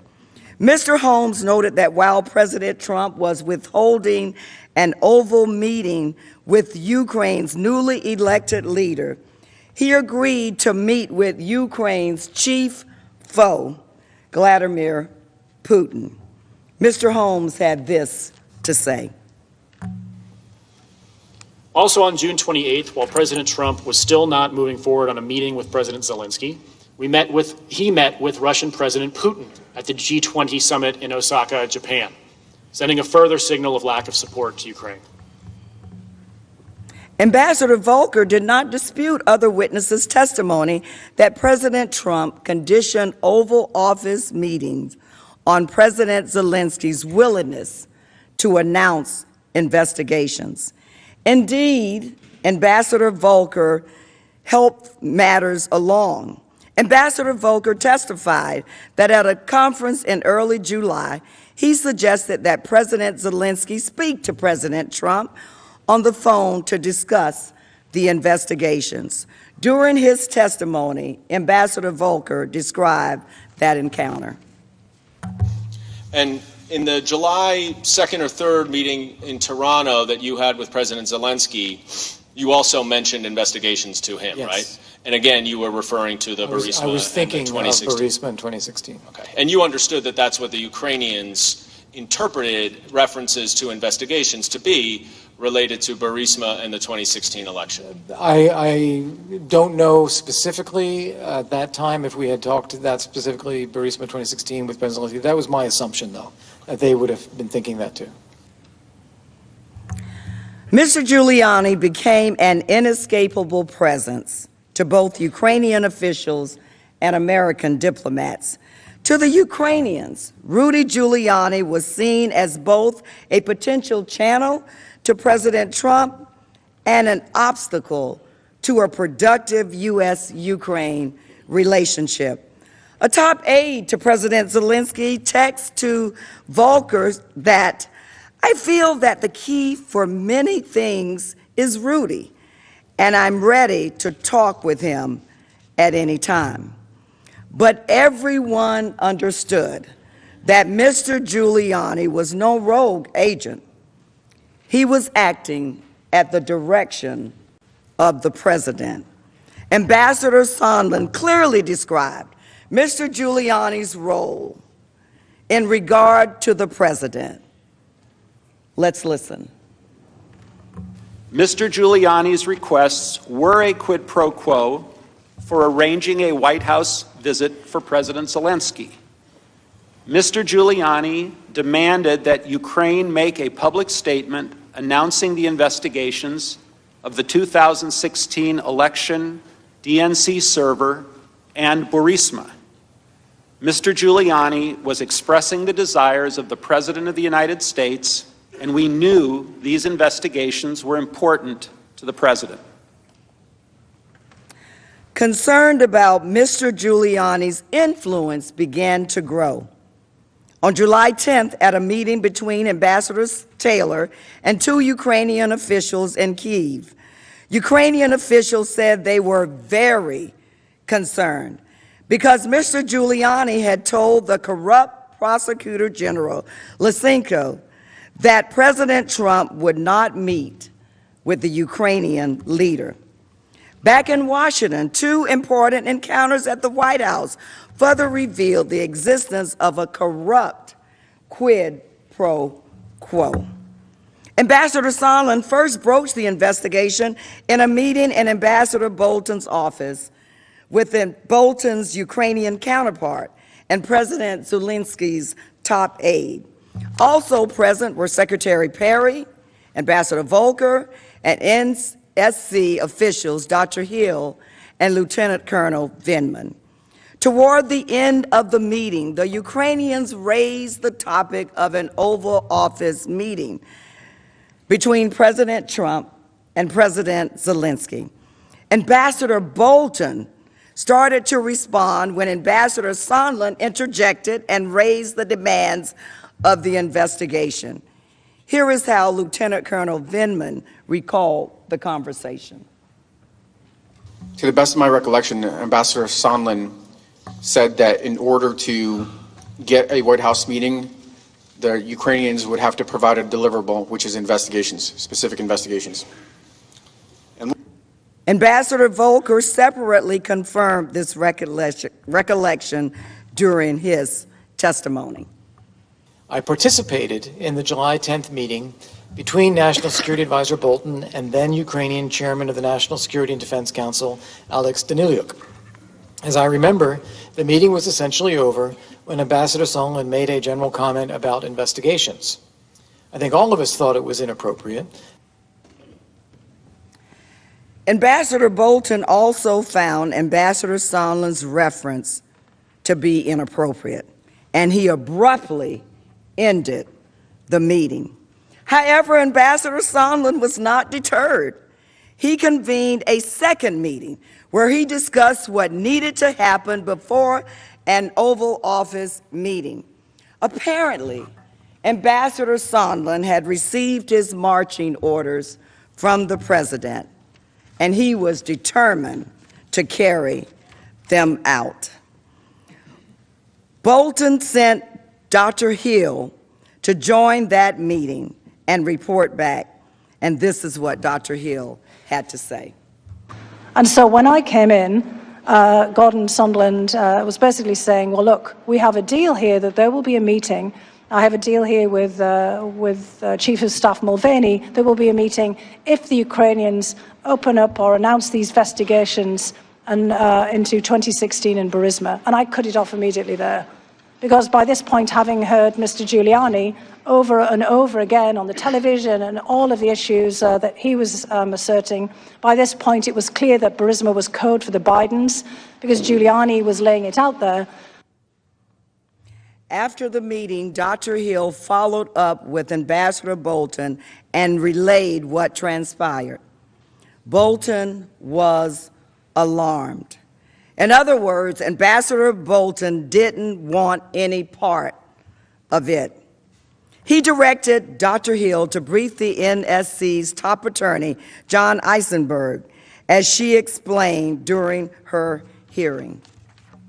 What was that Question specific you're asking. instruction? The specific instruction was that I had to go to the lawyers, to John Eisenberg, our senior counsel for the National Security Council, to basically say, you tell Eisenberg, Ambassador Bolton told me, that I am not part of this whatever drug deal that Mulvaney and Sondland are cooking up.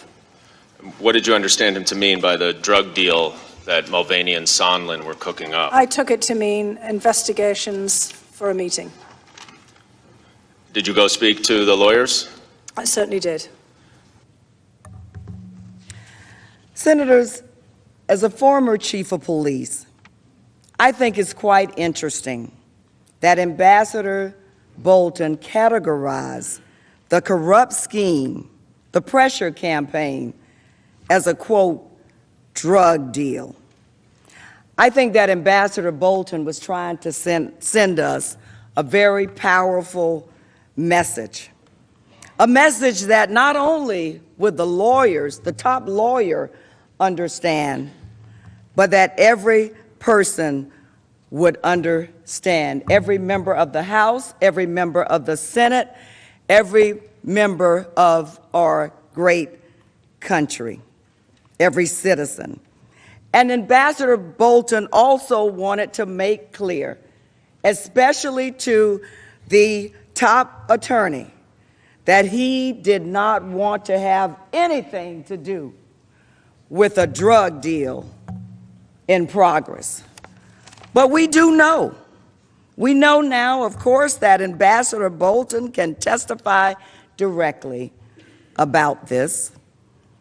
He can testify directly for himself about this meeting if he appears before this body, as he has indicated that he is prepared to do if this body is willing to issue a subpoena. We need to hear from Ambassador Bolton, and I know the American people want to hear from Ambassador Bolton as well. Dr. Hill testified that she spoke to Mr. Eisenberg twice. Dr. Hill also indicated that Mr. Eisenberg took notes of their meeting, which we, to no surprise now, do not have. We have not received because of the president's obstruction. It's clear Ambassador Sondland was not operating a rogue operation. He testified that everyone was in the loop. Let's listen once again. Everyone was in the loop. It was no secret. Everyone was informed via email on July 19th, days before the presidential call. As I communicated to the team, I told President Zelensky in advance that assurances to run a fully transparent investigation and turn over every stone were necessary in his call with President Trump. In the email referenced, Ambassador Sondland wrote the following to Secretary Pompeo, Secretary Perry, and Mr. Mulvaney regarding President Zelensky. He is prepared to receive POTUS's call. We'll assure him that he intends to run a fully transparent investigation and will turn over every stone. Both Mulvaney and Perry responded to the email noting that the head of state call would be scheduled right away. Now you may be asking, what did Mulvaney know about these investigations? And did he have any conversations with President Trump about them?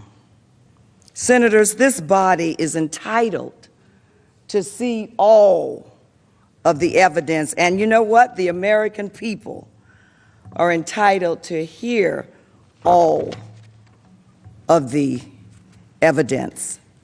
And while the nature of the drug deal we've talked about was uncontested, it is important for the country to know that everyone was involved, because we've heard it, everyone was in the loop.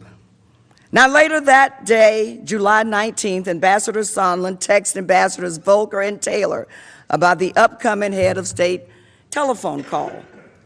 And the text said, looks like POTUS call tomorrow. I spoke directly to Zelensky and gave him a full briefing. He's got it.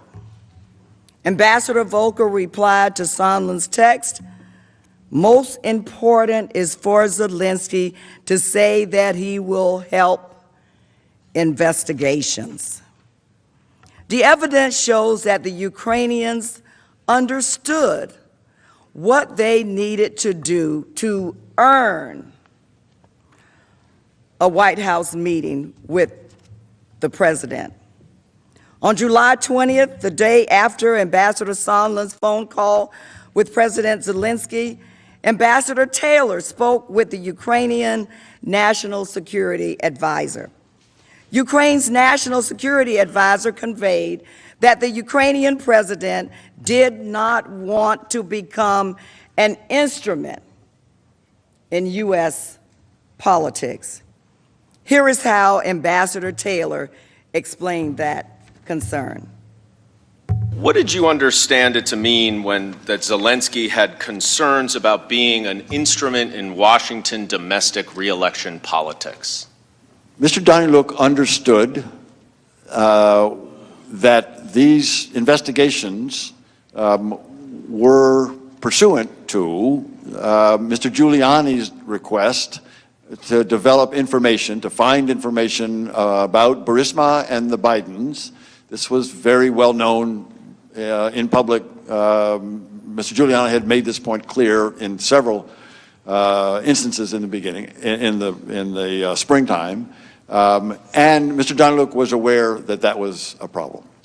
And would you agree that because President Zelensky is worried about this, they understood at least that there was some pressure for them to pursue these investigations? Is that fair?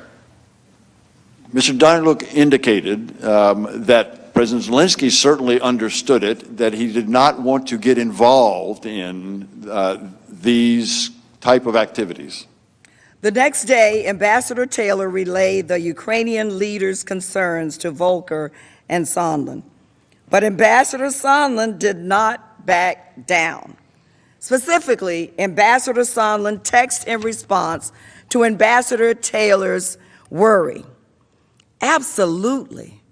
But we need to get the conversation started and the relationship built, irrespective of the pretext. Again, Ambassador Sondland had his marching orders, and he was determined to carry them out.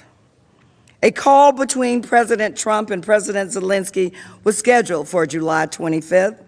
Before the call, President Trump spoke to Sondland and reiterated his expectation that the Ukrainian leader would commit to the investigations. Ambassador Sondland subsequently contacted Ambassadors Volker and relayed the message to him. Volker then texted Zelensky's top aide with President Trump's instructions. Assuming President Z convinces Trump he will investigate, get to the bottom of what happened in 2016, we will nail down the date for a visit to Washington. Senators, in other words, even before the July 25th phone call with President Zelensky, before it ever took place, Ukraine understood what it needed to initiate, that it needed to initiate the investigations into the debunked conspiracy theory about the 2016 election as a condition for President Zelensky, the newly elected Ukrainian president, to visit the White House.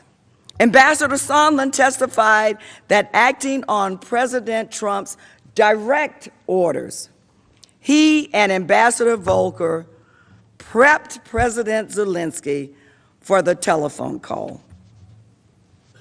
And you would agree that the message in this that is expressed here is that President Zelensky needs to convince Trump that he will do the investigations in order to nail down the date for a visit to Washington, D.C. Is that correct? That's correct. By this time, nonpartisan career officials involved with Ukraine policy had become aware of this quid pro quo. Here is what 3 of them said during their testimony. Ambassador Taylor, the meeting President Zelensky wanted was conditioned on investigations of Burisma and alleged Ukrainian influence in the 2016 elections. Ambassador David Holmes, it was made clear that some action on a Burisma-Biden investigation was a precondition for an Oval Office visit. Dr. Hill, there seems to be an awful lot of people involved.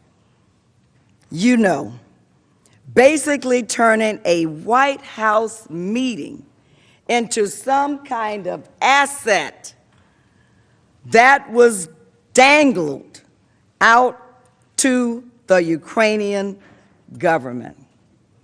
a White House visit, a visit to the Oval Office, dangled out to the Ukrainian government. Senators, I ask you to think about those words as we decide, as you decide, what action you will take. Think about those words. There was no doubt the direction came from the President of the United States. The President was the center of this scheme. Ambassador Sondland testified that Mr. Giuliani was expressing the desires of the President of the United States, and we knew these investigations were important to the President. Ambassador Sondland added that Mr. Giuliani followed the direction of the President, and we followed the President's orders. However, as Ambassador Taylor testified, Ambassador Bolton was not interested in did not want to have the call because he thought it was going to be a disaster.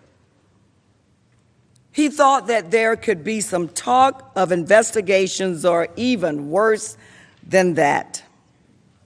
He thought, what was Ambassador, I ask you today, Senators, what was Ambassador Bolton so afraid that President Trump would say to the newly elected Ukrainian president? What was the National Security Advisor so afraid that President Trump would say to President Zelensky? And this is another topic we'd like to ask Ambassador Bolton about if and when he appears before this body.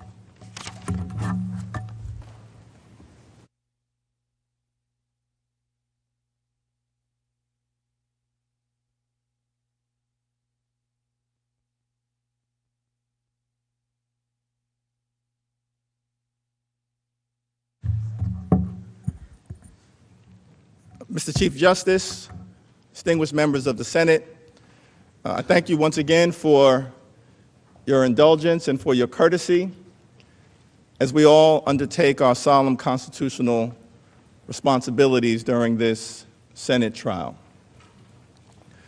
George Washington once observed in his farewell address to the nation that the Constitution is sacredly obligatory upon all.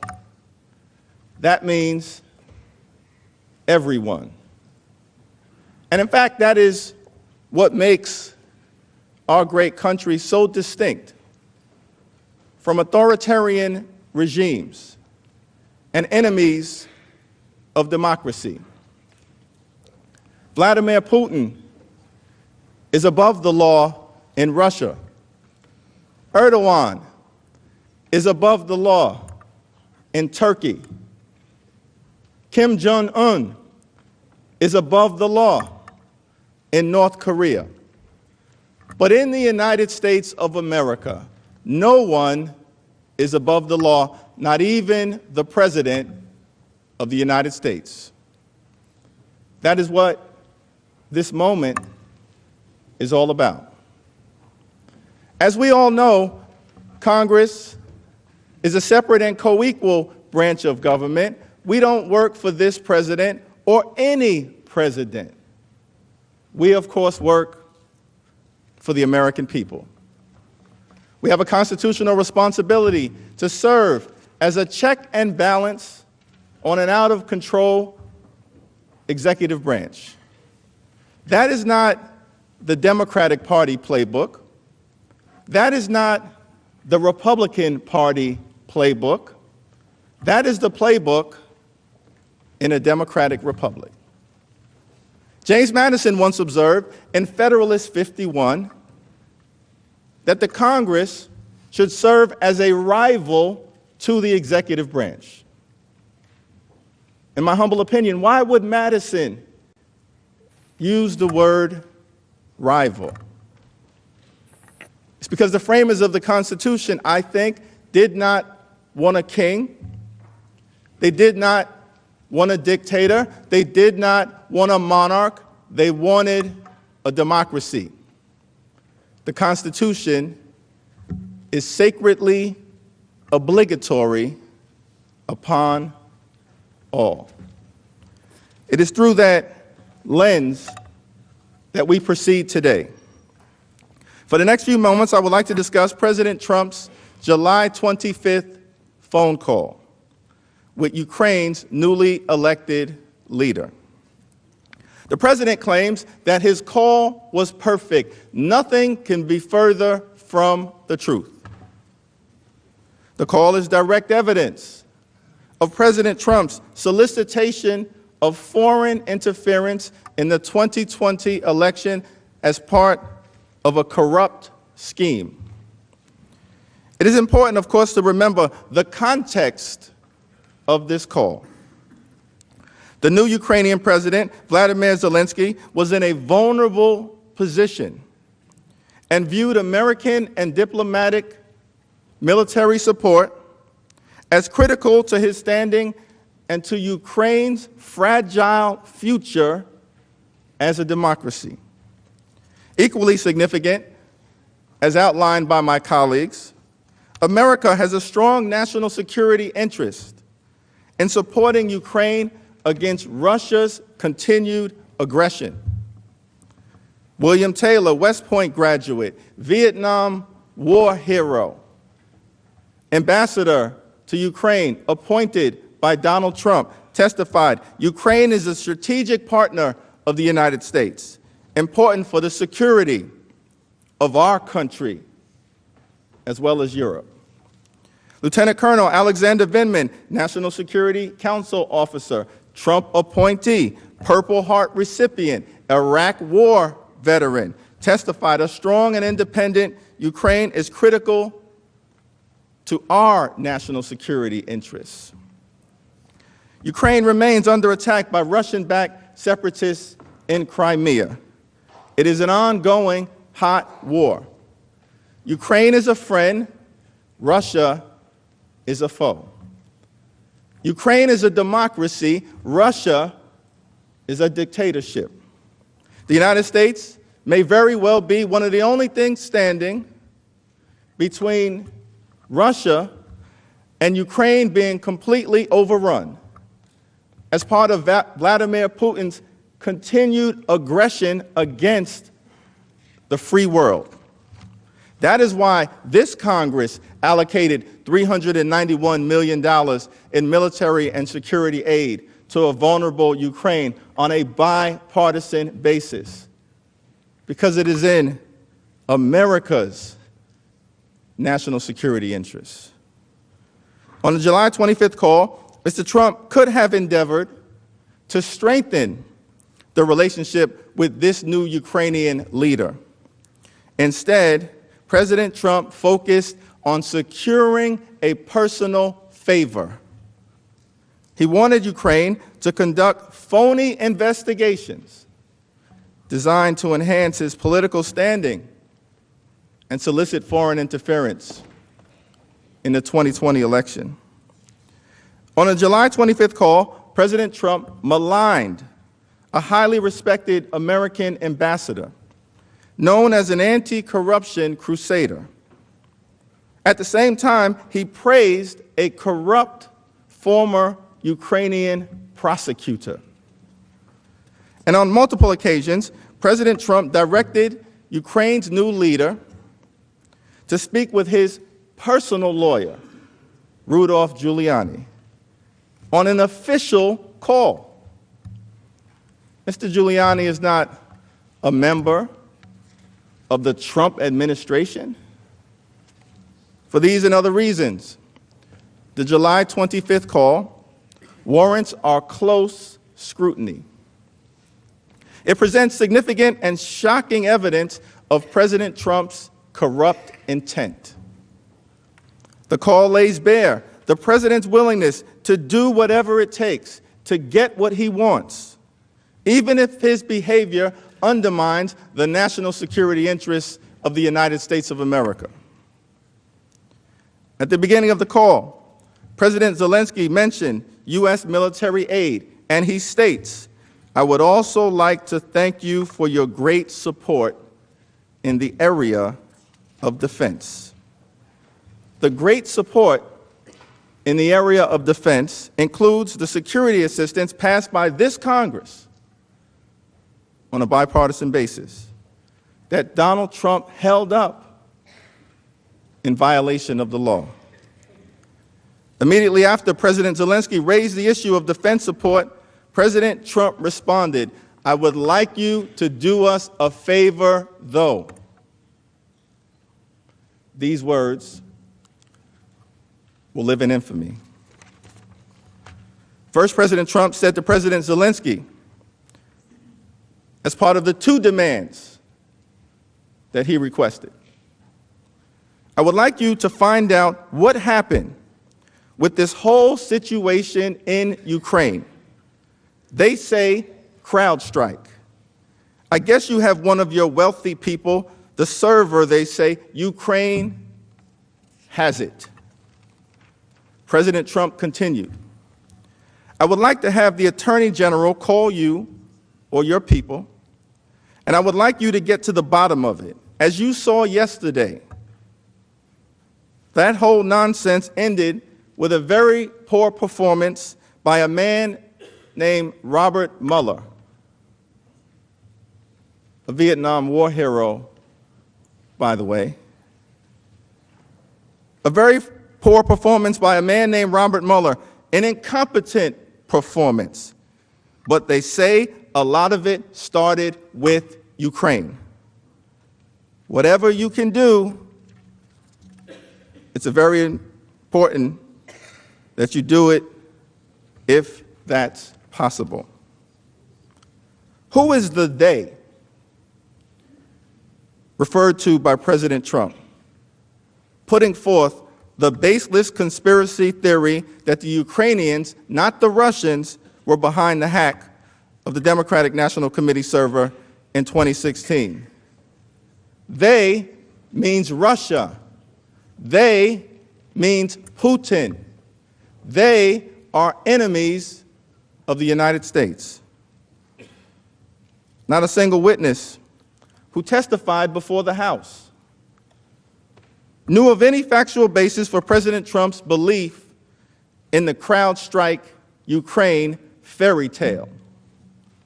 To the contrary, the U.S. intelligence community and this Senate Intelligence Committee assessed that Russia interfered in the 2016 election. As Dr. Fiona Hill testified, the theory that Ukraine interfered in the 2016 election is, quote, "a fictional narrative that has been perpetrated and propagated by the Russian security services." The conspiracy theory that President Trump advanced on the July 25th phone call is stone-cold Russian propaganda. As early as February 2017, Vladimir Putin began to promote this lie during a press conference, saying, quote, "The Ukrainian government adopted a unilateral position in favor of one candidate. More than that, certain oligarchs, certainly with the approval of the political leadership, funded this candidate, or female candidate, to be precise."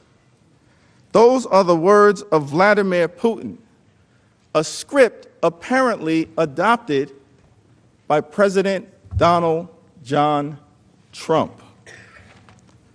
If there was any doubt about who benefits from this unfounded, Russian-inspired conspiracy theory advanced by Donald Trump, Vladimir Putin made it clear when he said in November of 2019, "Thank God no one is accusing us anymore of interfering in U.S. elections.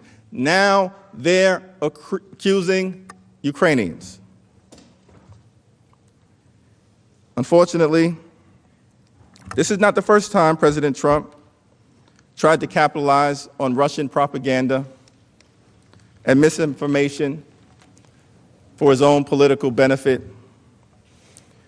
On July 24th, just one day before this call, Special Counsel Robert Mueller testified before Congress that the Russian government interfered in the 2016 election in sweeping and systematic fashion in order to support the Trump campaign and divide America. Mr. Mueller also found that the Trump campaign welcomed Russian interference in the 2016 election and utilized it as part of its campaign messaging. Despite the clear and overwhelming conclusion of U.S. intelligence agencies, as well as the distinguished Senate Intelligence Committee, that Russia, not Ukraine, interfered in the 2016 election, President Trump continued to press the new Ukrainian leader to announce an investigation into the CrowdStrike Ukraine conspiracy theory. Why? President Trump sought a political favor. That's why. As part of a scheme to solicit foreign interference in the 2020 election. The second demand made by President Trump on the July 25th call related to the campaign of Vice President Joe Biden, who announced his intention to run for the office of the presidency last April. Throughout the spring and early summer of last year, public polling consistently showed that Biden would decisively defeat President Trump. In fact, on June 16th of last year, June 16th, a Fox News poll showed that President Trump would lose to Joe Biden by 10 points. The concern with Joe Biden's candidacy provides motive for President Trump's demand that the Ukrainian government investigate the former vice president and his son, Hunter. Here is what President Trump said on that call. The other thing, there's a lot of talk about Biden's son, that Biden stopped the prosecution. And a lot of people want to find out about that, so whatever you can do with the Attorney General would be great. Biden went around bragging that he stopped the prosecution, so if you can look into it, it sounds horrible to me. Now, the Trump administration officials who participated in the impeachment inquiry unanimously testified that there was no factual support for the allegation that Vice President Biden did anything wrong or misused his authority when he pressed for the removal of Ukraine's corrupt former prosecutor general. Joe Biden did nothing wrong. The witnesses testified that Vice President Biden was in fact carrying out official U.S. policy to clean up the Prosecutor General's office in Ukraine. This policy, of course, aligned with the perspective of many in this very distinguished body, as well as our European allies throughout the world, as well as the International Monetary Fund. Vice President Biden did not remove Yuri Lutsenko, the corrupt prosecutor. The Ukrainian government did, with the support of the free world. Nonetheless, On October 3rd, 2019, when a reporter asked President Trump, "What exactly did you hope Zelensky would do about the Bidens after your phone call?" President Trump responded as follows. Mr. President, what exactly did you hope Zelensky would do about the Bidens after your phone call? Exactly. Well, I would think that if they were honest about it, they'd start a major investigation into the Bidens. It's a very simple answer. Start a major investigation into the Bidens. The evidence of wrongdoing by President Trump is hiding in plain sight. During the July 25th call, President Trump also repeatedly pressed the Ukrainian president to coordinate with his personal attorney, Rudolph Giuliani. Why was Rudolph Giuliani's name mentioned multiple times during the July 25th phone call? Giuliani is not the Secretary of State. He's not an ambassador. He's not a member of the diplomatic corps. Rudolph Giuliani is a cold-blooded political operative for President Trump's re-election campaign. That is why he was referenced multiple times on that July 25th phone call. And it is evidence of corrupt intent by President Trump. By the time the call took place, President Zelensky understood Giuliani's connection to the shakedown scheme. He recognized Giuliani's role as the president's political operative as matters related to Ukraine. Zelensky informed President Trump that one of his aides spoke with Mr. Giuliani just recently, and we are hoping very much that Mr. Giuliani will be able to travel to Ukraine and we will meet once he comes. The Ukrainian leader knew Giuliani represented President Trump's political interest in his country and could help unlock the long sought after Oval Office meeting that President Zelensky desired. The phony investigations sought by President Trump on the July 25th call were not designed to bolster the national security interests of the United States of America. Quite the contrary, President Trump sought to benefit himself and his own re-election prospects. On the July 25th call, President Trump also suggested that President Zelensky speak with the Attorney General, William Barr, about the two fake investigations that the president sought. This is important to keep in mind. At no time during this entire sordid scheme was there an ongoing American law enforcement investigation into the phony slander related to Joe Biden or the conspiracy theory related to Ukrainian interference in the 2016 election. At no time was there an ongoing American law enforcement investigation. America is the leader of the free world. We do not urge other sovereign countries to target American citizens, absent any legitimate basis whatsoever, absent any scintilla of evidence. Apparently, President Trump does not play by those rules.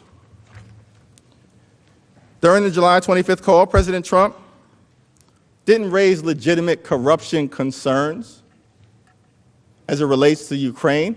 President Trump did not mention the word corruption once. The president did, however, viciously malign former U.S. Ambassador to Ukraine, Marie Yovanovitch, a distinguished anti-corruption advocate whom he abruptly removed because she was seen as an obstacle to his geopolitical shakedown. Ambassador Yovanovitch joined the diplomatic corps under President Ronald Reagan and subsequently served 3 other Republican presidents. She is a highly respected diplomat and foreign service professional. Yet, President Trump told the new Ukrainian leader, the former ambassador from the United States, the woman, was bad news, and the people she was dealing with in the Ukraine were bad news. So I just want to let you know that. He didn't stop there. Later in the call, President Trump ominously added, well, she's going to go through some things. These are the words of the President of the United States of America. Ambassador Yovanovitch did not know of President Trump's disparaging remarks at the time. She didn't learn of them until the call record became public in September. Asked whether she felt threatened by President Trump's statement that she was going to go through some things, Ambassador Yovanovitch answered that she did. Here is what she said. The next excerpt, when the president references you, was a short one, but he said, well, she's going to go through some things. What did you think when President Trump told President Zelensky and you read that you were going to go through some things? I didn't know what to think, but I was very concerned. What were you concerned about? She's going to go through some things. It didn't sound good. It sounded like a threat. Did you feel threatened? I did. During that same call, President Trump also took the opportunity to praise Yuri Lutsenko. Mr. Lutsenko is the former Ukrainian prosecutor general who was widely regarded by the entire free world, including our European allies and the International Monetary Fund, to be corrupt and incompetent. But Donald John Trump, our president, praised him on that call. He told President Zelensky, quote, I heard you had a prosecutor who was very good, and he was shut down, and that's really unfair. A lot of people are talking about that, the way they shut your very good prosecutor down. And you had some very bad people involved. Think about this contrast. The president bashed a career American diplomat, an anti-corruption champion, who he unceremoniously removed because she was viewed as an obstacle to his efforts to solicit foreign interference in the 2020 election, and at the same time praised someone who he thought could be an asset, a corrupt Ukrainian prosecutor, who the free world viewed as an obstacle to the rule of law. The idea that President Trump cares about corruption is laughable. It's laughable.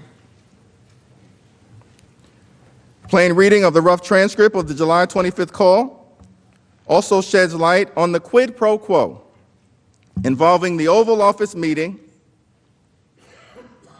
that had been sought. President Zelensky said on the call, I also wanted to thank you for your invitation to visit the United States, specifically Washington, D.C. On the other hand, I also wanted to ensure that we will be very serious about the case and will work on the investigation. As all of you know, here in this distinguished body, quid pro quo is a Latin term. It means this for that. Statement that I just read shows that President Zelensky fully understood at the time of this July 25th call that if he yielded to President Trump's demand for phony investigations, he would get the White House meeting in the Oval Office that he desperately sought. This for that. President Trump has repeatedly insisted that his July 25th conversation with President Zelensky was a perfect call. His staff at the White House apparently believed otherwise. The press office issued a short and incomplete summary of the July 25th call. Let me read it for your hearing. Today,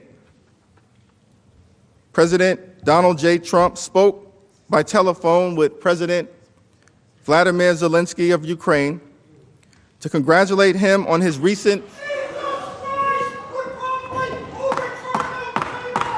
Senate will be in order. The Sergeant at Arms will restore order in the gallery.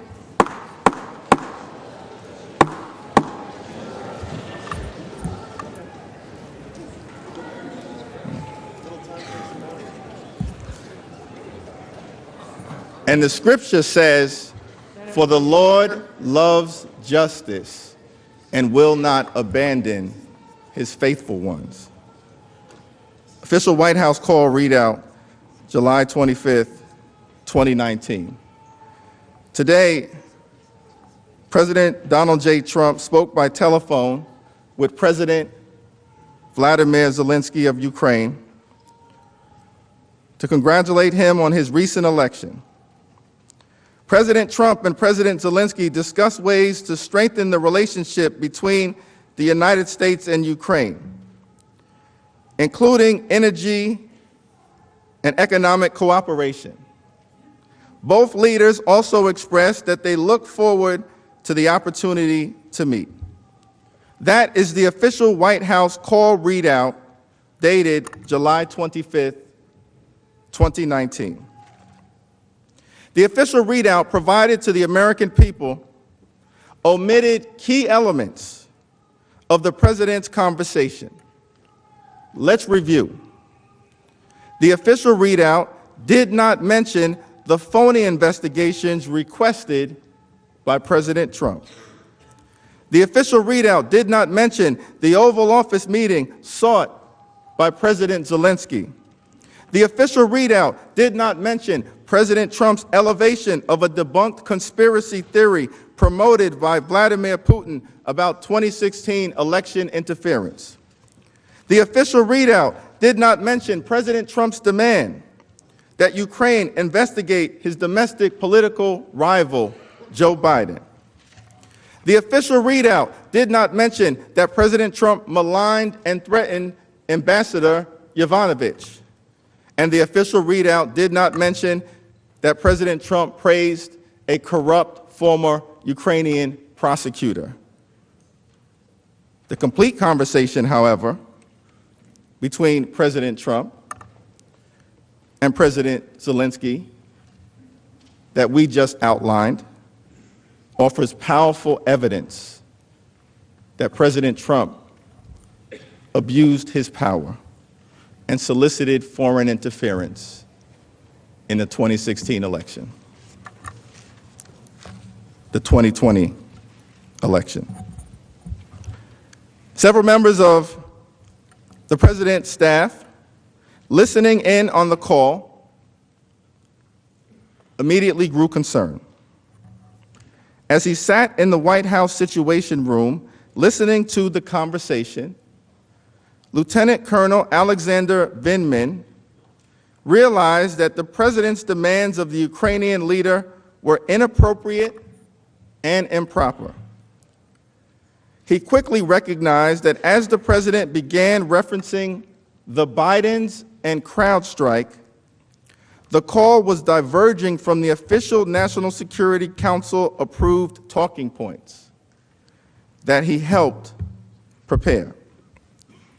Lieutenant Colonel Vindman, 20-year Iraq War veteran, Purple Heart recipient, and American patriot.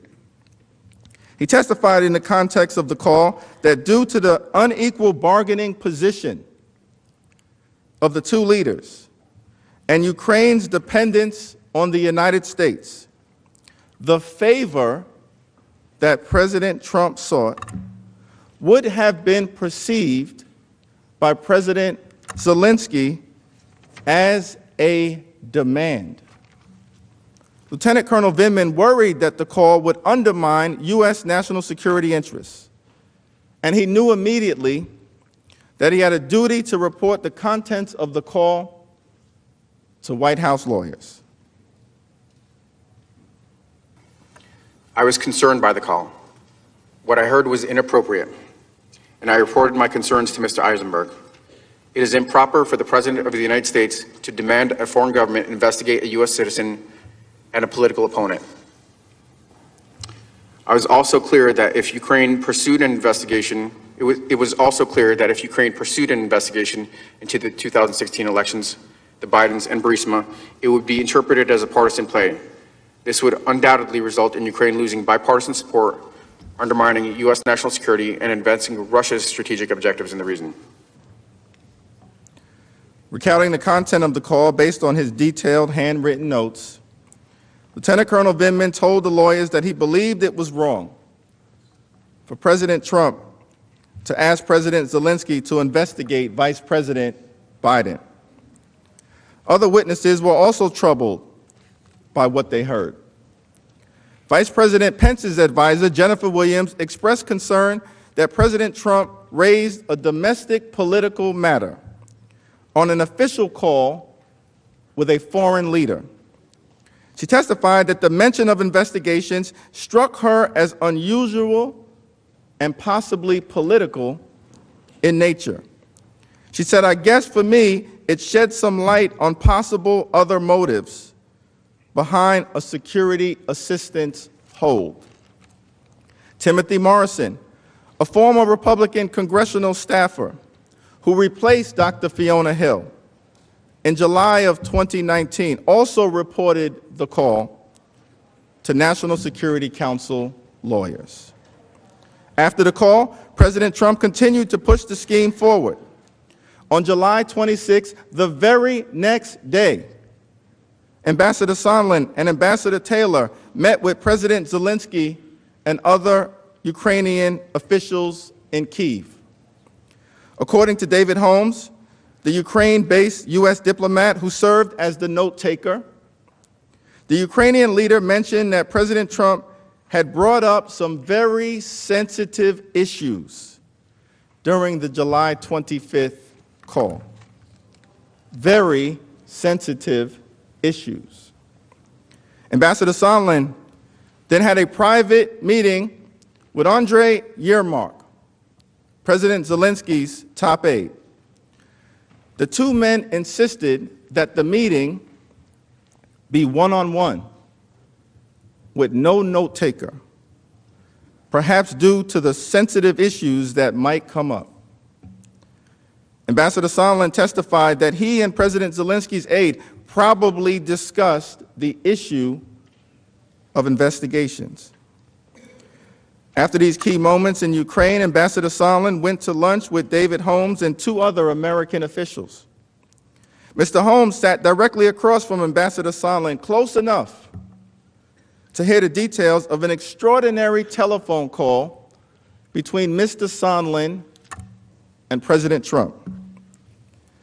As Mr. Holmes relayed during his sworn testimony under oath, Ambassador Sondland pulled out his unsecured cell phone and said that he was going to call President Trump to give him an update.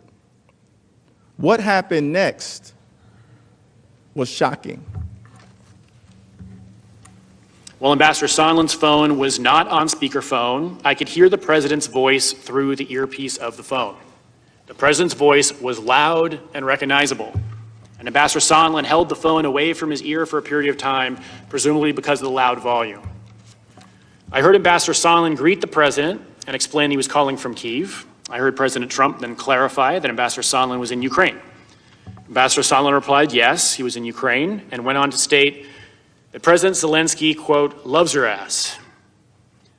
I then heard President Trump ask, so he's going to do the investigation. Ambassador Sondland replied that he's going to do it, adding that President Zelensky will do anything you ask him to do. He's going to do it. He will do anything you ask him to do. Immediately after this call with President Trump, Mr. Holmes followed up with Ambassador Sondland. After the call ended, Ambassador Sondland remarked that the president was in a bad mood. As Ambassador Sondland stated, it was often the case early in the morning. I then took the opportunity to ask Ambassador Sondland for his candid impression of the president's views on Ukraine. In particular, I asked Ambassador Sondland if it was true that the president did not give an expletive about Ukraine. Ambassador Sondland agreed that the president did not give an expletive about Ukraine. I asked why not. And Ambassador Sondland stated that the president only cares about big stuff. I noted there was big stuff going on in Ukraine, like a war with Russia. And Ambassador Sondland replied that he meant big stuff that benefits the president, like the Biden investigation that Mr. Giuliani was pushing. The conversation then moved on to other topics. During the July 25th call, President Trump asked for the favor of these two phony political investigations immediately after the Ukrainian president brought up defense assistance for Ukraine.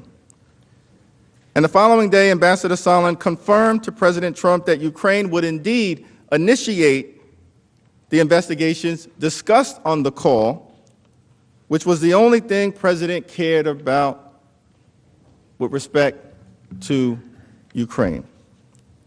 He didn't care that Russia was forcefully occupying eastern Ukraine.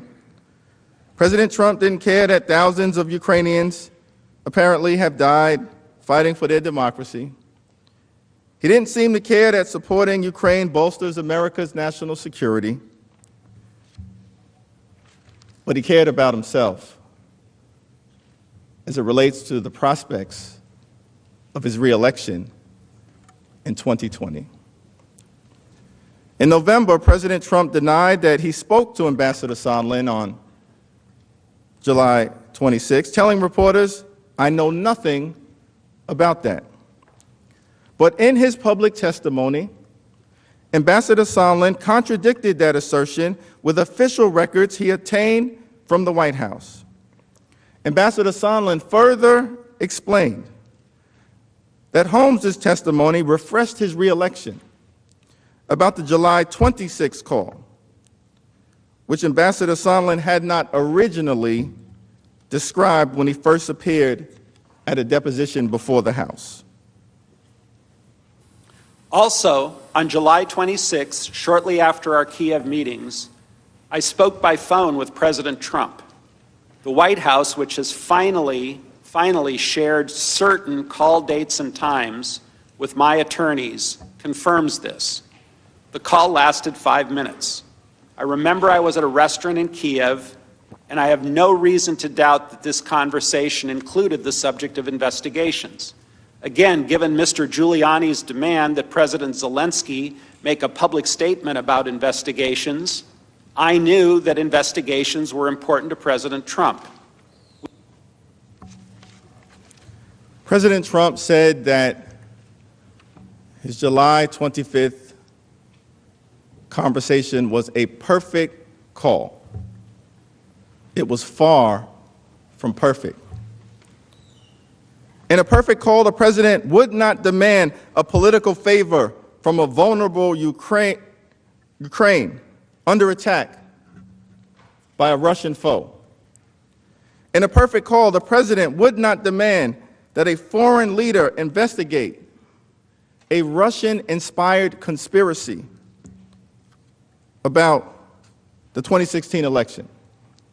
In a perfect call, the president would not pressure a foreign government to target an American citizen for political personal gain. In a perfect call, the president would not solicit foreign interference in the 2020 election. In a perfect call, the president would not threaten the well-being of a highly respected American ambassador and say that she was going to go through some things. In a perfect call, the president would not praise a disgraced former prosecutor who the free world viewed as corrupt and incompetent. And in a perfect call, the president would not have directed a foreign leader to follow up with Rudolph Giuliani, a human hand grenade. This was not a perfect call. It is direct evidence that President Donald John Trump corruptly abused his power and solicited foreign interference in the 2020 election. The majority leader is recognized. Mr. Chief Justice, colleagues, we'll now take a 30-minute break for dinner and reconvene at 5 minutes after 7. So I ask consent the Senate stand in recess until that time. Without objection, so ordered.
Senate, which is what Senator Schumer essentially admitted in an interview with the New York Times. Yeah, there's no question that when you think about this entire process, if yesterday they were going to present today overwhelming evidence, what we've seen is just a rehashing of yesterday's charade.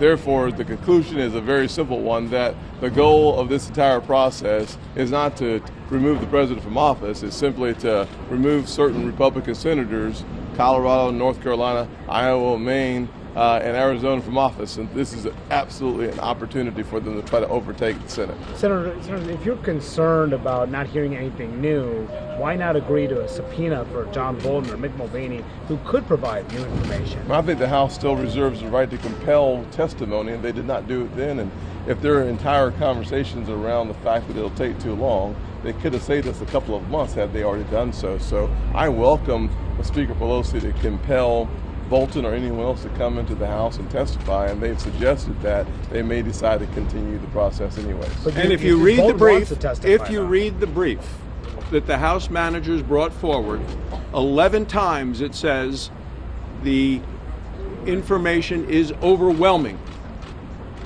The facts are overwhelming.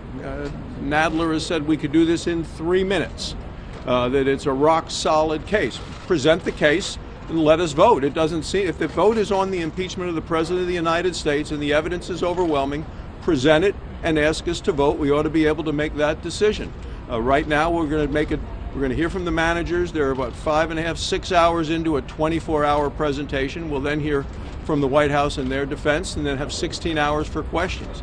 It does seem to me that at the end of that, most senators will be pretty well informed on whether they know which way they're going to vote and aren't going to need any additional information. Anything else seems to be that some senators, already knowing how they're planning to vote, are just looking for additional information, not to inform themselves, but for political purposes. You don't think documents, for instance, a subpoena to get documents could inform your judgment as you cast this vote?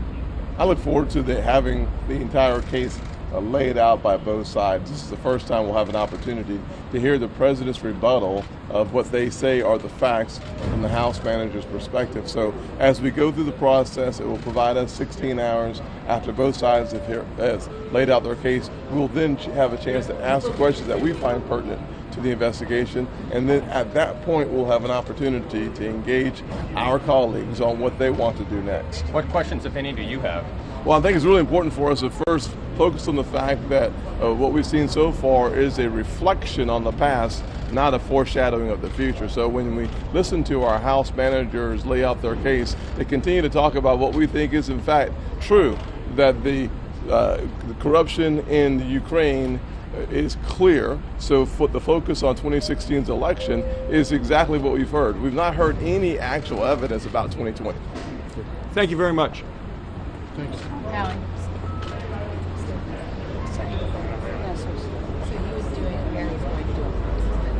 Seculars?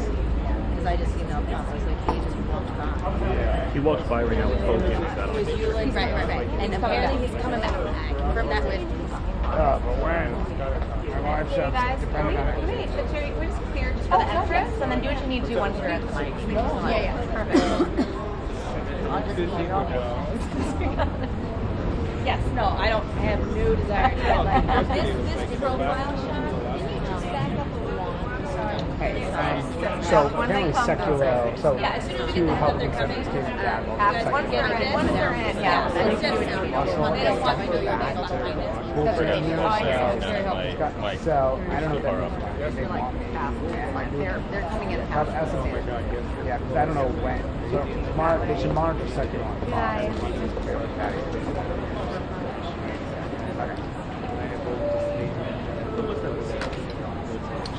John Morass. So I was like,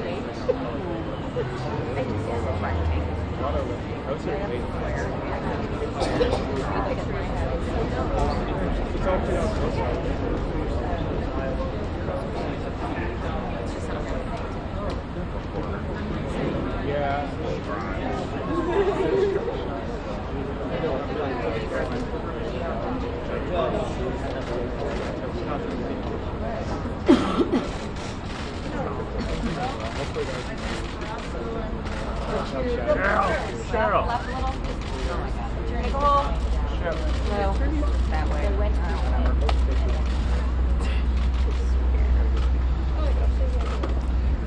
Well, we're in the first day of the Democratic manager's opening arguments, and one of the realities that's already setting in is just a few hours into their opening arguments, they're already repeating the same points they made for 13 hours yesterday.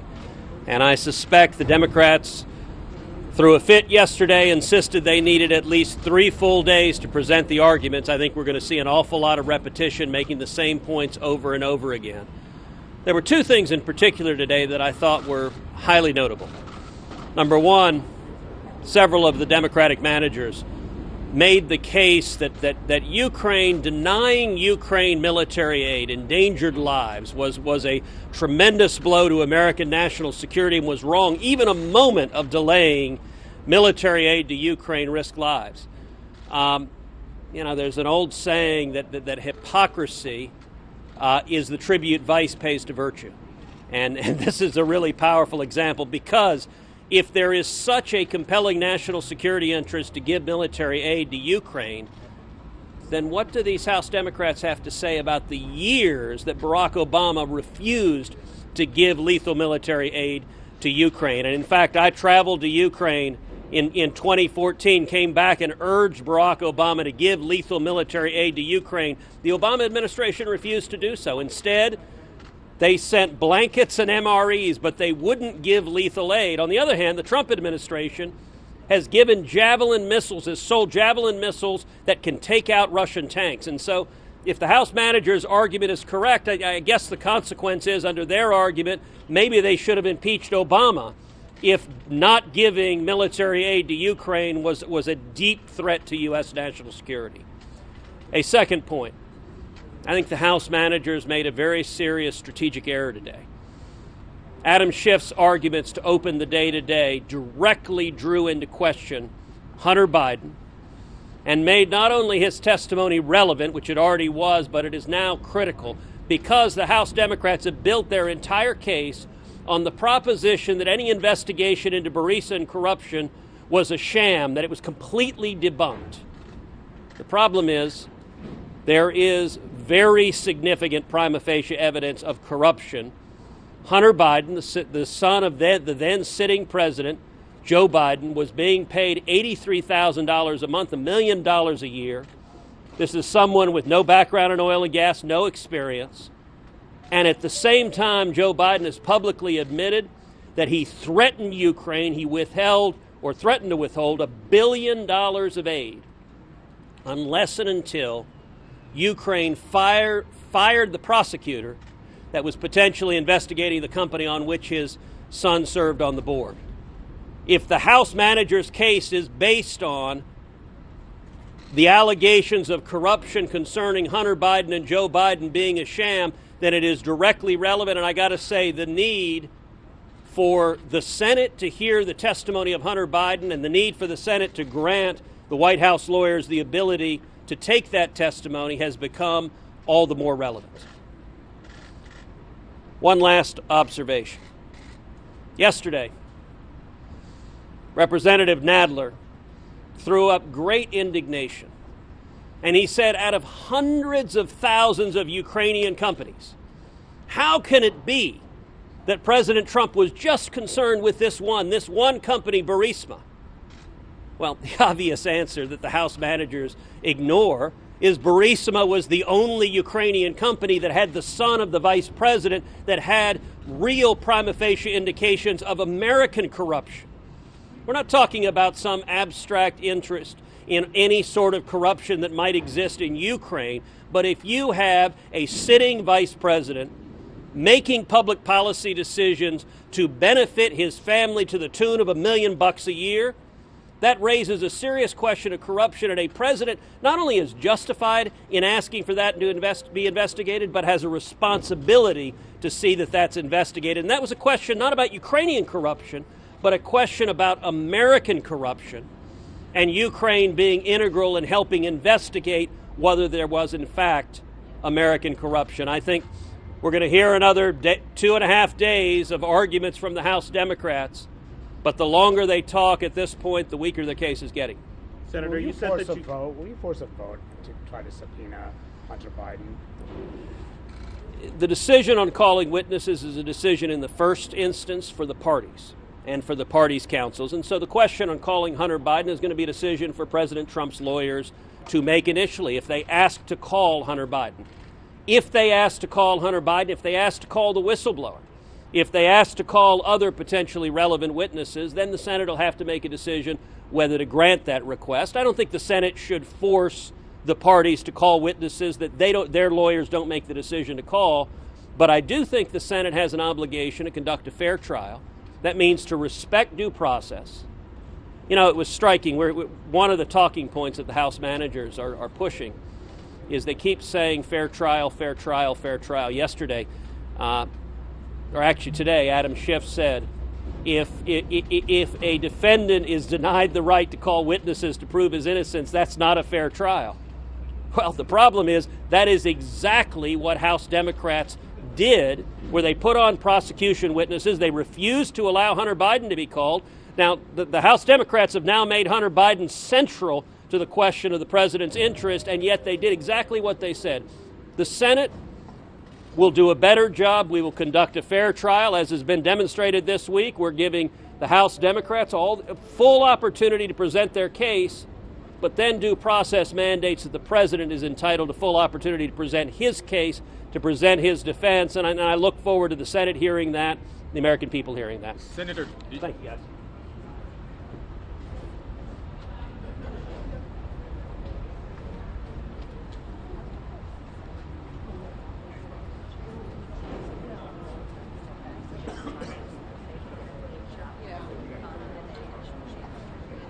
Perfect, thank you.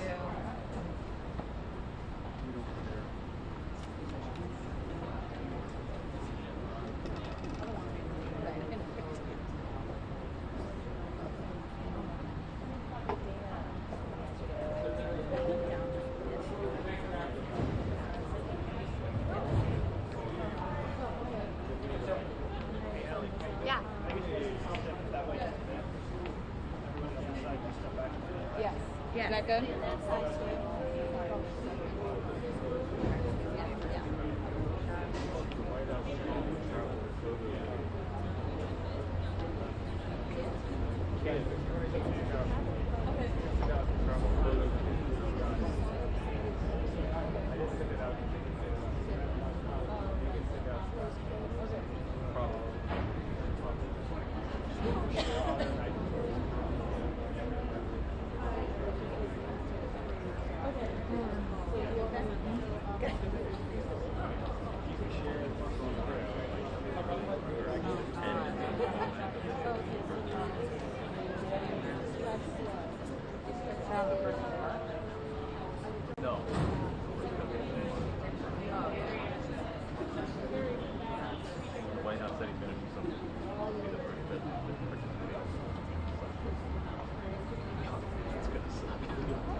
I would just put it there. Yeah, just this call by. Yeah. He said it at the top too. Hey guys, 2-minute warning to Jay. I guess is that what he just said? Yes. All right.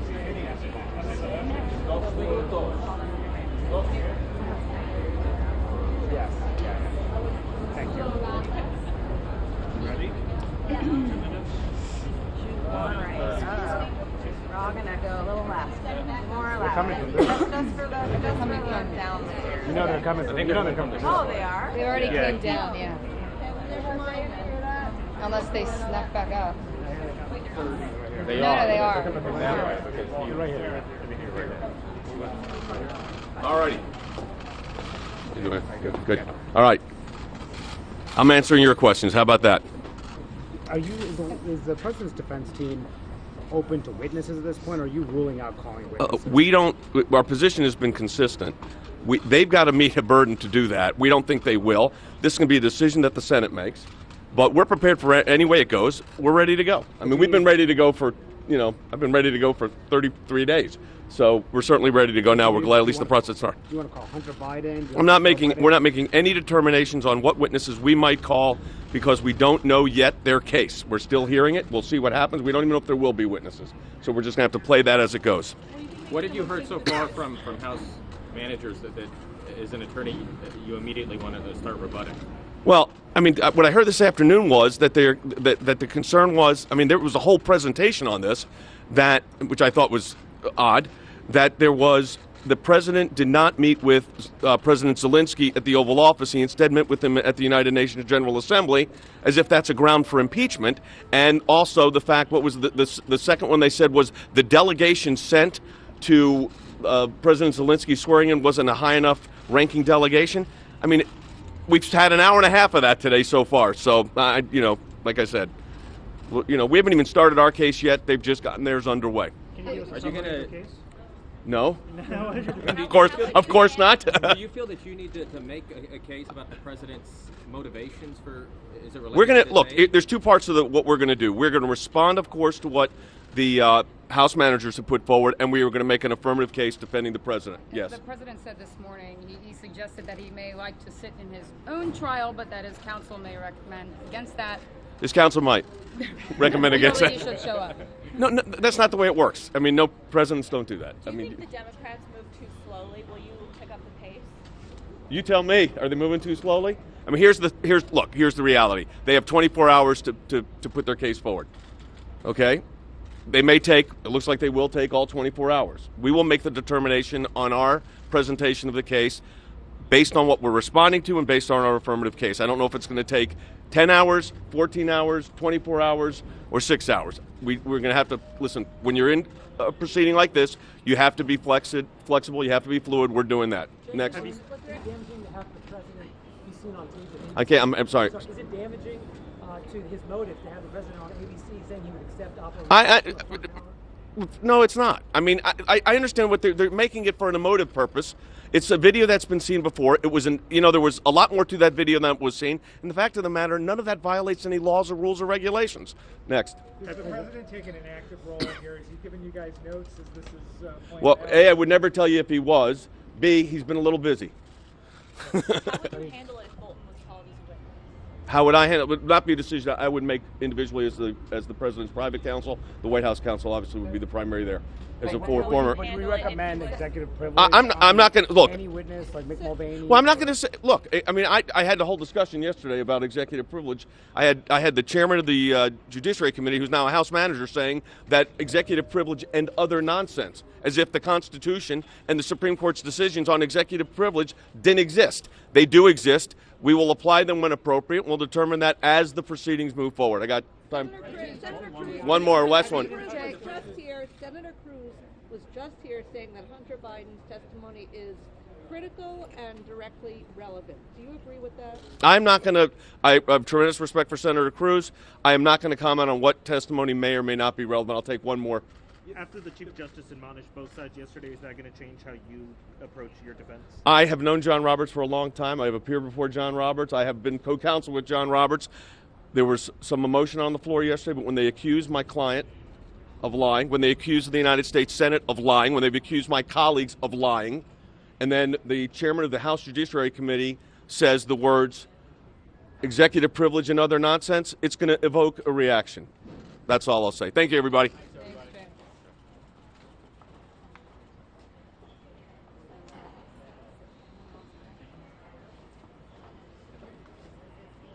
They don't have much time to Your shoulder there, sorry. I was trying to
Mr. Schiff.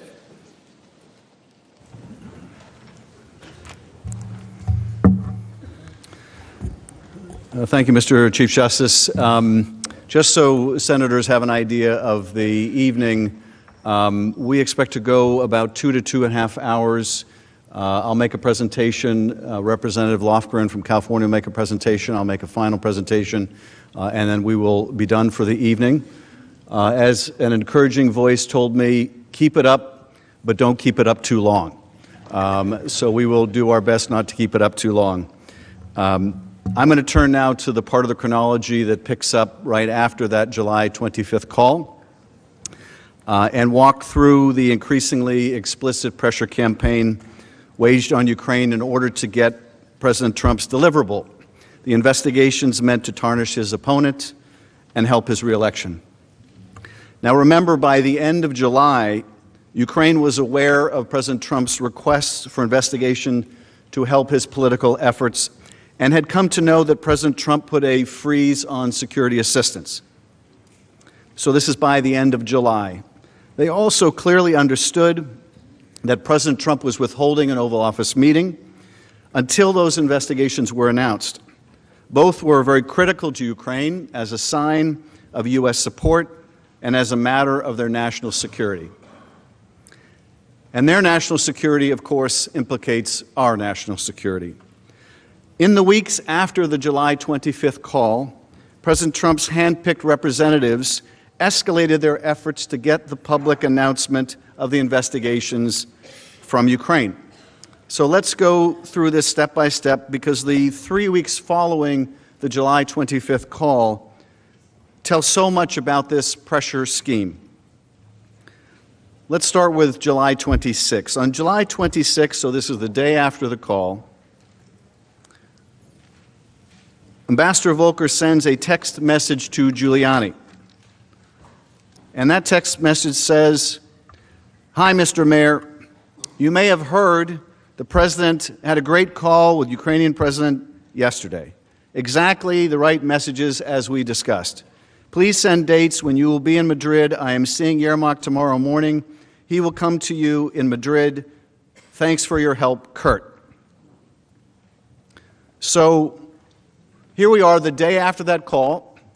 As my colleague demonstrates, this same day, so July 26th, the date of that second infamous call between President Trump this time and Gordon Sondland that you heard the diplomat David Holmes describe. So that's same day, July 26th, that we're talking about right now, where there's this text message. Now, of course, in that July 25th call, the President wants to connect Rudy Giuliani with the President of Ukraine and his people. And so this is a follow-up where Ambassador Volker is saying to Giuliani, it was a great call with Ukraine President, exactly the right messages as we discussed. And we know, of course, those messages were the need to do this political investigation. Please send dates when you'll be in Madrid. I'm seeing Yermak tomorrow morning. He will come to you in Madrid. So here is Ambassador Volker, one of the three amigos, following up, arranging this meeting between Giuliani and the Ukrainians. Giuliani replied, setting a meeting in Europe with President Zelensky's top aide for the very next week. Quote, "I will arrive on August 1 and until 5, he wrote. Now remember, on July 22nd, so a few days before this and before the call, Ambassador Volker had connected Giuliani originally with Yermak, and they agreed to meet. So this is a follow-up.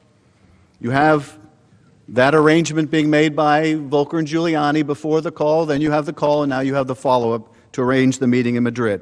And so they do meet in Madrid. This is August 2nd. Andrei Yermak, Zelensky's top aide, flew to Madrid, meets with Rudy Giuliani, who they know represented the President's interests.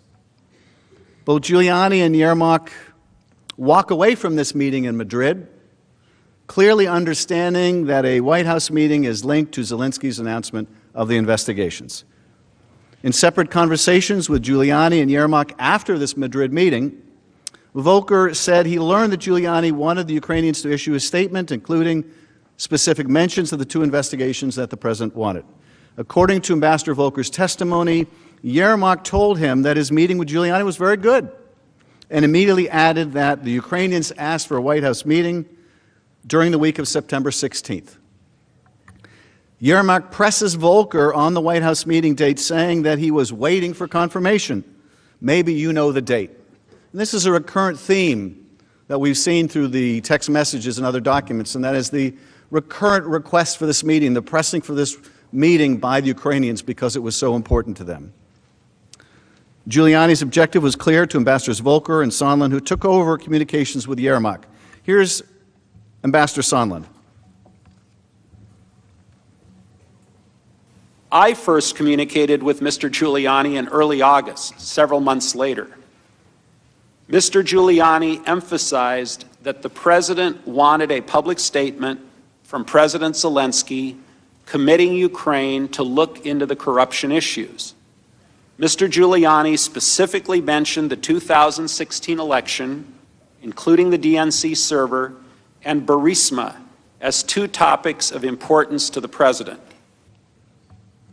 Giuliani exerted significant influence in this process. In fact, when on August 4th, Yermak inquired again about the presidential meeting, Ambassador Volker turned not to the National Security Council staff or to the State Department to arrange it and follow up. He turns to Giuliani again. Volker told Yermak that he would speak with Giuliani later that day and would call the Ukrainian president's aide afterward. Volker then texts Giuliani to ask about the Madrid meeting and to set up the call that he had mentioned to Yermak. Giuliani replies that the meeting with Yermak was excellent and that he would call later. Phone records obtained by the committees show a 16-minute call on August 5th between Ambassador Volker and Giuliani. Ambassador Volker then texts Yermak, "Hi, Andre. Had a good long talk with Rudy. Call anytime. Kurt." Separately, Volker told Ambassador Sondland, Giuliani was happy with that meeting and it looks like things are turning around. A reference to Volker's hope that satisfying Giuliani would break down President Trump's reservations concerning Ukraine. But things had not turned around by the end of that first week of August, by August 7th. The aid was still on hold, and there had been no movement on setting a date for the White House meeting. Ambassador Volker then reaches out to Giuliani to try to get things moving. Ambassador Volker texts Giuliani to recommend that he report to the boss, meaning President Trump, about his meeting with Yermak in Madrid. Specifically, he wrote, this is Volker writing to Giuliani, "Hi, Rudy. Hope you made it back safely. Let's meet if you're coming to D.C., and would be good if you could convey results of your meeting in Madrid to the boss so we can get a firm date for the visit." So this is Ambassador Volker following up Giuliani. Giuliani's met with the top aide to the President of Ukraine in Madrid, and he wants Giuliani to convey to the boss, to Trump, how good that meeting in Madrid was about the investigations so they can get the President of Ukraine in the door at the White House. Now, think about how unusual this is. This is the President's personal lawyer who's on this personal mission on behalf of his client to get these investigations in Ukraine. The President of Ukraine can't get in the door of the Oval Office. And who are they going to? Are they going to the Security Council? No. Are they going to the State Department? No. They tried all that. They're going to the President's personal lawyer. Does that sound like an official policy to try to fight corruption? Why would you go outside of the normal channel to do that? You wouldn't. No, you go to your personal attorney who's on a personal mission that he admits is not foreign policy when your objective has nothing to do with policy. When your objective is a corrupt one. Now, what does that mean, to have a corrupt objective? Well, it means an illicit one. It means an impermissible one. It means one that furthers your own interest at the cost of the national interest. The willingness to break the law, like the Impoundment Control Act, by withholding aid, is indicative of that corrupt purpose, the lengths the President would go, not in furtherance of U.S. policy, but against U.S. policy. Not even a difference on policy at all. The mere pursuit of personal interest, the pursuit of an illegal effort to get foreign interference is the very embodiment of a corrupt intent. So here we are, August 7th. And Volker is saying, Rudy, if you're coming to D.C., let's get together. It'd be good if you can talk to the boss, because we can't get a meeting other way. Around that time, Ambassador Volker received a text message from Yermak, who asked him, and this is Yermak asking Volker, "Hi, Kurt, how are you? Do you have some news about the White House meeting date?" And Volker responds, "Not yet. I texted Rudy earlier to make sure he weighs in following your meeting. Gordon," meaning Sondland, "should be speaking with the president on Friday. We are pressing this." So there it is. Gordon Sondland is pressing this. This is the man you've heard from already. Gordon Sondland, the man who says there was absolutely a quid pro quo. You've asked about a quid pro quo. There was a quid pro quo about this White House meeting. This is what they're talking about right here. Gordon will be speaking with the president on Friday. We are pressing this. Ambassador Volker's contact with Giuliani spurred a flurry of communications.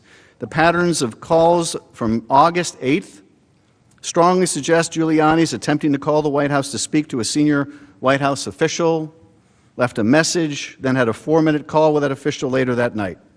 We don't know from the call records who that White House official was, but recall that Giuliani has publicly stated that when he spoke to the White House, he usually spoke to President Trump, his client.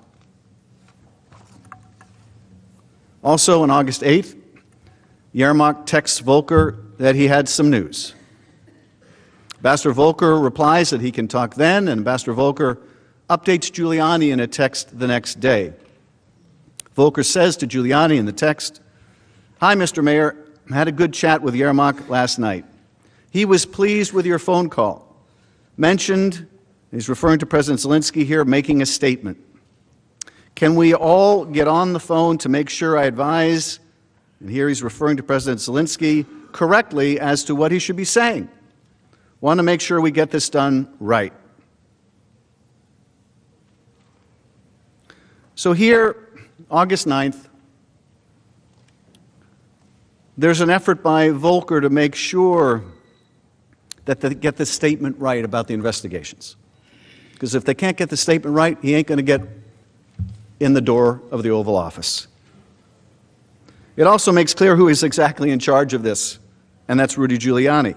Ambassador Volker is checking with Rudy Giuliani about what he should advise President Zelensky. And we know that Giuliani is taking his orders from President Trump. Text messages and call records obtained by the committees show that Ambassador Volker and Giuliani connected by phone twice around noon on August 9th for several minutes each. Following the calls with Giuliani, Ambassador Volker created a 3-way group chat using WhatsApp that included himself, Ambassador Sondland, and Yermak. Ambassador Volker initiated the chat around 2:20 that day. And this is Volker chatting with Sondland and Yermak. It's a 3-way chat. And Volker says, "Hi, Andre," meaning Yermak. "We have all consulted here, including with Rudy. Could you do a call later today or tomorrow, your afternoon time?" And Sondland says, "I have a call scheduled at 3 p.m. Eastern for the 3 of us. Ops will call." Call records obtained by the committee show that on August 9th, Ambassador Sondland twice connected with phone lines associated with the White House. Once in the early afternoon for about 18 minutes and once in the late afternoon for about 2 minutes. We know that Ambassador Sondland had direct access to President Trump.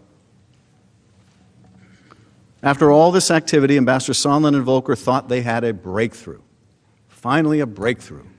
Minutes after this call, which was likely with Tim Morrison about a possible date for the White House meeting, Ambassador Volker and Sondland discussed the agreement they believed they had reached. And it starts with Sondland in this text message. "Morrison ready to get dates as soon as Yermak confirms." Volker says, "Excellent. How did you sway him?" "Not sure I did," says Sondland. "I think POTUS really wants the deliverable." Well, we know what that deliverable is. It's the political investigations. Volker says, "But does he know that?" And Sondland says, "Yep. Clearly lots of convos, meaning conversations, going on." And Volker says, "Okay, then that's good. It's coming from 2 separate sources." Ambassador Sondland told the committees that the deliverable required by President Trump was a press statement from President Zelensky committing to do the investigations into the Bidens and the allegation of Ukraine election interference that President Trump mentioned on July 25th. But Tim Morrison testified that he didn't know anything about the deliverable. He was just involved in trying to schedule the White House meeting, which everyone wanted to schedule as a sign of support for President Zelensky and our ally Ukraine. But Trump's agents wouldn't just accept Ukraine's word for it. Ambassador Sondland then recommended to Ambassador Volker that Yermak share a draft of the press statement to ensure that the statement would comport with the president's expectations. So here on August 9th, so we're still less than 2 weeks after the July 25th call, or we're about 2 weeks.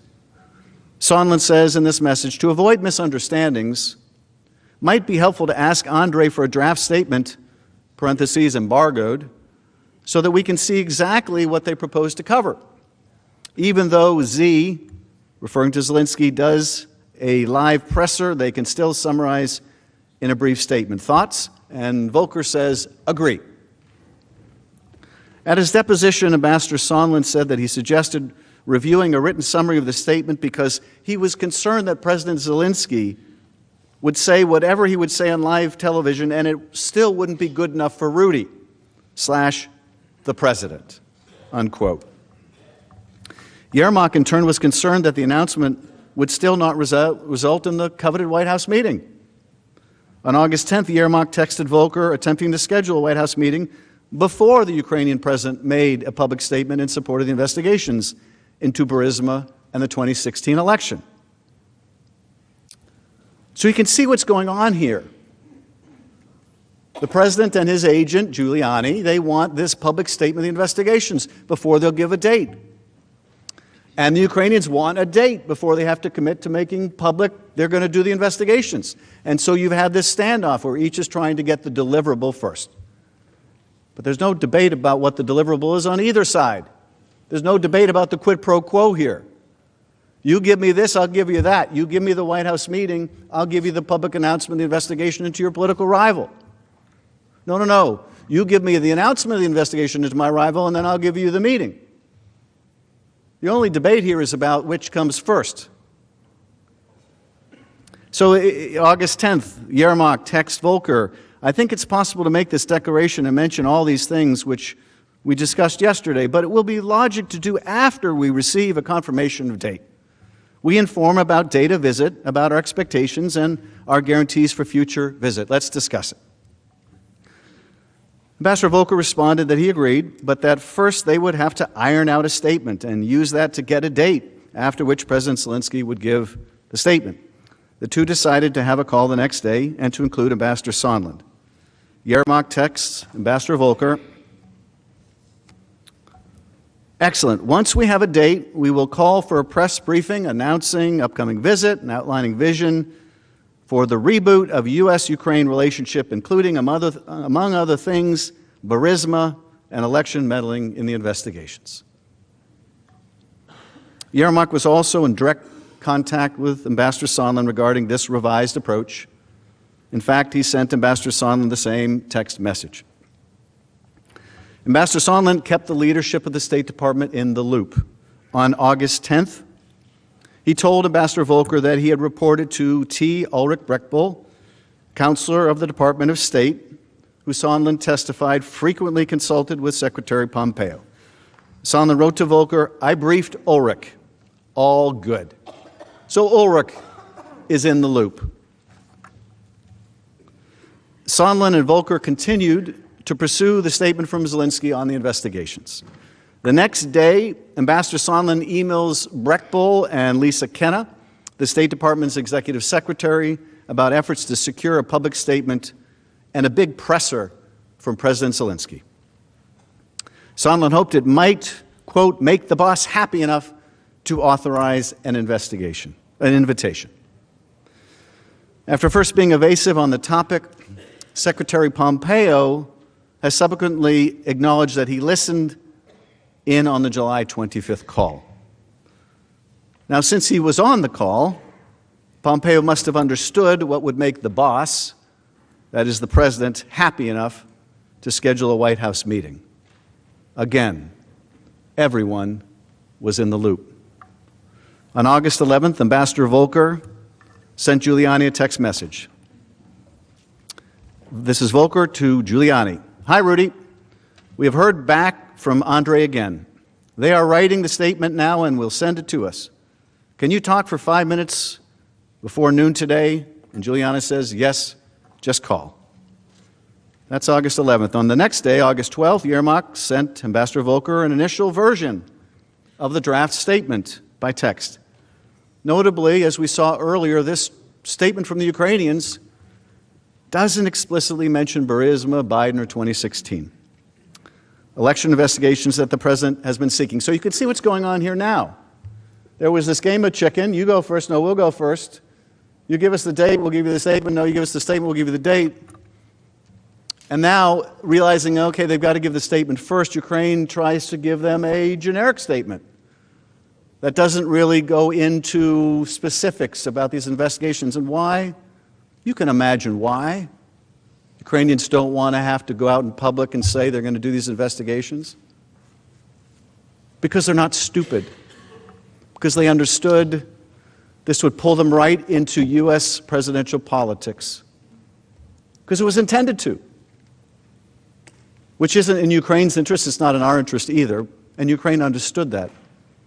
And so they resisted. First they resisted having to do the public statement, and then they wanted to make sure they'd get the deliverable. And then when they had to make the statement, they didn't want to be specific for one thing, for another thing. This is what Zelensky campaigned on. He was going to fight corruption. He was going to end political investigations. So he didn't want to be specific. So he sends the statement that doesn't have the specific references.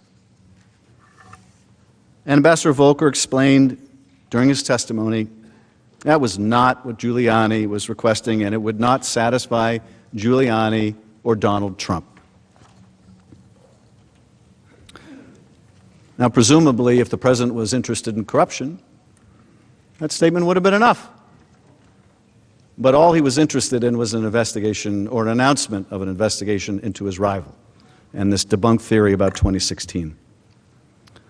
Now, the conversation that Volker referred to in his earlier testimony took place on the morning of August 13th, when Giuliani made clear that the specific investigations related to Burisma, Code for Biden's, and the 2016 election had to be included in order to get the White House meeting. So the Americans sent back to the Ukrainian top aide a revised draft that includes now the two investigations, and you've seen the side-by-side. This was then the essence of the quid pro quo regarding the meeting, and this direction came from President Trump. Here is how Ambassador Sondland put it. Mr. Giuliani's requests were a quid pro quo for arranging a White House visit for President Zelensky. Mr. Giuliani demanded that Ukraine make a public statement announcing the investigations of the 2016 election, DNC server, and Burisma. Mr. Giuliani was expressing the desires of the President of the United States, and we knew these investigations were important to the President. Now, according to witness testimony, as you might imagine, Ukrainian officials were very uncomfortable with the draft that Giuliani, Volker, and Sondland were negotiated. They understood that the statement was the deliverable that President Trump wanted. But yielding to President Trump's demands would in essence force President Zelensky to break his promise to the Ukrainian people to root out corruption, because politically motivated investigations are a hallmark of the kind of corruption that Ukraine has been plagued with in the past.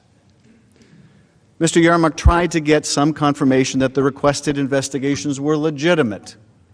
In response to the draft statement, Yermak asks Volker, quote, whether any request had ever been made by the U.S. to investigate election interference in 2016.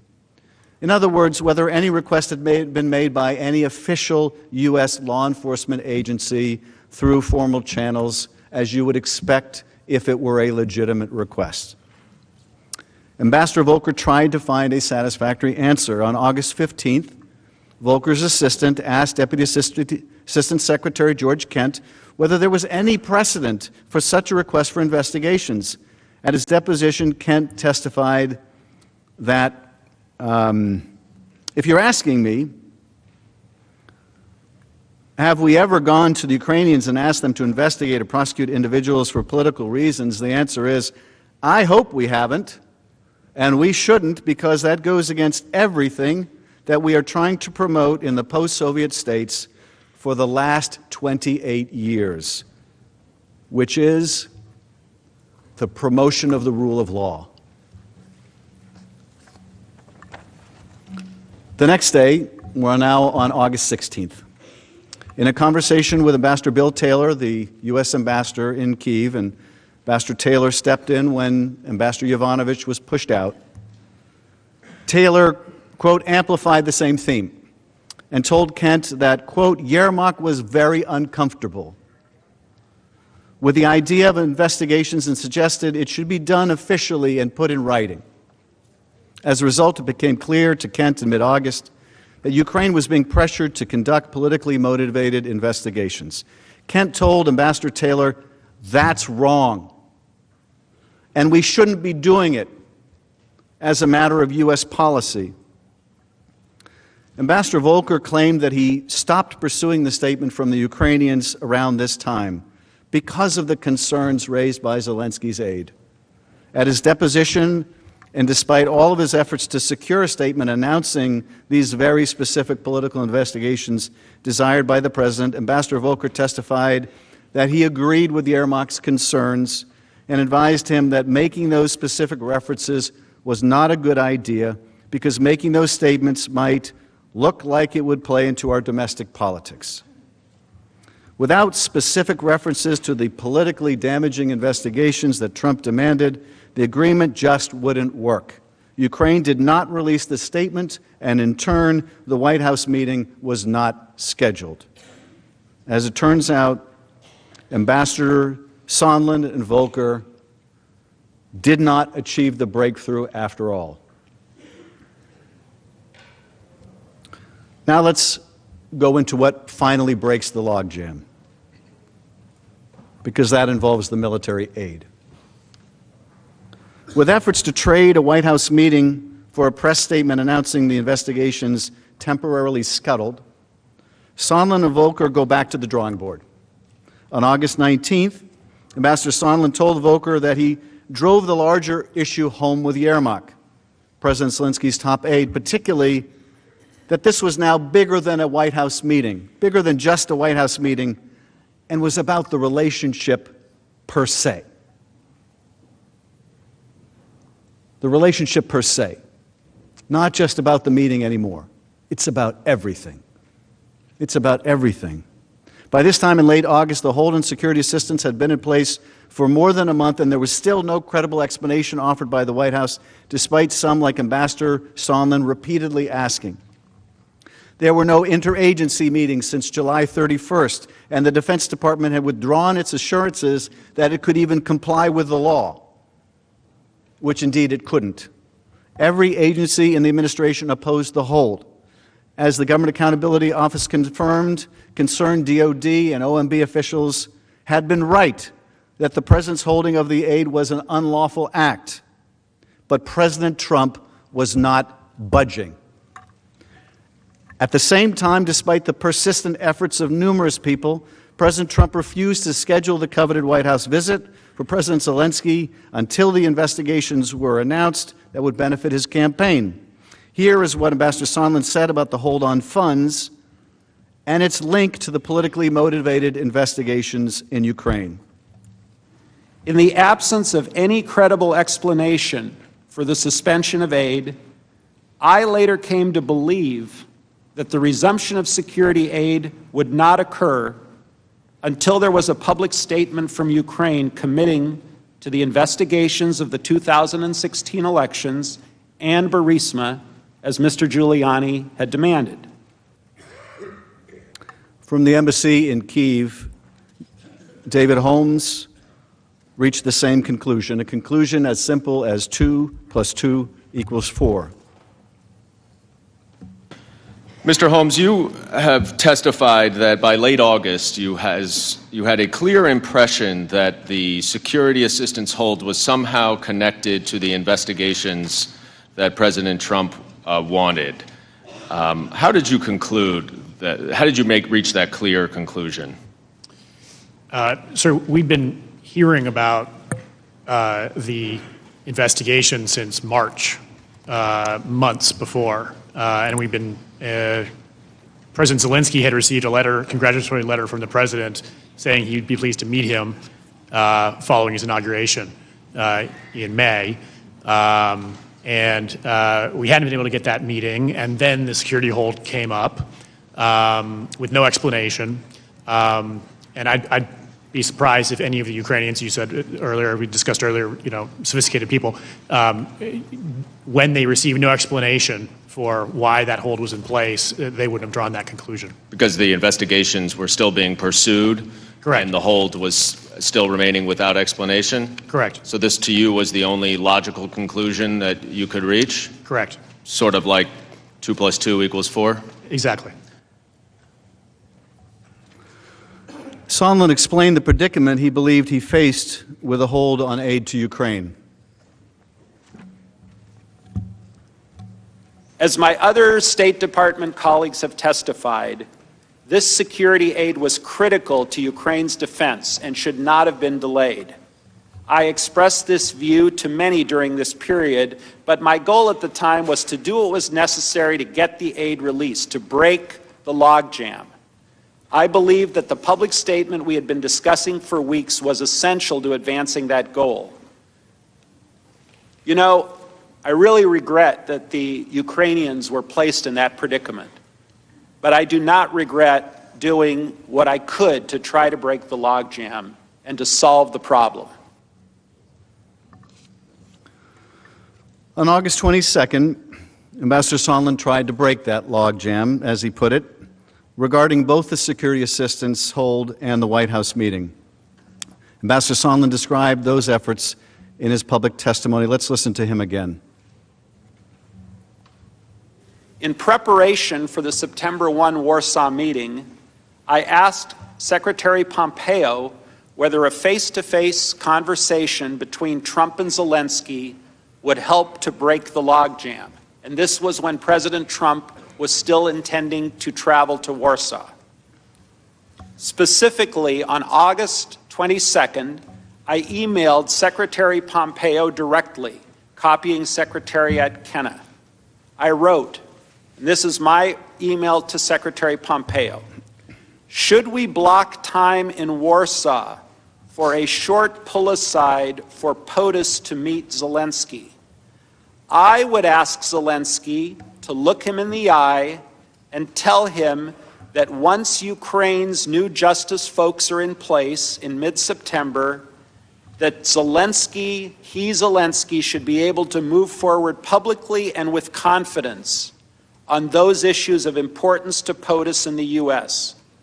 Hopefully that will help break the logjam. The Secretary replied, yes.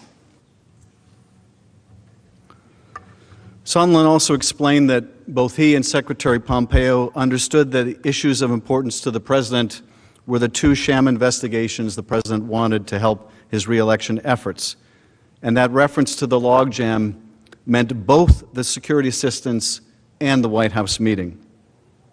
At the end of August, National Security Advisor John Bolton arrived in Ukraine for an official visit. David Holmes took notes in Ambassador Bolton's meetings and testified about Ambassador Bolton's message to the Ukrainians.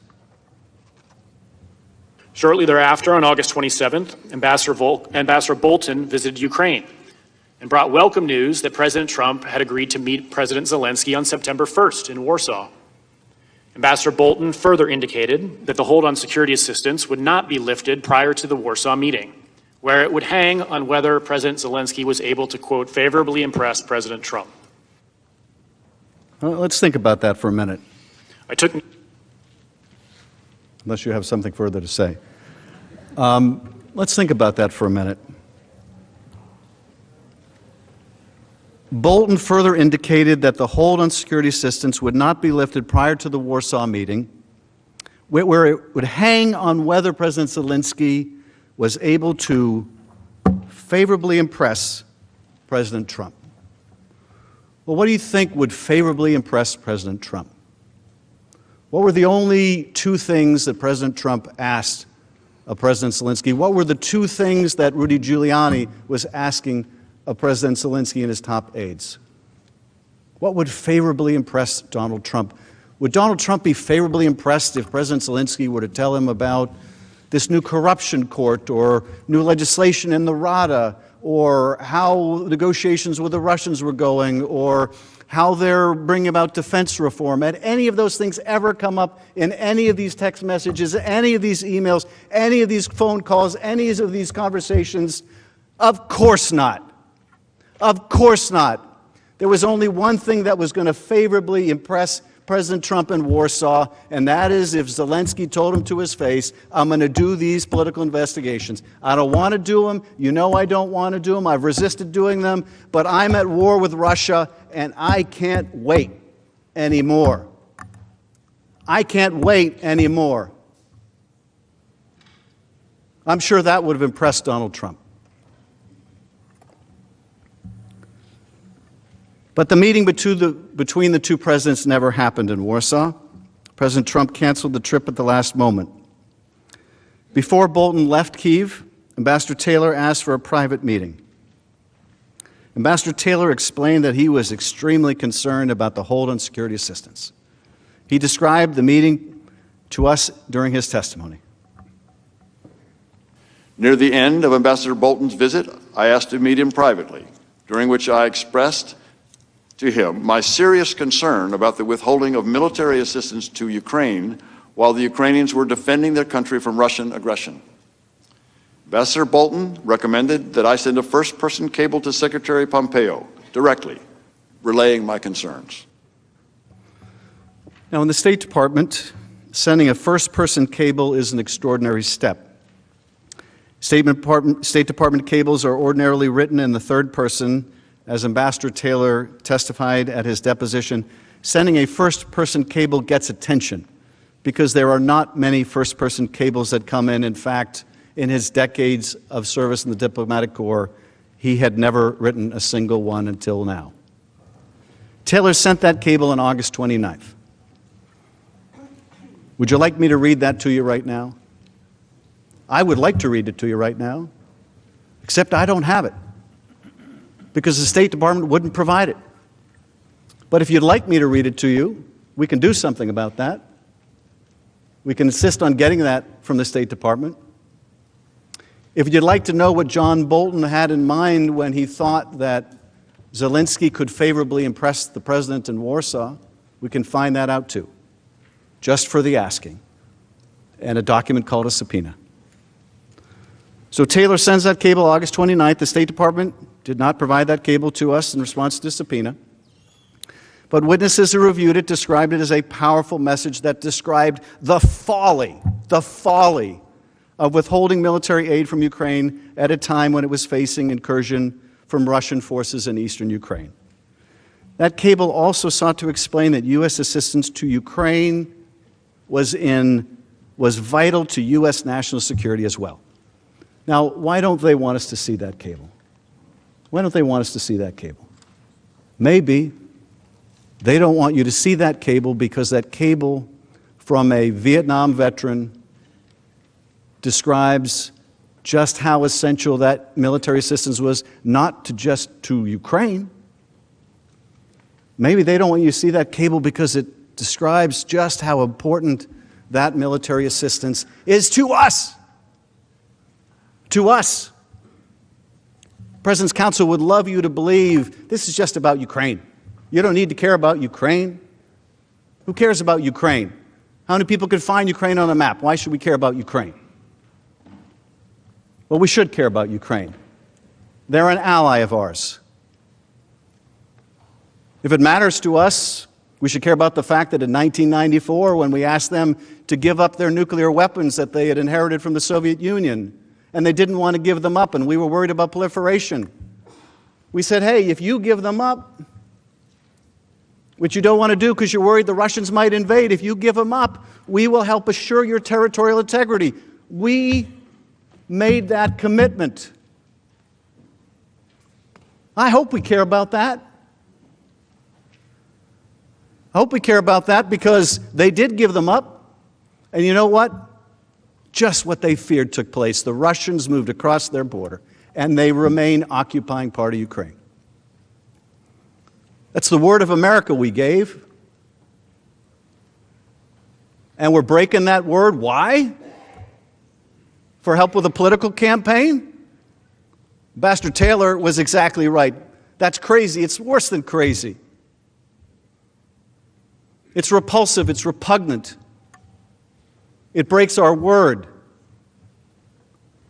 And to do it in the name of these corrupt investigations is also contrary to everything we espouse around the world. I used to be part of a commission in the House on democracy assistance, where we would meet with parliamentarians, and I know my Senate colleagues do much the same thing. And we would urge our colleagues to observe the rule of law, not to engage in political investigations and prosecutions. I don't know how we make that argument now. I don't know how we look our allies or these burgeoning democracies in the face, our fellow parliamentarians, and make that argument now. How do we make that argument now?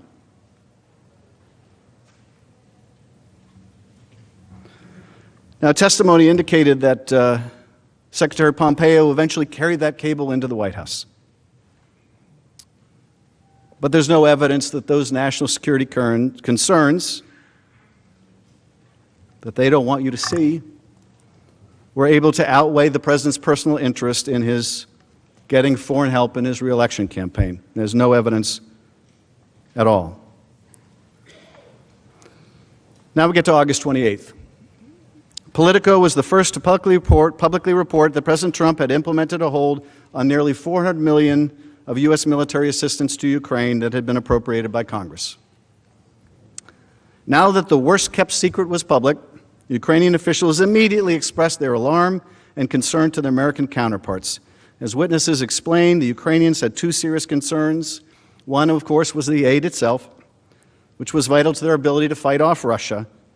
But in addition, they were worried about the symbolism of the hold, that it signaled to Russia and Vladimir Putin that the United States was wavering in its support for Ukraine. Witnesses testified that this was a division that Russia could and would exploit to drive further wedge between the United States and Ukraine to its advantage.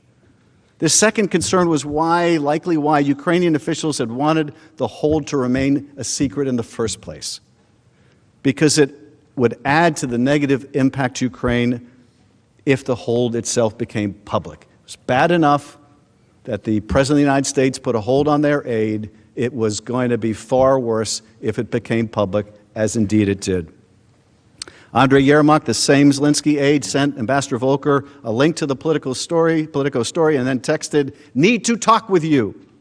Other Ukrainian officials also expressed concerns to Ambassador Volker that the Ukrainian government was being singled out and penalized for some reason. Well, what do we think that reason was? Why were they being singled out? Why was that country being singled out? That was the one country that this president could lever for help against an opponent he feared. That's why Ukraine was being singled out. On August 29th, Yermak also contacted Ambassador Taylor. Yermak said the Ukrainians were very concerned about the hold on military assistance. He said that he and other Ukrainian officials would be willing to travel to Washington to explain to U.S. officials the importance of this assistance. Ambassador Taylor, who was on the ground in Ukraine, explained the Ukrainian viewpoint and, frankly, their desperation. In September, the Minister of Defense, for example, came to me, I would use the word desperate, to figure out why the assistance was being held. He thought that perhaps if he went to Washington to talk to you, to talk to the Secretary of Defense, to talk to the President, he would be able to find out and reassure provide whatever answer was necessary to have that assistance released. Without any official explanation for the hold, American officials could provide little reassurance to their Ukrainian counterparts. It has been publicly reported that President Trump, Secretary Esper, and Secretary Pompeo met in late August and that they all implored the president to release the aid. But President Trump continued to refuse to release the aid. As of August 30th, the president was clearly directing OMB to continue the hold on security assistance.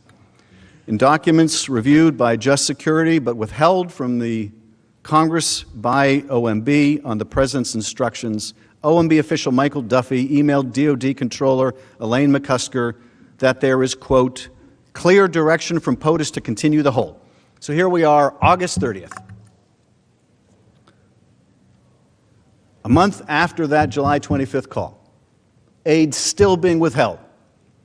Ukrainians still holding on, still not willing to capitulate, not willing to violate Zelensky's whole campaign pledge about not engaging in corrupt investigations.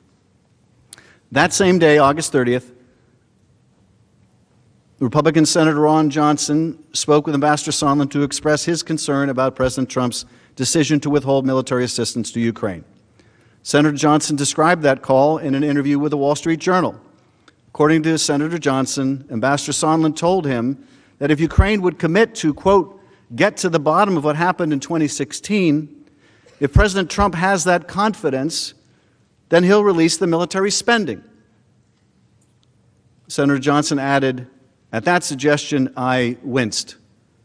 My reaction was, oh God, I don't want to see those two things combined. The next day, August 31st, Senator Johnson spoke by phone with President Trump regarding the decision to withhold aid to Ukraine. According to the Wall Street Journal, President Trump denied the quid pro quo that Senator Johnson had learned of from Ambassador Sondland. At the same time, however, President Trump refused to authorize Senator Johnson to tell Ukrainian officials on his upcoming trip to Kyiv that the aid would be forthcoming. The message that Ambassador Sondland communicated to Senator Johnson mirrored that used by President Trump during the July 25th call with President Zelensky, in which President Trump twice asked the Ukrainian leader to get to the bottom of it, including in connection to an investigation into the debunked conspiracy theory of Ukrainian interference in the 2016 election. It also mirrored the language of the text message that Ambassador Volker sent to President Zelensky's aide just before the July 25th call. Indeed, despite the president's self-serving denials, the message was clear. President Trump wanted the investigations, and he would withhold not one but two acts vested in him by the power of his office in order to get them. Now begins September. September 1st. The president was supposed to go to Warsaw, as we know, but he doesn't go to Warsaw. Mike Pence goes to Warsaw. Jennifer Williams, special advisor to the Vice President for Europe and Russia, learned of the change in the President's travel plans on August 29th. The Vice President's National Security Advisor asked, at the request of Vice President Pence, for an update on the status of the security assistance that had just been publicly revealed in Politico and would be a critical issue during the bilateral meeting between the Vice President and President Zelensky in Warsaw. The delegation arrives in Warsaw and gathers in a hotel room to brief Vice President Pence before he met with the Ukrainian president. National Security Advisor Bolton led the meeting. As Williams described it, advisors in the room, quote, agreed on the need to get a final decision on security assistance as soon as possible so that it could be implemented before the end of the year. But Vice President Pence did not have authority from the president to release the aid. Ambassador Sondland also attended that briefing. At the end of it, he expressed concern directly to Vice President Pence about the security assistance being held until the Ukrainians announced the very same politically motivated investigations at the heart of the scheme. Now, you mentioned that you also had a conversation with Vice President Pence before his meeting with President Zelensky in Warsaw, and that you raised the concern you had as well that the security assistance was being withheld because of the president's desire to get a commitment from Zelensky to pursue these political investigations. What did you say to the vice president?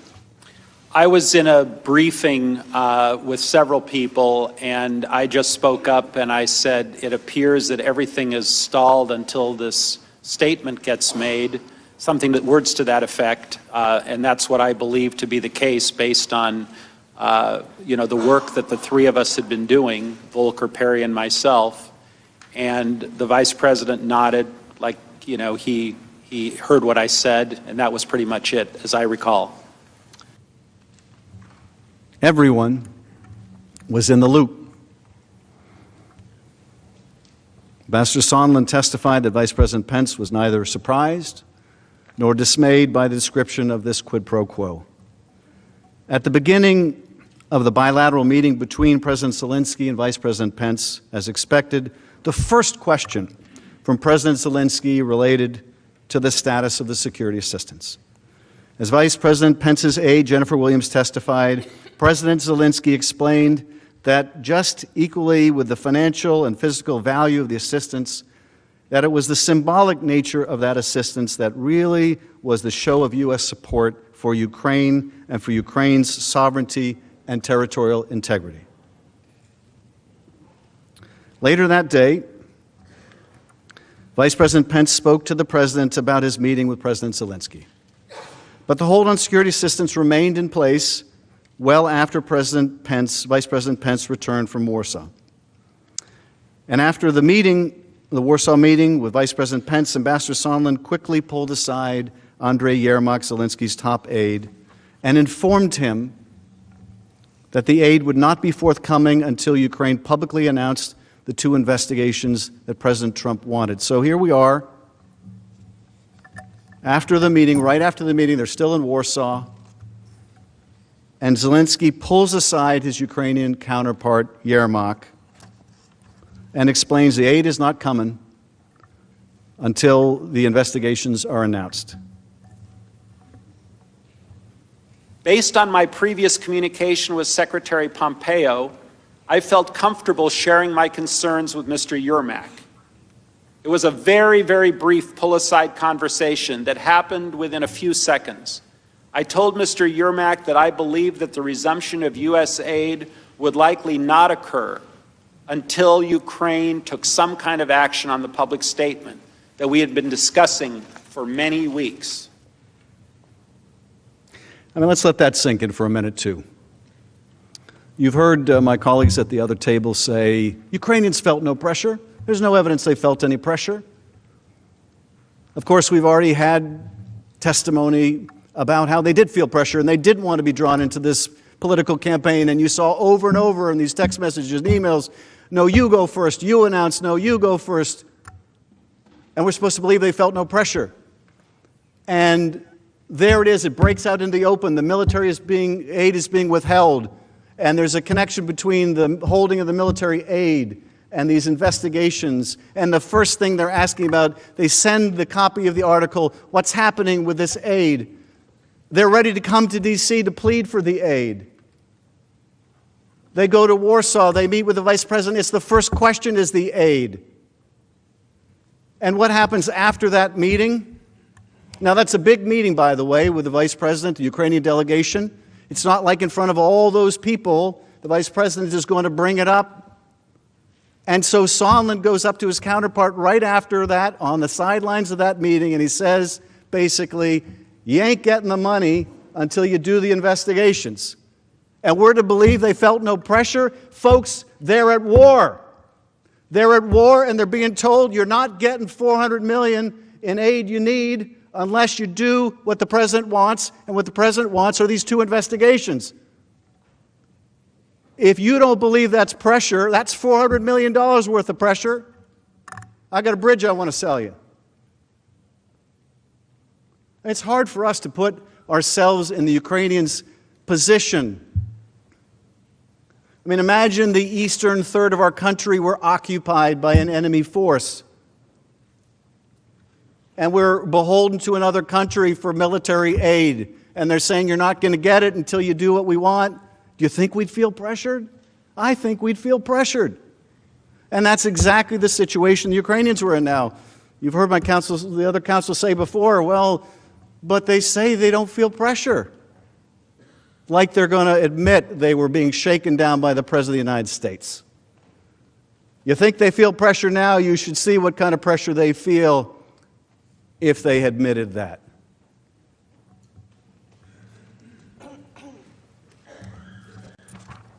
Tim Morrison, the NSC official, witnessed the conversation between Sondland and Yermak from across the room and immediately thereafter received a summary from Ambassador Sondland. He reported the substance of that conversation to his boss, Ambassador Bolton, who told Morrison to consult with the lawyers. Go talk to the lawyers. You know, if you keep getting told you got to go talk to the lawyers, there's a problem. If things are perfect, you don't get told, go talk to the lawyers time and time again. Morrison confirmed that he did talk to the lawyers, in part to ensure there was a record of what Ambassador Sondland was doing. That record exists within the White House. Would you like me to read you that record? I'd be happy to read you that record. It's there for your asking. Of course, the President has refused to provide that record. Precisely why did Ambassador Bolton direct Morrison to tell the lawyers, to talk to the lawyers? Would you like Ambassador Bolton to tell you why he said that? He'd be happy to tell you why he said that. He's there for your asking. What did Bolton know about the freeze in aid prior to this meeting in Warsaw? What did he mean that if he can press Zelensky, it's going to depend on whether he can press Zelensky? Would you like to know what that meant? I'd like to know what he meant by that. I think we know what he meant by that. Tim Morrison also conveyed the substance of the Sondland-Yermak pull-aside to his colleague, Ambassador Taylor. So this is now Tim Morrison, told by Bolton, go talk to the lawyers, and he talks to also Ambassador Taylor, our ambassador in Ukraine. On the evening of September 1st, I received a readout of the Pence-Zelensky meeting over the phone from Mr. Morrison, during which he told me that President Zelensky had opened the meeting by immediately asking Vice President about the security cooperation. The Vice President did not respond substantively, but said that he would talk to President Trump that night. The Vice President did say that President Trump wanted the Europeans to do more to support Ukraine and that he wanted the Ukrainians to do more to fight corruption. During the same phone call with Mr. Morrison, he described a conversation Ambassador Sondland had with Mr. Yermak in Warsaw. Ambassador Sondland told Mr. Yermak that the security assistance money would not come until President Zelensky committed to pursue the Burisma investigation. I was alarmed by what Mr. Morrison told me about the Sondland-Yermak conversation.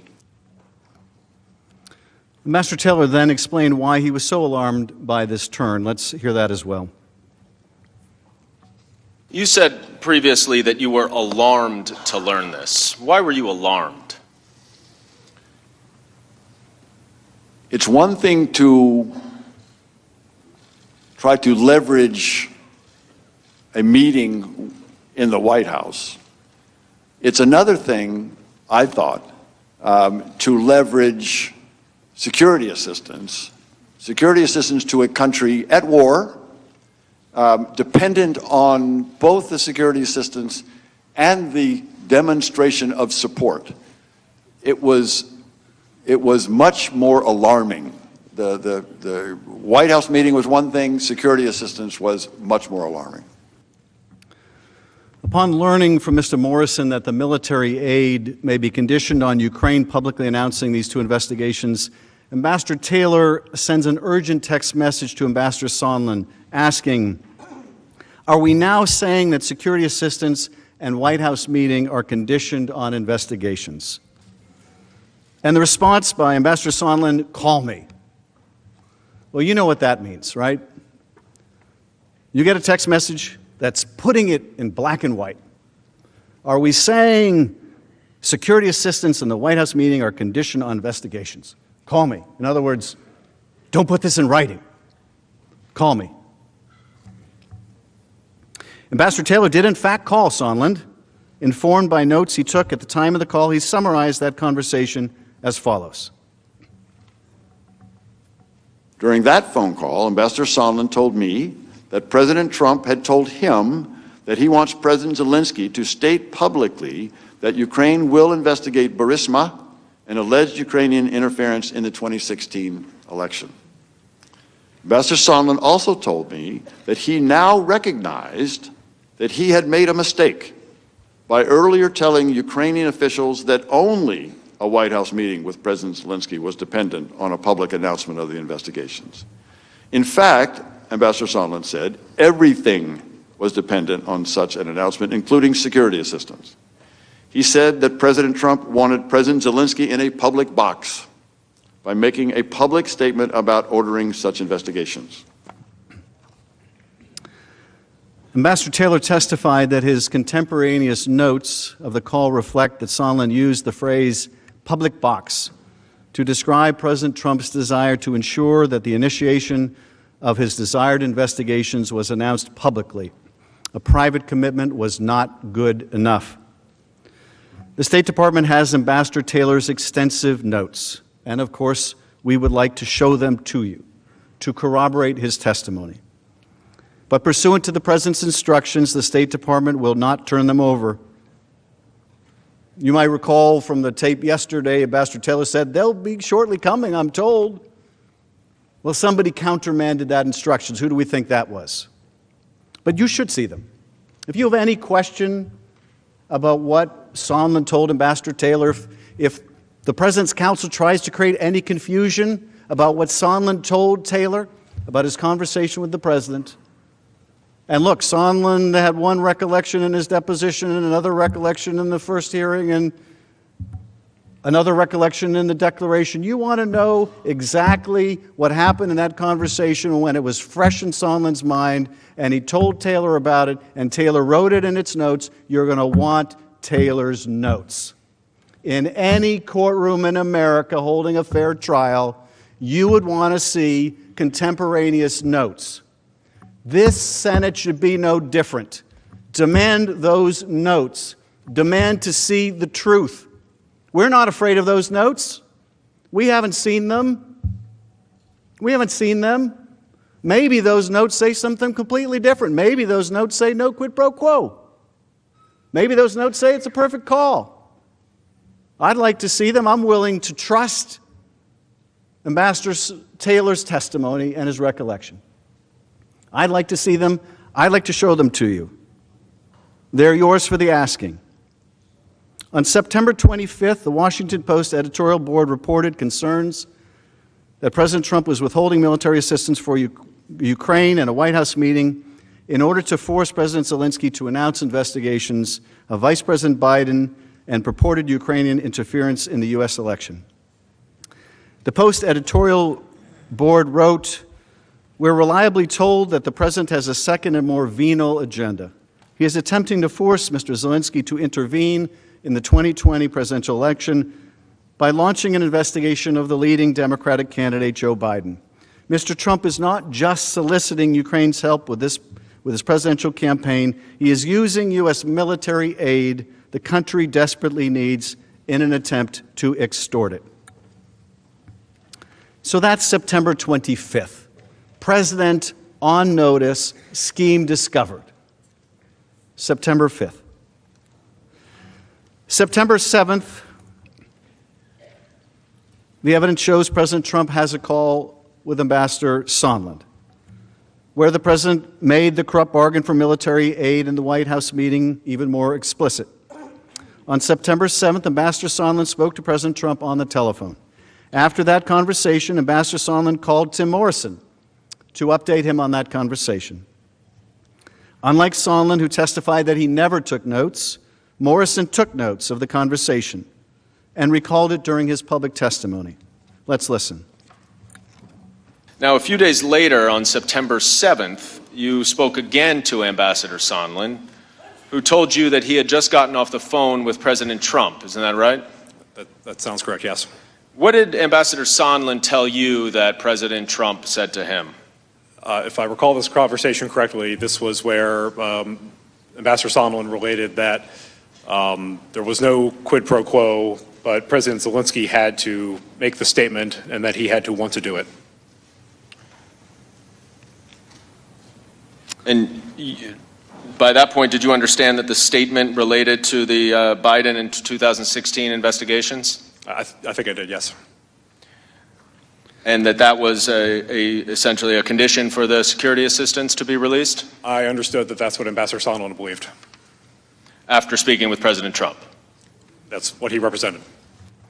Now, you should bear in mind when Mr. Morrison says that's what he represented, that we asked Mr. Morrison about the president's calls with Ambassador Sondland, and he testified that every time he checked to see did Ambassador Sondland in fact talk with the president, when he said that he did, that yes, in fact, he talked with the president. Every time he checked, he was able to confirm it. Now, let's let this sink in for a minute. According to Mr. Morrison's testimony, former Republican staffer on the Armed Services Committee, he speaks with Sondland on September 7th, and Sondland says he's just gotten off the phone with Trump. Okay, so this is contemporaneous. Just got off the phone. Call is fresh in everybody's mind. And what was said? Morrison says, Ambassador Sondland related there was no quid pro quo, but President Zelensky had to make the statement, and he had to want to do it. No quid pro quo, but there's a quid pro quo. Now, there are notes that show this. There's a written record of this. There's a written record of what President Trump told Ambassador Sondland right after that call. Would you like to see that written record? It's called Mr. Morrison's Notes. It's right there for the asking.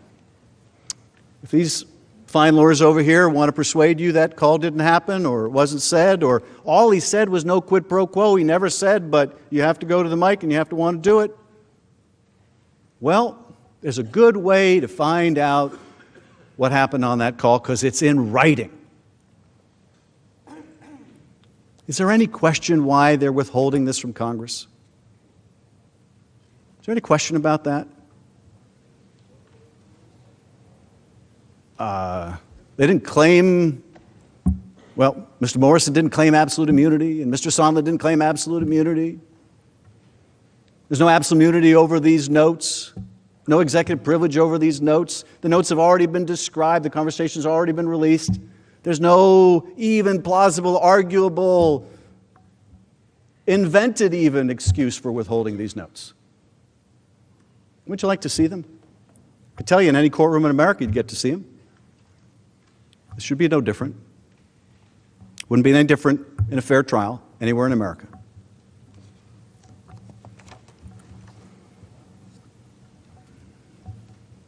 Morrison again informed Ambassador Bolton of this September 7th conversation, and guess what Ambassador Bolton said? I think you could probably figure this out by now.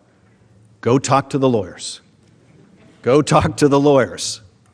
And yet again, for the third time, Morrison went to talk to the lawyers about this conversation with Ambassador Sondland.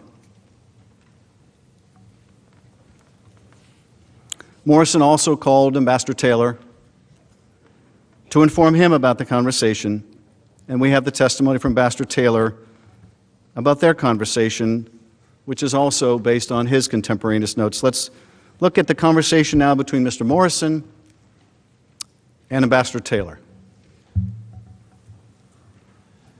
According to Mr. Morrison, President Trump told Ambassador Sondland he was not asking for a quid pro quo. But President Trump did insist that President Zelensky go to a microphone and say he is opening investigations of Biden and 2016 election interference, and that President Zelensky should want to do this himself. Okay, so here we have two witnesses taking contemporaneous notes, both reflecting the same conversation. conversation between Sondland and the president in which the president says no quid pro quo, but quid pro quo. There are documents that prove this. Documents that prove this, that are yours for the asking. The following day, September 8th, Sondland texts Taylor and Volker to bring them up to speed on the conversations with President Trump and subsequently President Zelensky, whom he spoke to after President Trump. Guys, multiple conversations with Z, meaning Zelensky, POTUS, let's talk. Sondland spoke to Taylor, but not Volker shortly after this text. According to Ambassador Taylor, who testified again on his real-time notes, let's hear what he said. The following day, on September 8th, Ambassador Sondland and I spoke on the phone. He confirmed that he had talked to President Trump, as I had suggested a week earlier, but that President Trump was adamant that President Zelensky himself had to clear things up and do it in public. President Trump said it was not a quid pro quo. So it's all very consistent here. What the president said, no quid pro quo, but Zelensky must announce the investigations publicly, was what he was telling Sondland. No quid pro quo except for the quid pro quo. The president's attorneys rely on the first half of that sentence and would like you to forget the second half ever happened. But we don't have to leave our common sense at the door. We don't have to rely on an incomplete description of that call. We have instead the detailed notes of Mr. Morrison and Ambassador Taylor. But we also know what President Trump told Sondland because Sondland relayed that message to President Zelensky. During the same September 8 conversation with Taylor, Sondland described his conversation with President Zelensky. Here's Ambassador Taylor's account of it. Ambassador Sondland also said that he had talked to President Zelensky and Mr. Yermak and had told them that although this was not a quid pro quo, if President Zelensky did not clear things up in public, we would be at a stalemate. I understood a stalemate to mean that Ukraine would not receive the much-needed military assistance. Ambassador Sondland said that this conversation concluded with President Zelensky agreeing to make a public statement in an interview on CNN. So not only did Ambassador Sondland relate this conversation to Mr. Morrison and Mr. Taylor, not only did Ambassador Taylor, Mr. Morrison talk about it, but Sondland confirms that he's relayed this conversation to Zelensky himself. Everyone was now in the loop on the military aid being withheld for the political investigations. Taylor continued recalling the startling analogy Ambassador Sondland used to describe President Trump's approach to Ukraine. During our call on September 8th, Ambassador Sondland tried to explain to me that President Trump is a businessman. When a businessman is about to sign a check to someone who owes him something, the businessman asks that person to pay up before signing the check. Ambassador Volker used the same language several days later while we were together at the Yalta European Strategy Conference. I argued to both that the explanation made no sense. The Ukrainians did not owe President Trump anything. Ambassador Taylor testified that at the end of the Sondland-Zelensky conversation, President Zelensky said that he had relented and agreed to do a CNN interview to announce the investigations. So there was a breakthrough after all. The promised meeting wasn't enough. The withheld security assistance broke the logjam. Zelensky was going to go on CNN and announce the investigations. Taylor, though, remained concerned that even if the Ukrainian leader did as President Trump required, President Trump might continue to withhold the vital U.S. security assistance in any event. Ambassador Taylor texted his concerns to Ambassador Volker and Sondland, stating, "The nightmare is they give the interview and don't get the security assistance. The Russians love it, and I quit."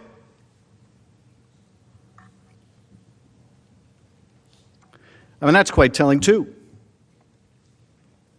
What's Ambassador Taylor worried about? He's worried the Ukrainians are finally going to agree to do it. They're going to make the announcement, and they're still going to get stiffed on the aid.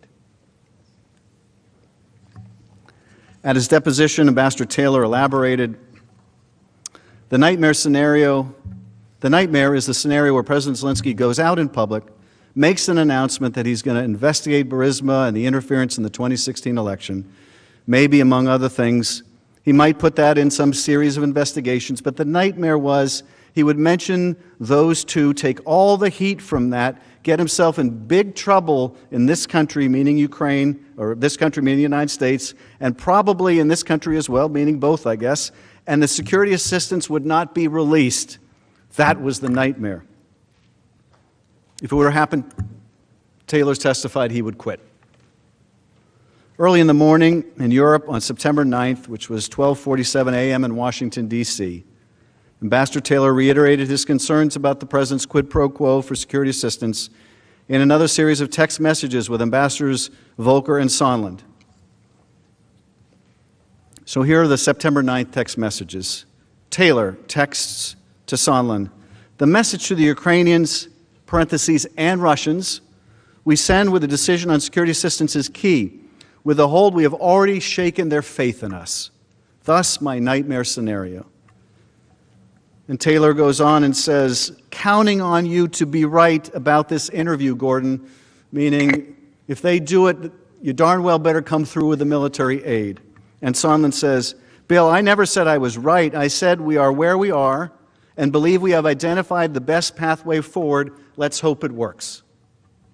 And Taylor said, as I said on the phone, I think it's crazy to withhold security assistance for help with a political campaign.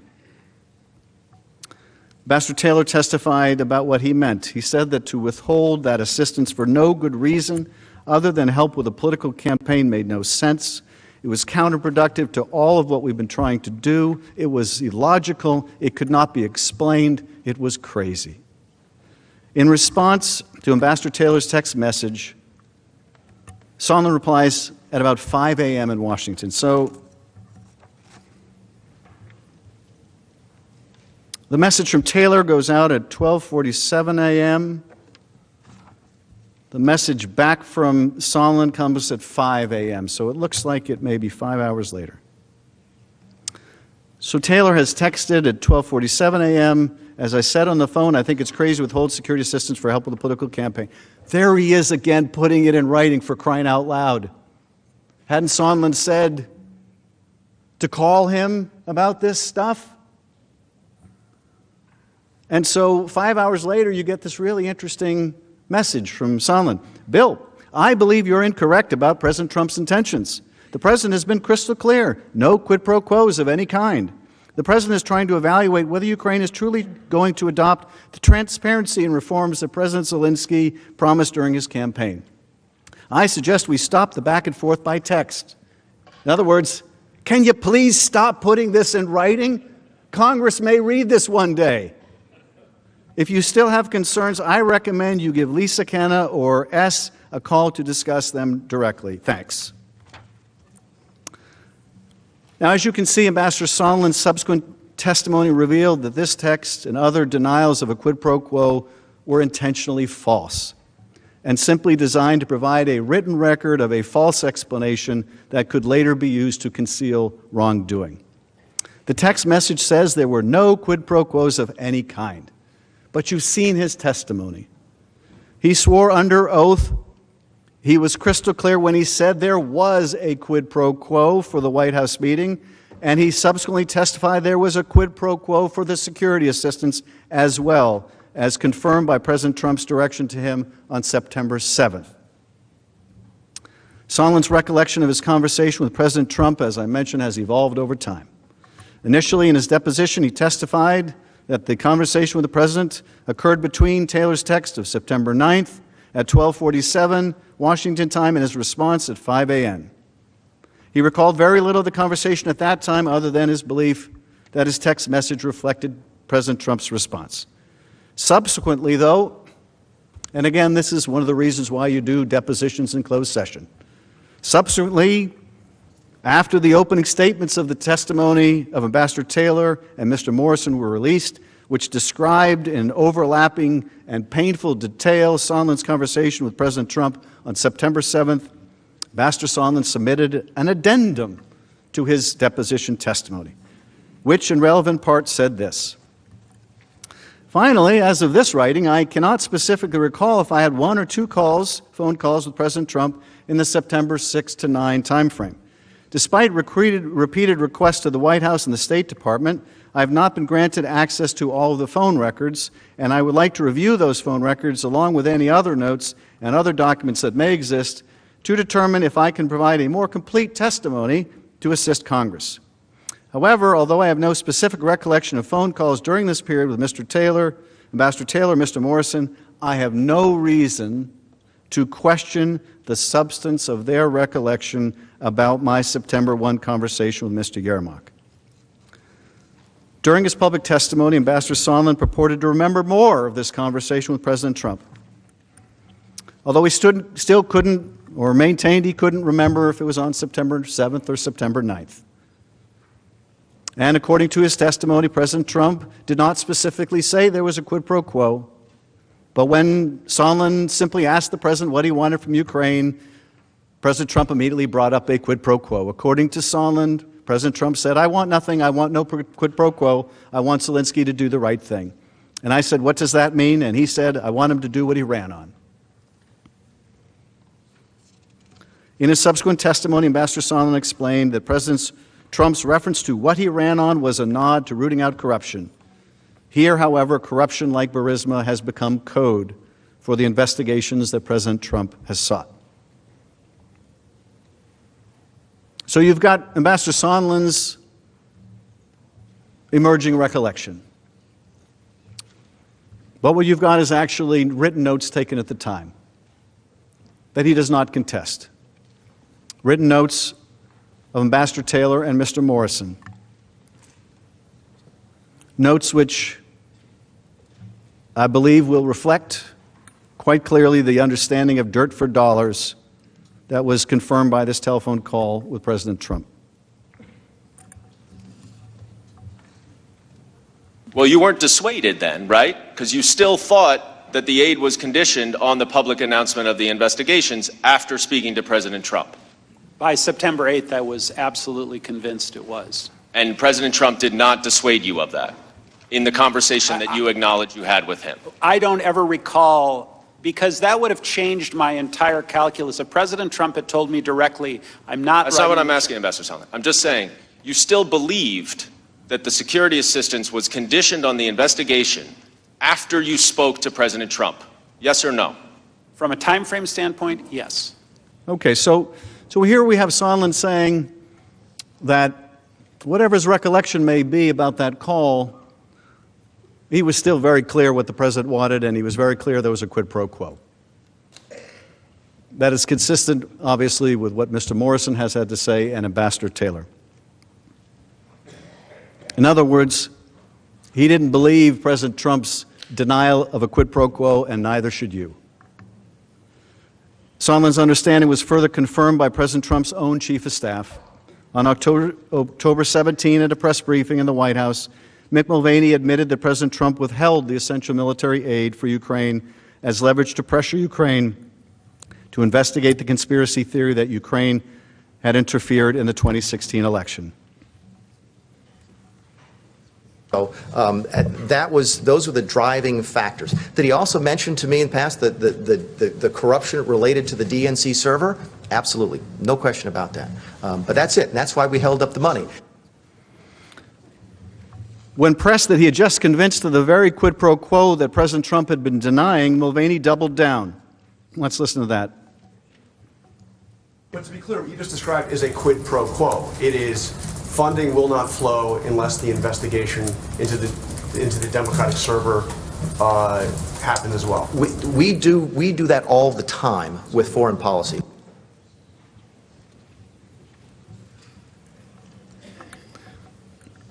This evidence demonstrates that President Trump withheld the security assistance and the White House meeting with President Zelensky until Ukraine made a public statement announcing the two investigations targeted to help his political re-election efforts. But as you will learn next, he got caught, and the cover-up ensued.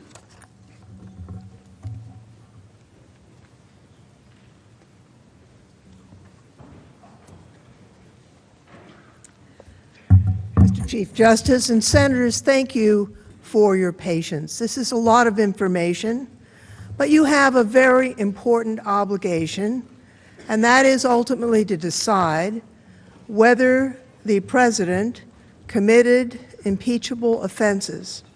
And in order to make that judgment, you have to have all of the facts. And so we're going through this chronology. We're close to being done.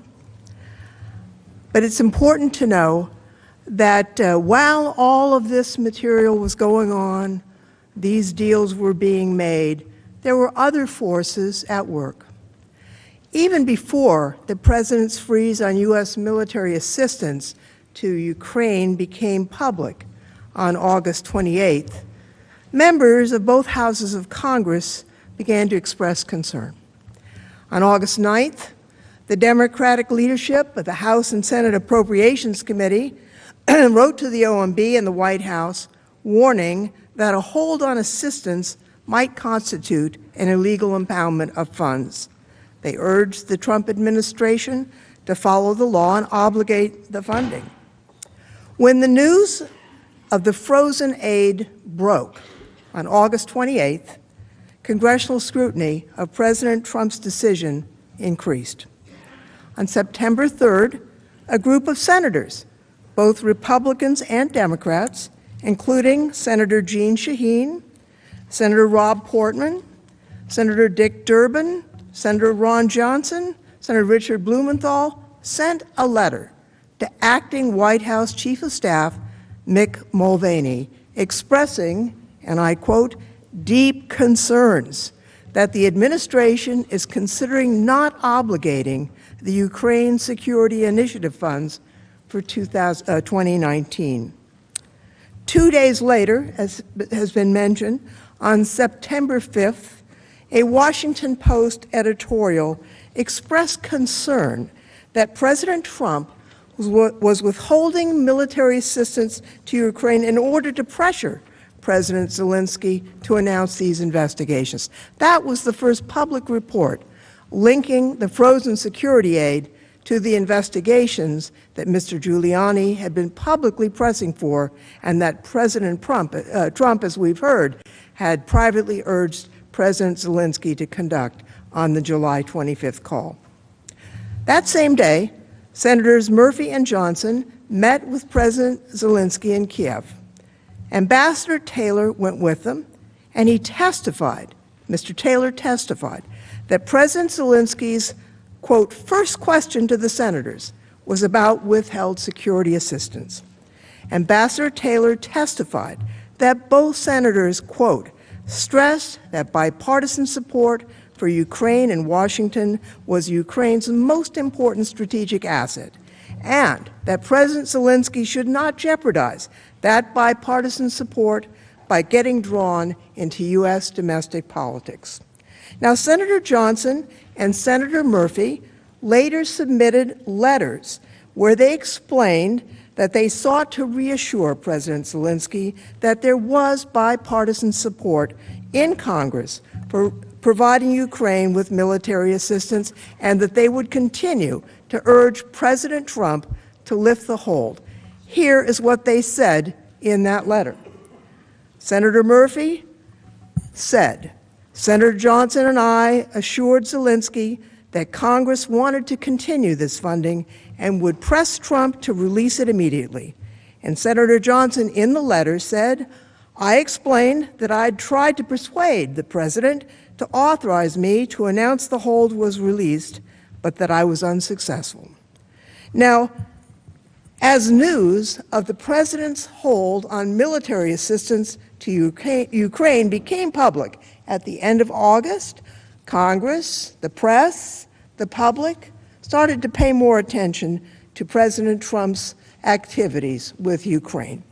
This risked exposing the scheme that you've heard so much about today. By now, the White House had learned that the Inspector General of the intelligence community had found that a whistleblower complaint related to the same Ukraine matter was, quote, credible and, quote, an urgent concern, and was therefore, that they were therefore required to send that complaint to Congress. On September 9th, 3 House investigating committees sent a letter to White House counsel Pat Cipollone stating that President Trump and Giuliani, quote, appear to have acted outside legitimate law enforcement and diplomatic channels to coerce the Ukrainian government into pursuing 2 politically motivated investigations under the guise of anti-corruption activity. The letter also said this: if the president is trying to pressure Ukraine into choosing between defending itself from a Russian aggression without U.S. assistance or leveraging its judicial system to serve the ends of the Trump campaign, this would represent a staggering abuse of power, a boon to Moscow, and a betrayal of the public trust. The chairs requested that the White House preserve all relevant records and produce them by September 16th. This included the transcript, or actually the call record, of the July 25th call between President Trump and President Zelensky. Now, based on witness testimony, it looks like the White House counsel's office circulated the committee's document request around the White House. Tim Morrison, a senior director at the National Security Council, remembered seeing a copy of this letter. He also recalled that the 3 committees' Ukraine investigation was discussed at a meeting of senior-level NSC staff soon after it was publicly announced. Lieutenant Colonel Vindman recalled discussions among the NSC staff members that the investigation, and here's a quote, might have the effect of releasing the hold on Ukraine military assistance because it would be, quote, potentially politically challenging for the administration to justify that hold to Congress. Later that same day, on September 9th, the Inspector General informed the House and Senate Intelligence Committees he'd determined that the whistleblower complaint that had been submitted on August 12th appeared to be credible, met the definition of urgent concern under the statute, and yet, he reported, that for the first time ever, the acting director of national intelligence was withholding this whistleblower complaint from Congress. That violated the law, which required him to send it in 7 days. The acting director later testified that his office initially withheld the complaint based on the advice from the White House and an unprecedented intervention by the Department of Justice. Now, according to public reporting and testimony from the acting DNI at a hearing before the House Intelligence Committee on September 26th, the White House had been aware of the whistleblower complaint for weeks prior to the IG's September 9th letter to the intelligence committees. Acting DNI McGuire testified that when he received the whistleblower complaint from the Inspector General, his office contacted the White House counsel's office for guidance. Consistent with acting DNI McGuire's testimony, the New York Times has reported that in late August, the president's current defense counsel, Mr. Cipollone, and NSC lawyer John Eisenberg personally briefed President Trump about the complaint's existence and told the president they believed the complaint could be withheld from Congress on executive privilege grounds. Now, on September 10th, the next day, Ambassador Bolton resigned from his position as National Security Advisor. On that same day, September 10th, Chairman Schiff of the House Intelligence Committee wrote a letter to the acting director demanding that he provide the complaint as the law required. The next day, on September 11th, President Trump lifted the hold on the security assistance to Ukraine. Now, numerous witnesses have testified that they weren't aware of any reason why the hold was lifted, just as there was no explanation for the hold being implemented. There was no additional review, no additional European contribution, nothing to justify the president's change in position except he got caught. Just as there was no official explanation for why the hold on Ukrainian assistance was implemented, Numerous witnesses testified that they were not provided with any reason for why the hold was lifted on September 11th. For example, Jennifer Williams, who was the special advisor to Vice President Pence, testified that she was never given a reason for that decision. Neither was Lieutenant Colonel Vindman. Here's what he told us during the hearing. Are you also aware, however, that the security assistance hold was not lifted for another 10 days after this meeting? That's correct. And am I correct that you didn't learn the reason why the hold was lifted? That's correct. Colonel Vindman, you didn't learn a reason why the hold was lifted either, is that right? Correct. Colonel Vindman, are you aware that the committees launched an investigation into Ukraine matters on September 9th, 2 days before the hold was lifted? I am aware, and I was aware. Ambassador Taylor, the person in charge at the U.S. Embassy in Kiev, who communicated the decision to the Ukrainians, also never got an explanation. Here's what he said. Are you also aware, however, that the security assistance hold was not lifted for another 10 days after this? 9th. Finally, on September 11th, I learned that the hold had been lifted and security assistance would be provided. I was not told the reason why the hold had been lifted.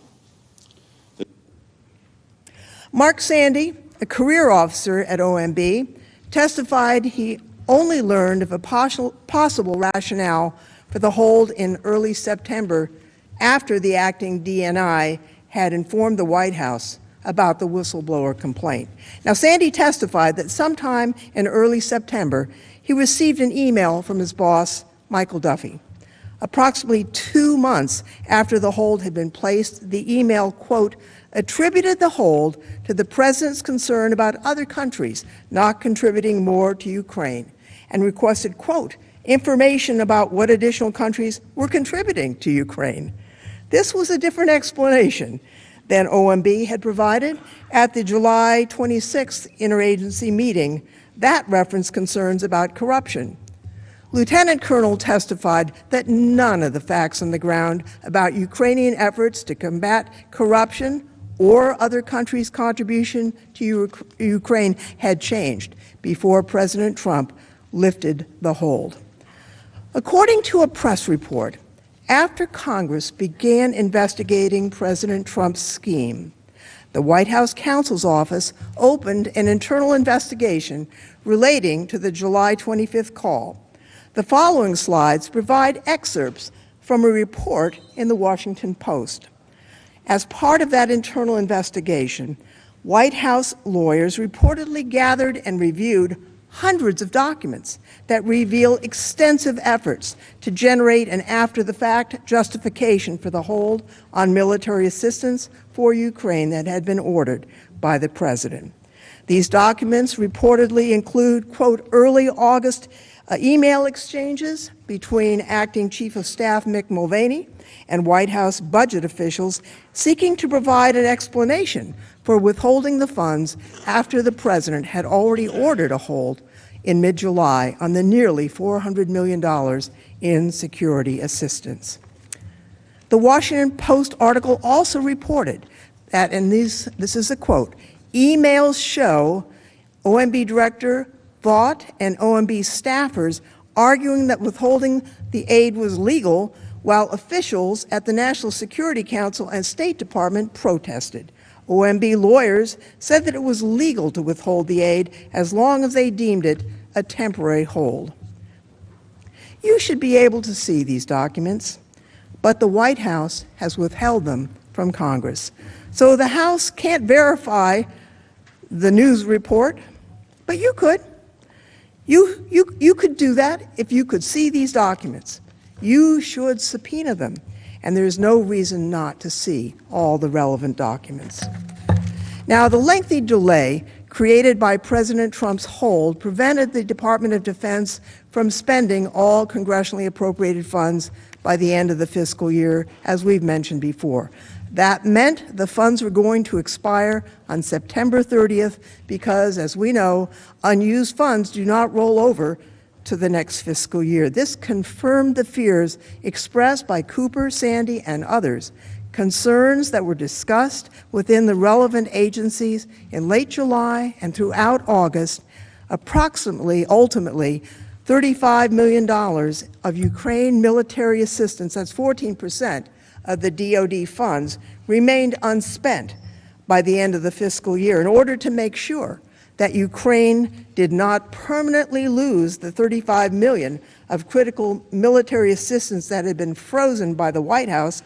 Congress had to pass a provision on September 27th, 3 days before the funds were to expire, to ensure that the remaining $35 million could be sent to Ukraine. Now, George Kent is an anti-corruption and rule of law expert. He told us that American anti-corruption efforts prioritize building institutional capacity, support for the rule of law, not the pursuit of individual investigations, particularly of political rivals. Here's how he explained their approach.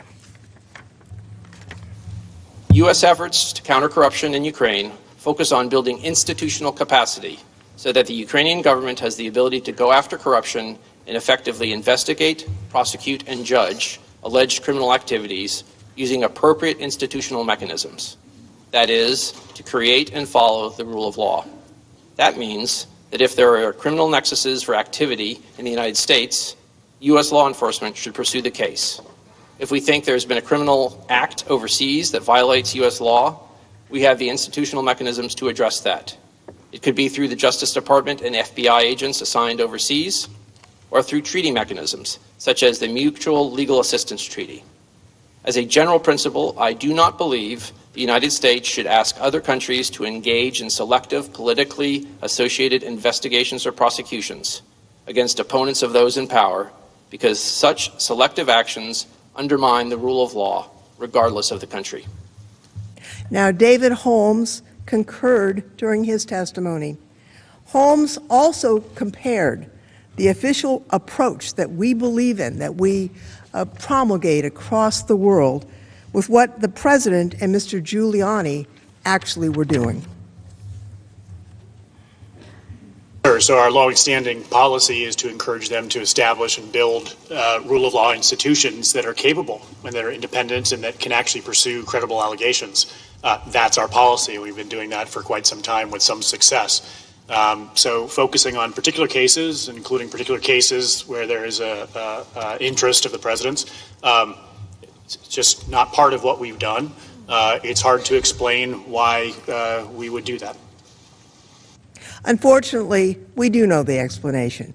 We know why President Trump wanted President Zelensky to announce investigations, because it would help him in his election. Now, on September 18th, approximately a week before he was supposed to meet with President Trump at the United Nations General Assembly in New York, President Zelensky spoke by telephone about how Zelensky's efforts were going. Now, following her deposition and while preparing for her testimony at the open hearing on November 19th, Williams reviewed the documents. They've not been produced to us by the White House, and those documents refreshed her recollection of Vice President Pence's call with President Zelensky. Now, the White House blocked Williams from testifying about her refreshed recollections of the Vice President's call when she appeared at the open public hearing. They claimed that certain portions of the September 18th call, including the information that Williams wanted to tell us about, were classified. On November 26th, she submitted a classified addition to her hearing testimony, where she provided additional information about the Vice President's September 18th telephone call with President Zelensky. The Intelligence Committee provided this classified addition to the Judiciary Committee. It has been sent to the Senate for your review. Now, I've read that testimony. I'll just say that a cover-up is not a proper reason to classify a document. Vice President Pence has repeatedly said publicly that he has no objection to the White House releasing the actual transcript of his calls with President Zelensky, and yet his office has refused many requests by the committee to declassify Williams' addendum so the American people could also see the additional evidence about this call. We urge the senators to review it, and we ask again that the White House declassify it. As the House wrote in 2 separate letters, there is no basis to keep it classified, and again, in case the White House needs a reminder, it's improper to keep something classified just to avoid embarrassment or to conceal wrongdoing. Now, we've been through a lot of facts today. We've seen the president's scheme, a shakedown of Ukraine for his personal benefit, was, I believe, an obvious abuse of his power. But this misconduct, the scheme, became exposed. Congress asked questions. The press reported. Non-political officers in the government expressed concern. The whistleblower laws were activated. As this happened, there was an effort to create an after-the-fact misleading record to avoid responsibility for what the president had actually been doing. These were not the only efforts to hide misconduct, and the misconduct continued. Congressman Schiff will review some of those items.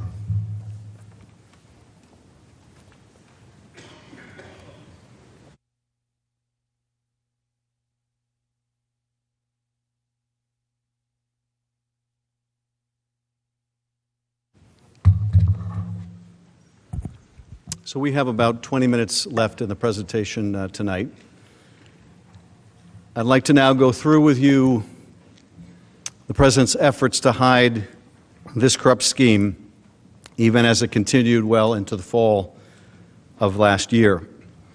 On August 12th, a whistleblower in the intelligence community submitted a complaint addressed to the Congressional Intelligence Committees.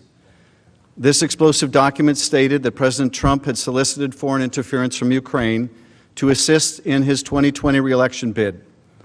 The complaint alleged a scheme by President Trump to, quote, use the power of his office to solicit interference from a foreign country in the 2020 U.S. election. The complaint stated that the president had applied pressure on Ukraine to investigate one of the president's main domestic political rivals and detailed the involvement of the president's personal lawyer, Rudy Giuliani. The complaint also stated that the whistleblower believed that the president's activities, quote, pose risk to U.S. national security and undermine the U.S. government's efforts to deter and counter foreign interference in U.S. elections.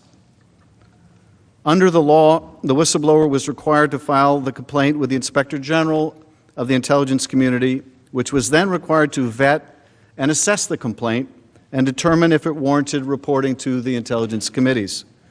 The law gives the Inspector General 14 days to conduct an initial review and then inform the Director of National Intelligence about his findings.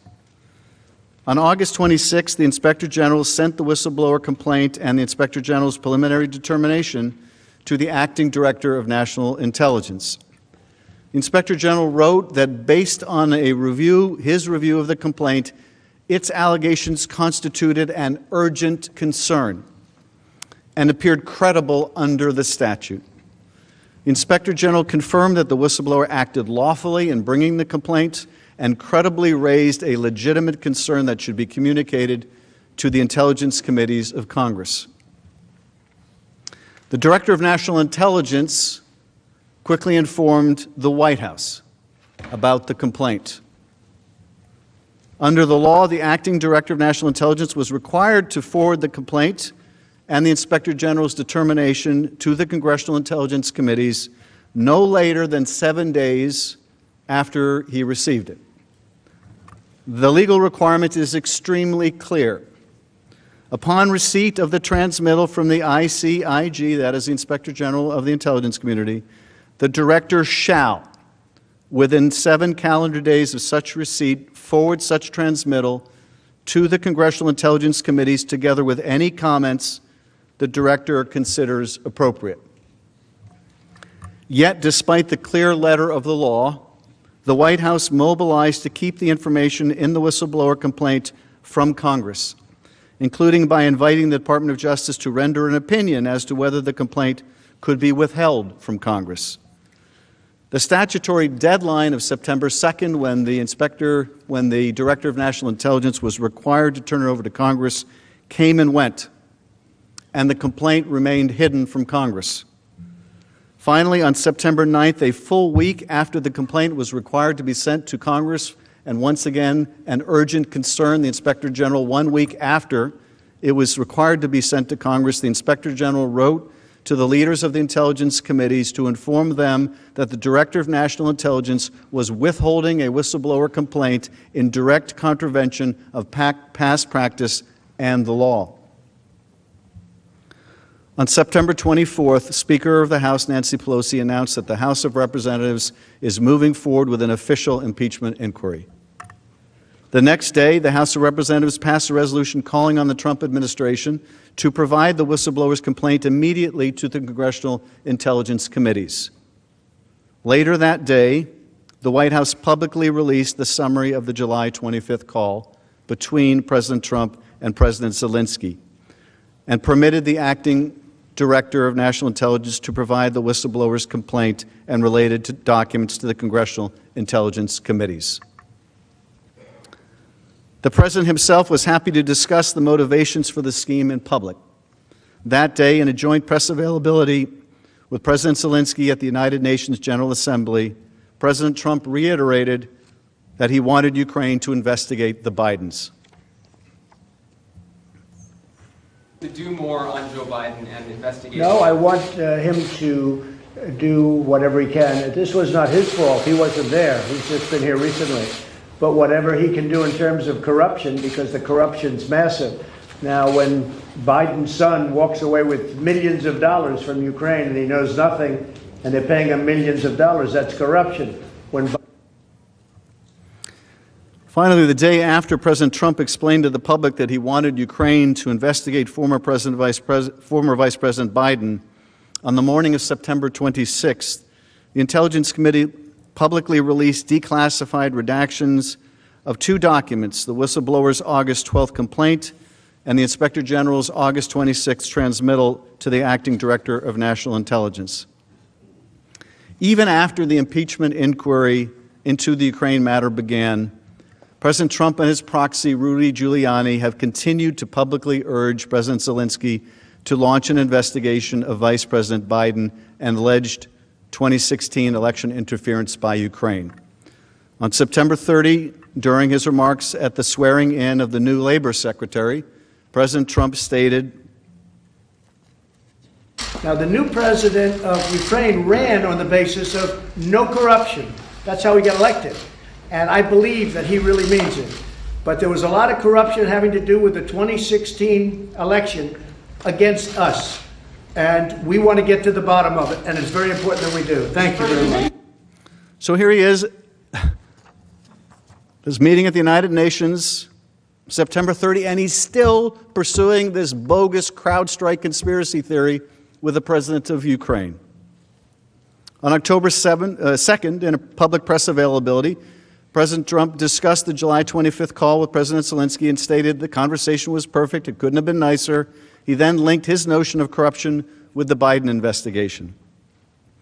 On October 3rd, in remarks before he departed on Marine One, President Trump expressed his hope that Ukraine would investigate Vice President Biden and his son. President Trump actually escalated his rhetoric, urging not only Ukraine to investigate the Bidens, but China too. Mr. President, what exactly did you hope Zelensky would do about the Bidens after your phone call? Exactly. Well, I would think that if they were honest about it, they'd start a major investigation into the Bidens. It's a very simple answer. They should investigate the Bidens, because how does a company that's newly formed, and all these companies, if you look at, and by the way, likewise, China should start an investigation into the Bidens, because what happened in China is just about as bad as what happened with Ukraine. So I would say that President Zelensky If it were me, I would recommend that they start an investigation into the Bidens. The same day, President Trump tweeted that he has an absolute right to investigate corruption. What that really means is he feels he has an absolute right to investigate or get foreign countries to investigate his political opponents. The president sent a similar tweet the next day, once again linking corruption with the Biden investigation. As president, I have an obligation to end corruption, even if that means requesting the help of a foreign country or countries. It is done all the time. This has nothing to do with politics or a political campaign against the Bidens.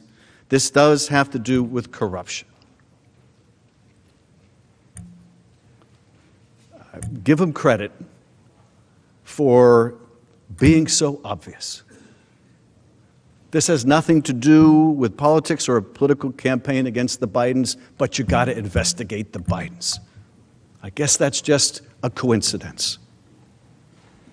President Trump continued to demonstrate his eagerness to solicit foreign assistance related to his personal interest. Here's what's okay.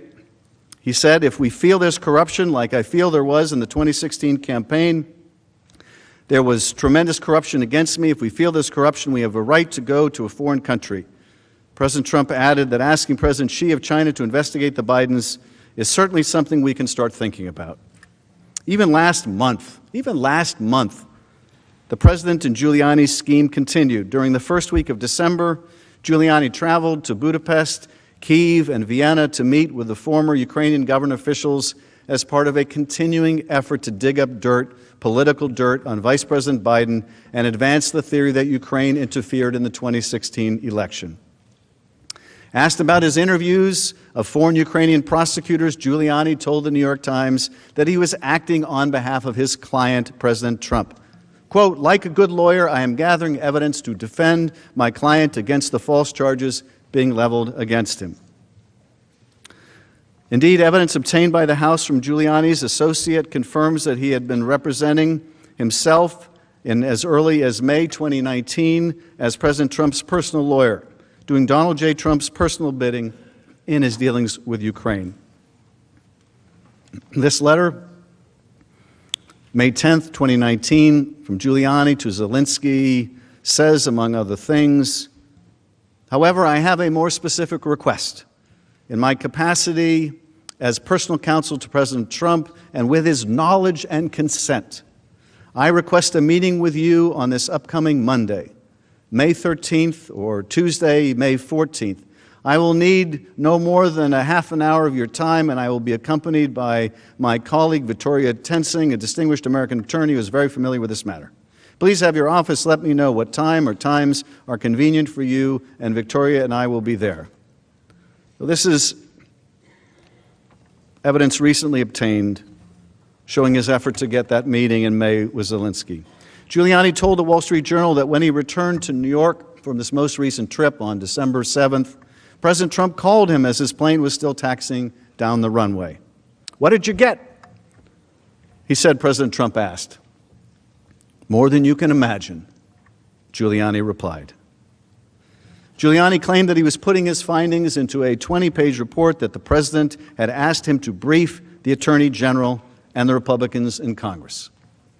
Shortly thereafter, on the same day, President Trump told reporters before departing on Marine One that he was aware of Giuliani's efforts in Ukraine and that Giuliani was going to report his purported findings to the Attorney General and Congress.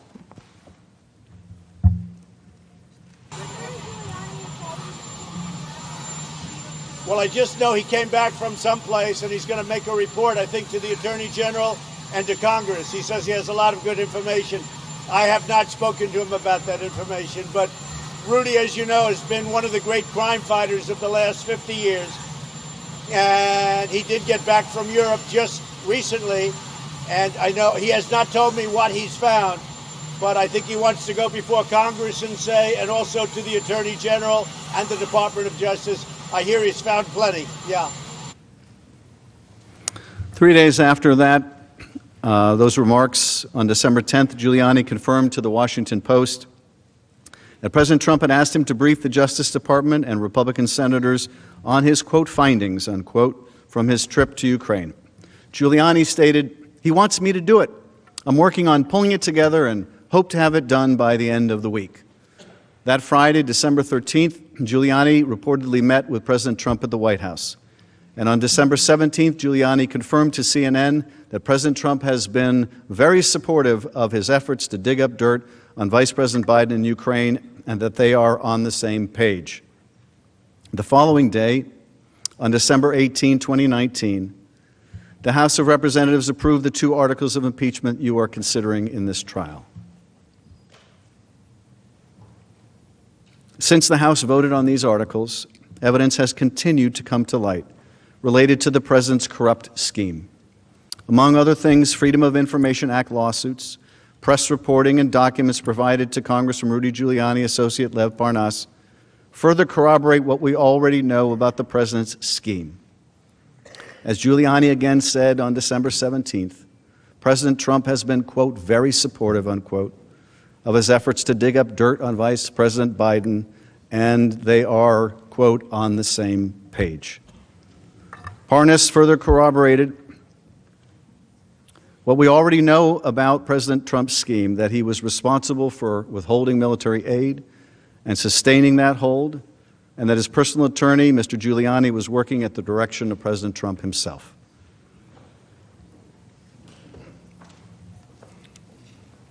On December 20th, new emails were released showing that 91 minutes after President Trump's call with the Ukrainian President Zelensky, a top Office of Management and Budget aide asked the Department of Defense to hold off on sending military aid to Ukraine.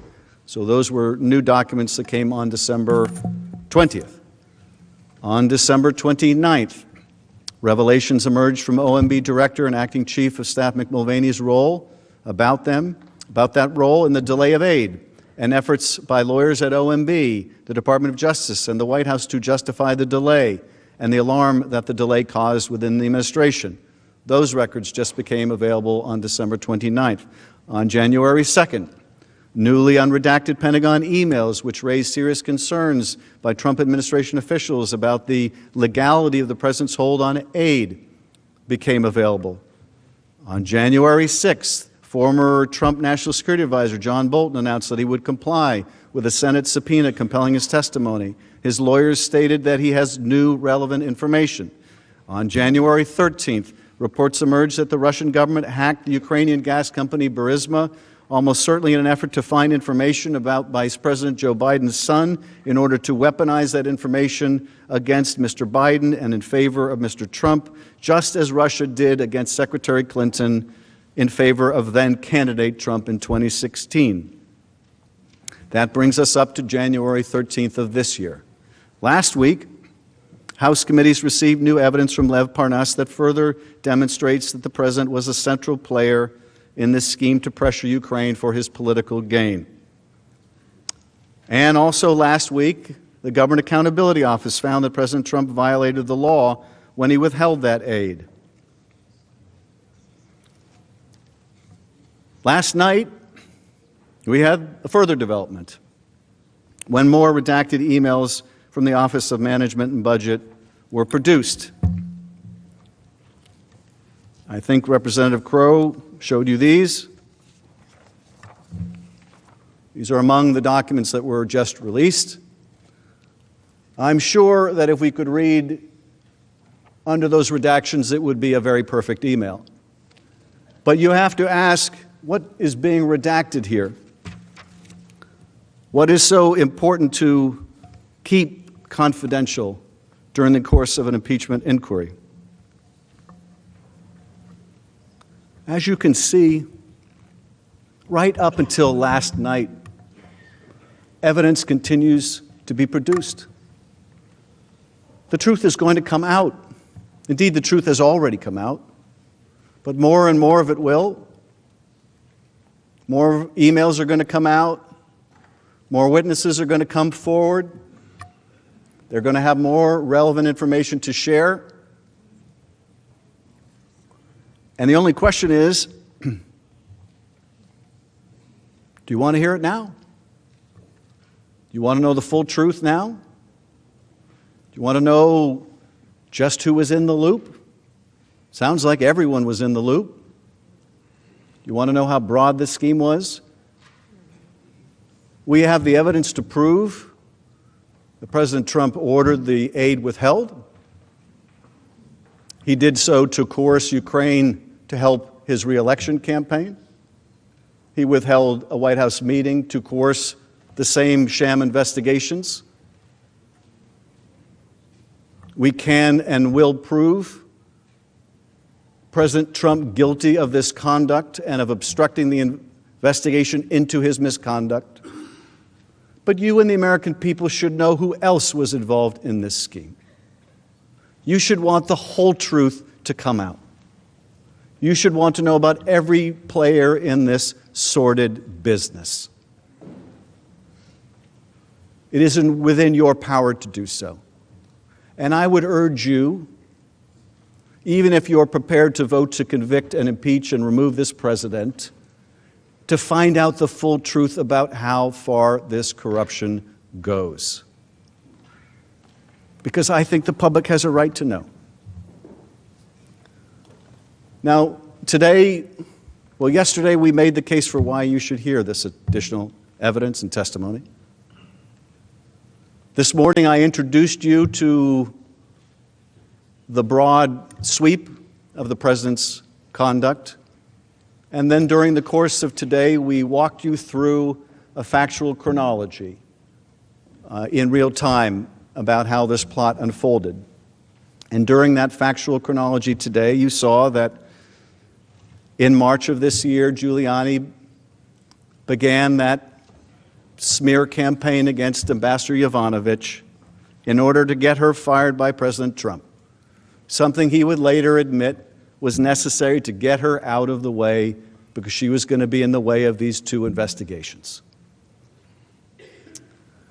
This is the supposed anti-corruption effort by the president to get rid of a woman who has dedicated her career to representing the United States, often in dangerous parts of the world, to fighting corruption and to promoting the rule of law. This plot begins with getting her out of the way, with the president saying that she's going to go through some things. This anti-corruption reformer, this U.S. patriot, this plot begins with getting her out of the way. And tellingly, and this says so much about the administration, tellingly, it wasn't enough just to recall her or fire her. The president could have done that any time. No, they wanted to destroy her because she had the audacity to stand in their way. So we heard in March about the effort to get rid of her, and it succeeded. And guess what message that sent to the Ukrainians? About the power the president's lawyer has. The Ukrainians were watching this whole saga. They were hearing his interviews. They were seeing the smears that he was putting out. And this attorney for the president, working hand in hand with these corrupt Ukrainians, was able to get a UN ambassador yanked out of her job. Proof positive. You want a window to this president, you want entree to this president, you want to make things happen with this president, you go through his lawyer. Never mind the State Department, never mind the National Security Council, never mind the Defense Department, you go through his lawyer. That's March. April, Zelensky has this huge victory in the presidential election. He gets a congratulatory call from the president. The president assigns Vice President Pence to go to the inauguration. May, Giuliani is rebuffed by Zelensky, cancels the trip to Ukraine, the one where he wanted to go, remember, meddle in the investigation. Because Giuliani says enemies of Trump surround Zelensky. I guess that means he didn't get the meeting and they must be enemies of the president. Of course, the Ukrainians know why he wants that meeting. May, Trump disinvites Pence to the inauguration. Pence is going, Giuliani's rebuffed, Pence ain't going. That's May. Instead, May 23rd, we have this meeting at the White House And there's a new party in town, the Three Amigos. They're going to be handling the Ukraine portfolio. And they're told, work with Rudy. Work with Rudy. Ambassador Sondland, Ambassador Volker, Secretary Perry. Work with Rudy. And as you saw in June, Giuliani's pushing for these investigations. And they're trying to arrange these meetings and trying to make this happen. And also in June, the Defense Department announces they're going to release the military aid. And the president reads about this. And then he stops it. He stops the aid. On July 10th, you heard in the chronology, there's that meeting at the White House. The meeting in which Sondland blurts out in this meeting between Ukrainians and Americans, hey, they've got a deal. They're trying to get this meeting, and there's a debate about whether the meeting is going to happen and when it's going to happen, and Sondland says, hey, we've got a deal with Mulvaney here. We're going to get this meeting, and you're going to do those investigations. And Bolton stiffens and abruptly ends the meeting. That was the first meeting that day, and then Sondland brings the delegation to a different part of the White House, and they have the follow-up meeting where he makes it even more explicit. This drug deal is made even more explicit. And Dr. Hill is told by Ambassador Bolton, you need to go talk to the lawyers. I don't want any part of this drug deal they're cooking up. That's July. July is the month where that email goes from Sondland to Pompeo and others, and everybody is in the loop. July is the month where the hold is implemented with no explanation. July is the month where Mueller testifies about Russia's systemic interference in our affairs. July is the month after Mueller testifies that the president believes he has escaped accountability. The next day in July is, of course, the July 25th call, in which the president asks for his favor. And July is the month, July 26th is the date of the call between President Trump and Ambassador Sondland. You know the one. Zelensky loves your ass. He'll do anything you want. Is he going to do the investigation? Yeah, he's going to do the investigation. July is the month of that conversation between Sondland and David Holmes, where Holmes says, can you tell me candidly here what the president thinks of Ukraine? Does he give a blank about Ukraine? No, he doesn't give a blank about Ukraine. He only cares about the big stuff. Well, there's kind of big stuff here in Ukraine, like a war with the Russians. No. Big stuff that affects him personally, like the Biden investigation that Giuliani wants. That's the month of July. August, we have that meeting between Giuliani and Yermak in Madrid. August, we have the back and forth about the statement. No, you go first. And you commit and publicly announce the investigations, and then we'll give you a date. No, you go first. You give us the date, and then we'll announce the investigations. Well, we'll give you a statement that doesn't mention the specifics. No, you give us a statement that mentions the investigations. That's the month of August. August is also the month where it becomes clear that it's not just the meeting anymore. It's everything. Everything is conditioned on these investigations. The relationship, the money, the meeting. Sondland and Holmes testify it's as simple as 2 + 2 = 4. That's August. September, Sondland says to Yermak, everything is conditioned on public announcements. So, message delivered, no ambiguity. The Ukrainians are told, quid pro quo. Taylor texts, this is crazy, to withhold aid.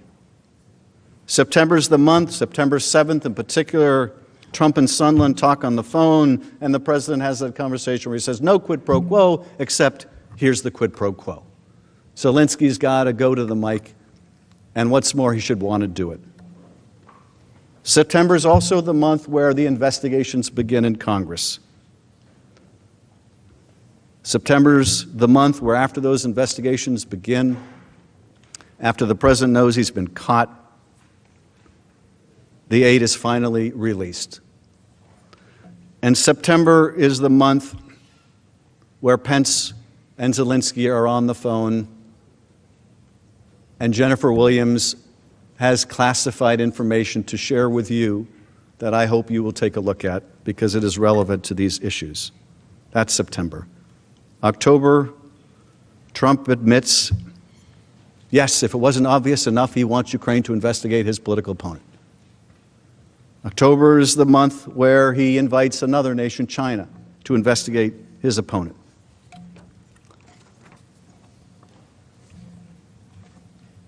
This is the broad outline of the chronology that we went through today. Tomorrow, we will go through the law, the Constitution, and the facts as they apply to Article 1. That is the plan for tomorrow.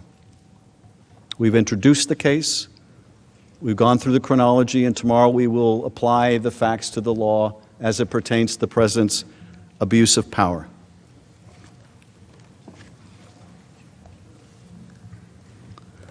And let me just conclude this evening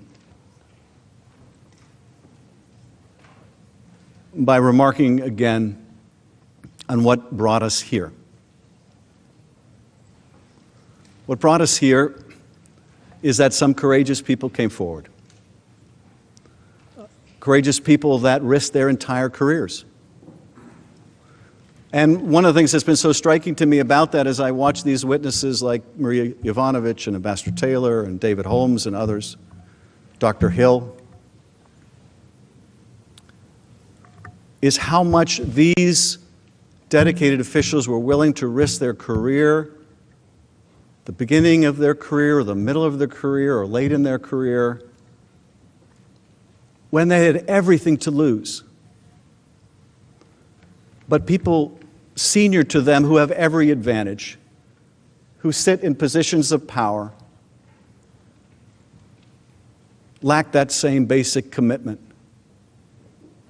lack that same basic willingness to put their country first and expose wrongdoing.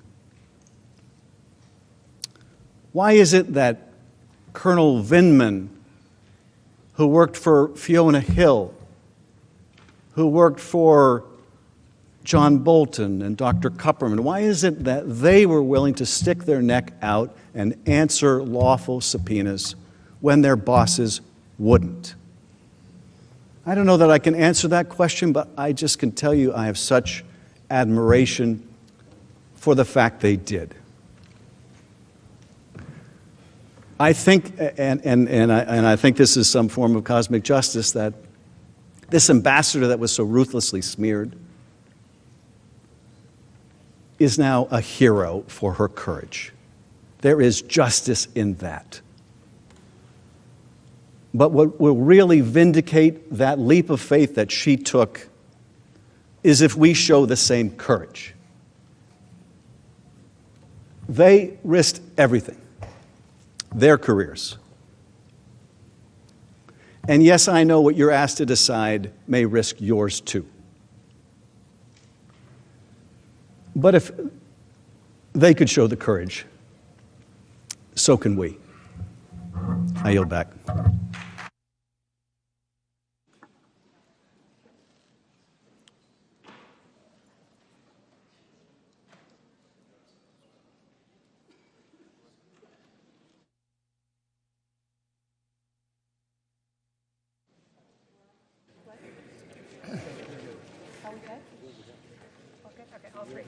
I'm sorry, sir. Pursuant to the provisions of Senate Resolution 243 of the 100th Congress, a single one-page classified document identified by the House managers for filing with the Secretary of the Senate that will be received on January 22, 2020, shall not be made part of the public record and shall not be printed, but shall be made available pursuant to the standing order from the 100th Congress. The Majority Leader is recognized. Mr. Chief Justice, colleagues, we're almost through for the evening. We'll convene again at 1 o'clock tomorrow. Before we adjourn, I'd like to acknowledge that tomorrow is the official last day for this term's Senate pages. This group of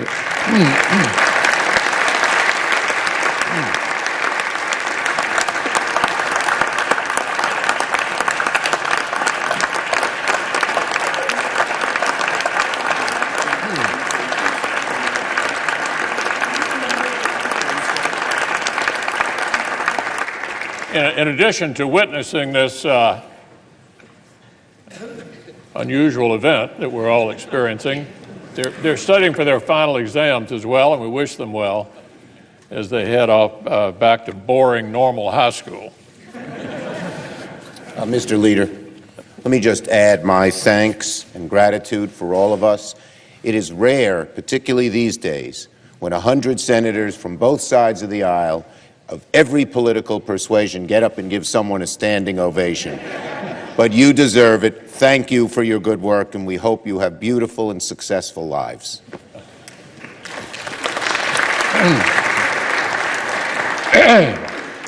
So, Mr.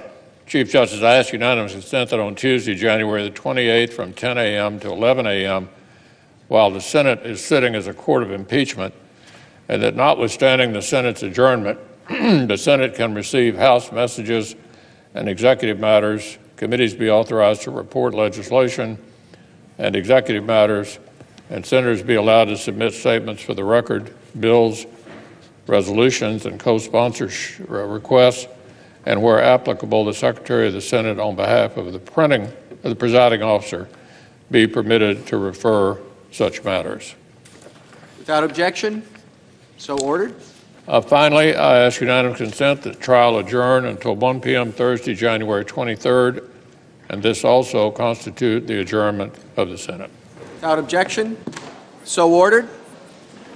Senate is adjourned.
our case.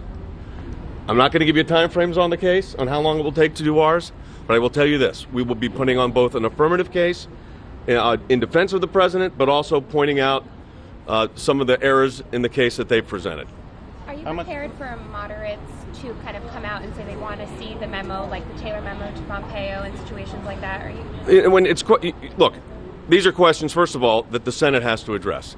They will determine what will go in the record and what will not, under the rules that were adopted. So our position right now is the Senate, we are governed by a Senate resolution, and that's exactly what we're going to do. What really stands out in your mind today, the first thing you want to refute when you get to speak beginning on Saturday? Well, I thought it was interesting that they're making the references to the career people that were in the various agencies. But when you read the transcripts, they also said things that were very positive about the president and the president's policies. So we may be talking about some of that, but we probably won't get to talk about that for a couple of days, I suspect. The managers talked about, they repeatedly told the senators, you could see this document, you could subpoena this document. Why shouldn't the senators? Why do you oppose them? I said this morning, I said it yesterday, I'm going to say it again. The Constitution protects executive privilege. There's a reason for that. Despite what Manager Nadler said, you cannot call the executive privilege and other nonsense. There's constitutional privileges at stake that don't just affect this presidency, by the way, that affect the office of the presidency for other presidents that come. I saw you step out of the chamber briefly. Have you been speaking to the president throughout the... I would never discuss with you if I had a conversation with the president or why I stepped out of the chamber. What about the president tweeting during this, responding in real time? He tweeted, "No pressure," for example. Okay. During the What is Democrats' his case. mood, though? Well, I'm sure he's fine. I've been in a hearing all day, as you all have been. So, I mean, look, I'm not going to have conversations about the president's mood. I think this whole fact that we're here is ridiculous. I mean, think about why we're here. I said that at the beginning of when we spoke yesterday, which seems like about 2 weeks ago. But the truth of the matter is, why are we here? Are we having an impeachment over a phone call?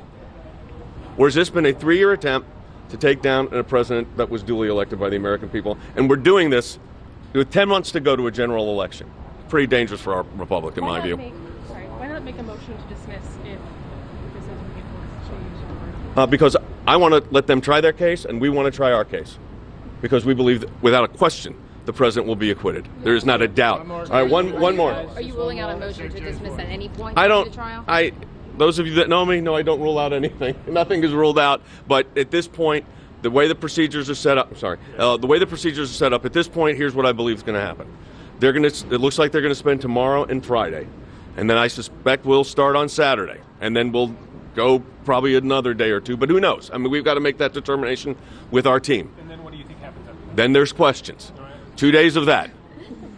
Then there's probably a half-day argument on will there be witnesses or not. So that's probably a day. What's your prediction on where... Look, my prediction is the president of the United States will be acquitted of the... On the witnesses. You know what? I don't predict on witness. I'm prepared. All right. You don't think the president tweeting during any of this is affecting the senators when they read the tweets? I'm not concerned about that. Some Republicans have said Last that question. they found Okay. it illuminating, enlightening. They're not saying that, obviously they automatically buy the Democrats' case, but does that concern you? Illuminating, enlightening, and I'm not questioning what you're saying. They said I haven't had a chance. I mean, obviously, I've been in the proceedings. Is there anything we learned today that we have not heard for the last 3 months? Senator Kennedy said that if you took a poll, 9 out of 10 senators would have absolutely no idea, and the 10th would be lying. Are you concerned that? What do you say? He said 9 out of 10 senators would have no idea what really went on in the hearings, and the 10th one would be lying. That's his Because the hearings don't make sense to people? Is that what they're saying? No, they didn't pay He's attention. saying senators have... They're learning stuff. They're learning. And You know, he says he's learned a lot, and a lot of Okay. Republican senators have as well. Okay. At the end of the day, I believe without question the President of the United States will be acquitted. Thank you, everybody. See you tomorrow.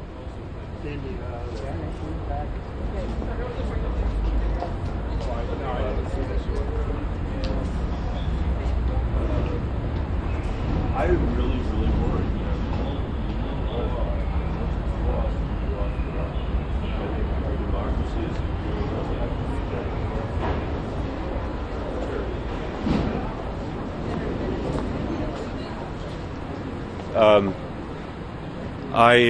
I thought it was a really powerful day, and I thought it was a very helpful day, the way the managers laid out their case. They had a great chronological report about what had happened, which is good to have it all in one place. And then I think they reminded us over and over again what's at stake. I'm deeply worried that our democracy is at risk. You know, I don't view Donald Trump as the cause of all of our problems. I think he's made matters much worse since he's been here. But he is a symptom in part of a democracy that's beginning to erode. Those of you that have covered this place for the last decade know what we've done to the Senate's responsibility to advise and consent with respect to judicial nominations. That has been turned from a process that was a solemn process of weighing the qualities of people and not infecting the judiciary with our hopefully temporary partisan insanity, and one that had an independent judiciary. We now risk having that as a partisan, just another partisan arm of our government. And when you look at what could happen potentially here, when you have a president who hasn't turned over a single document, not one document, and not allowed a single witness to testify, and has expressed a view of his executive privilege that looks far, far greater than any other president in our country's history, including people like Richard Nixon. I have a tremendous concern that if he can get away with that every president in our future will try to get away with that, and that forever the legislative branch of the Congress will have given up its prerogative as a co-equal branch to do the investigations that the American people have sent us here to do, and to hold presidents, whether they're Republicans or Democrats, accountable to the rule of law. If you can't indict a president, which is their argument, you can't investigate a president, which they're arguing, and then you can't get the documents you need to be able to have a successful impeachment and Senate trial, no matter what the outcome of that trial is, that's a huge problem for the democracy. Senator, do you think your Republican colleagues are listening to the House managers, or have their minds been made up? I hope so. I hope they are, because there's a lot at stake. I mean, what Congressman Schiff said at the end is so true. I mean, just to add something to it, you know, it is moving that these Foreign Service officers came and testified, even when their higher level bosses wouldn't respond to the subpoenas, in fact, rejected the subpoenas, that they risked their careers, that they risked their jobs. Maybe part of the reason why they did it was that a number of them have been working in countries where there is very little commitment to the rule of law, very little history of the rule of law, and part of their job representing the United States of America is to represent the rule of law in these countries where there is none, and maybe it's that sense of what can happen if you lose the rule of law that made them willing to testify and want to testify. And I'm sure that it was also confidence that people in the Senate, whether they're Republicans or Democrats, want to actually hear this out. Senator, in thinking about witnesses, when a prosecutor brings witnesses into a trial, usually they know what the witnesses are going to say. So is there any risk to Democrats to trying to bring in people like Bolton and others where you really don't know what they're going to say? There is, but I think, Congressman Schiff made the point tonight on documents. He talked about, he said, look, we don't know whether these are going to be exculpatory documents for the president or whether they will further suggest wrongdoing. But that's not, he said, we're willing to take that risk, and I'm certainly willing to take that risk. Senator, do you think, given the votes, the party line votes yesterday and the sort of tone and tenor inside the chamber today, are you more optimistic or less optimistic? I can't say. I can't, having seen what I've seen done in the Merrick Garland case, it always makes me hard to be optimistic about the degree to which we might be willing to, see the end of our republic. But having said that, I think in the end, people are going to have a very hard time explaining to their constituents why they didn't want to hear the evidence in this case.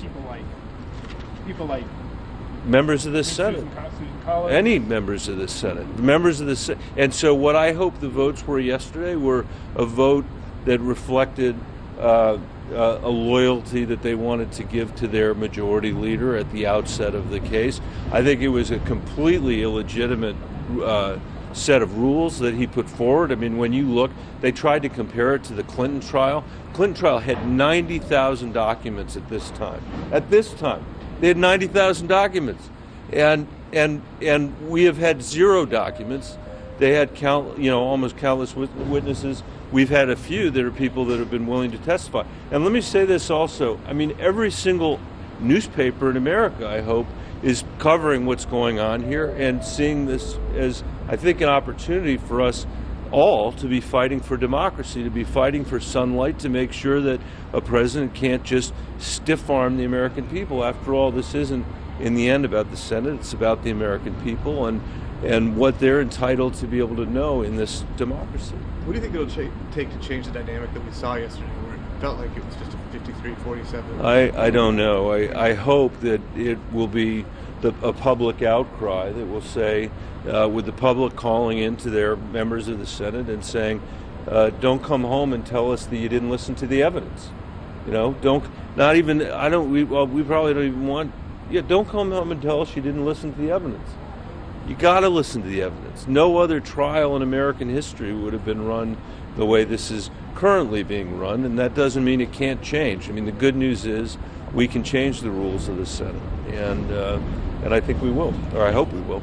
Senator Cruz said earlier today that Hunter Biden's testimony is critical, he said, and directly relevant. Is that a kind of a trade that Democrats would be willing to make, a Bolton for a Biden?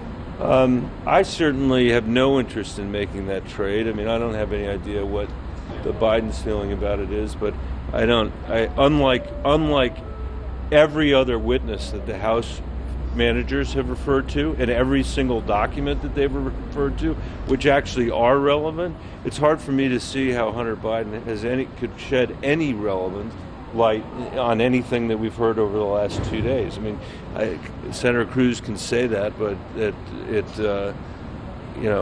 one of the reasons I think we put a vote on the floor last night that would have allowed the Chief Justice of the Supreme Court to decide whether witnesses were relevant or not. We were saying, look, we're willing to, just like your earlier question about other trials when you don't know what a witness is going to say, we were willing to say, we don't really know what the Chief Justice is going to say. And even though he was appointed Chief Justice by Republicans, we're willing to take the chance because we think the American people ought to have the benefit of evidence and of witnesses. So we'll have to keep fighting. You're among a small group of senators who are also running for president.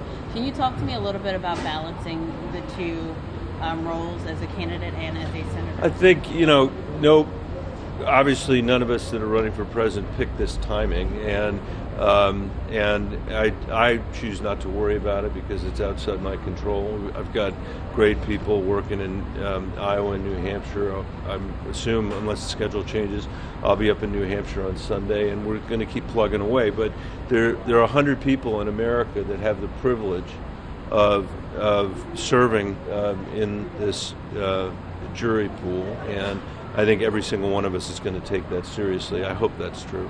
One thing we saw. Your Republican colleagues have been saying that the trial was getting repetitive with some of the points that were being made, and also that they weren't hearing anything they hadn't heard before. What's your response to that? I totally disagree. Maybe they're much smarter than I am, but I think that it was very powerful to have the chronological layout of the case. I think that the way they discussed the phone call itself, which the president has said is a perfect call, and on its face has the president shaking down the Ukrainian president for his own, President Trump's own political purposes. It's hardly a perfect call, a call where he mocks our long-serving ambassador, who's had nothing but the best reports from the Foreign Service, and at the same time praises a corrupt former Attorney General of Ukraine, a prosecutor of Ukraine.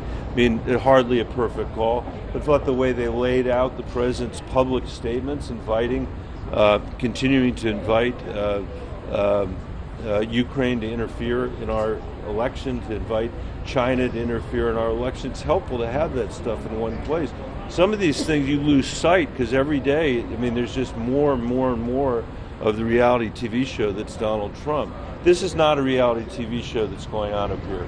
And when Donald Trump is no longer president, whenever that is and however that is, we are still, I hope, going to be holding on to a democracy and to a Republican form of government after he's left, and after the reality TV show and the circus has left town. These institutions are going to have to endure if the next generation of Americans is going to have anything to thank us for. And that it is unlikely that any member of the Senate is going to have a decision to make where these issues are more at stake in their careers or in their lives than in this impeachment trial, and I hope we live up to it. Senator. Thank you, Senator. Thank you.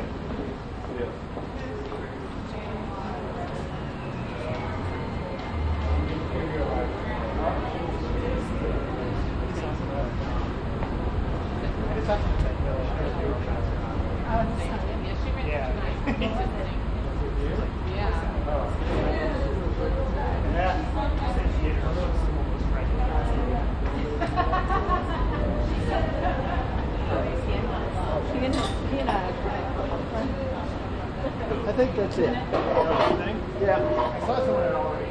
Yeah. I think so. Seems like a little bit quiet. I think everyone's not going to hang around. It's all right. I'm Beatrice. We've met before. Yeah, I was out with Skip. I'm usually the campaign trail, but I was here with Skip 2 weeks. Yeah. A little while ago. I used to be a hostess. My member retired. Well, you know, it's very rare that no staff are not a member of Congress. Even rarer for no staffers to go.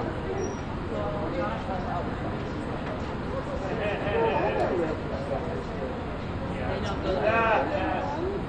Well, they run, but they don't win. It's an outlier. But We'll call it.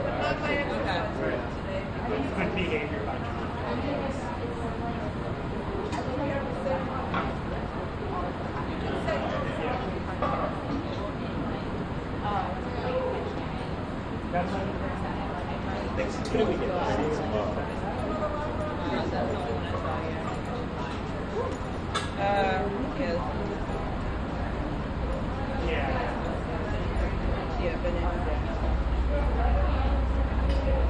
So it's not called Tom. Is Tom still here? I don't know.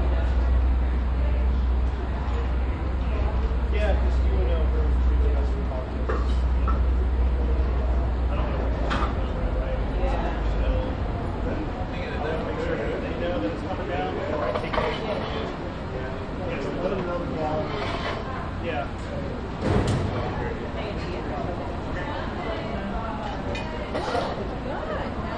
Gallery's saying it's a wrap here in the Senate Subway. It's a wrap. It's an early night here. Yeah, I'm with it right now. There we go. No, that's my Yang.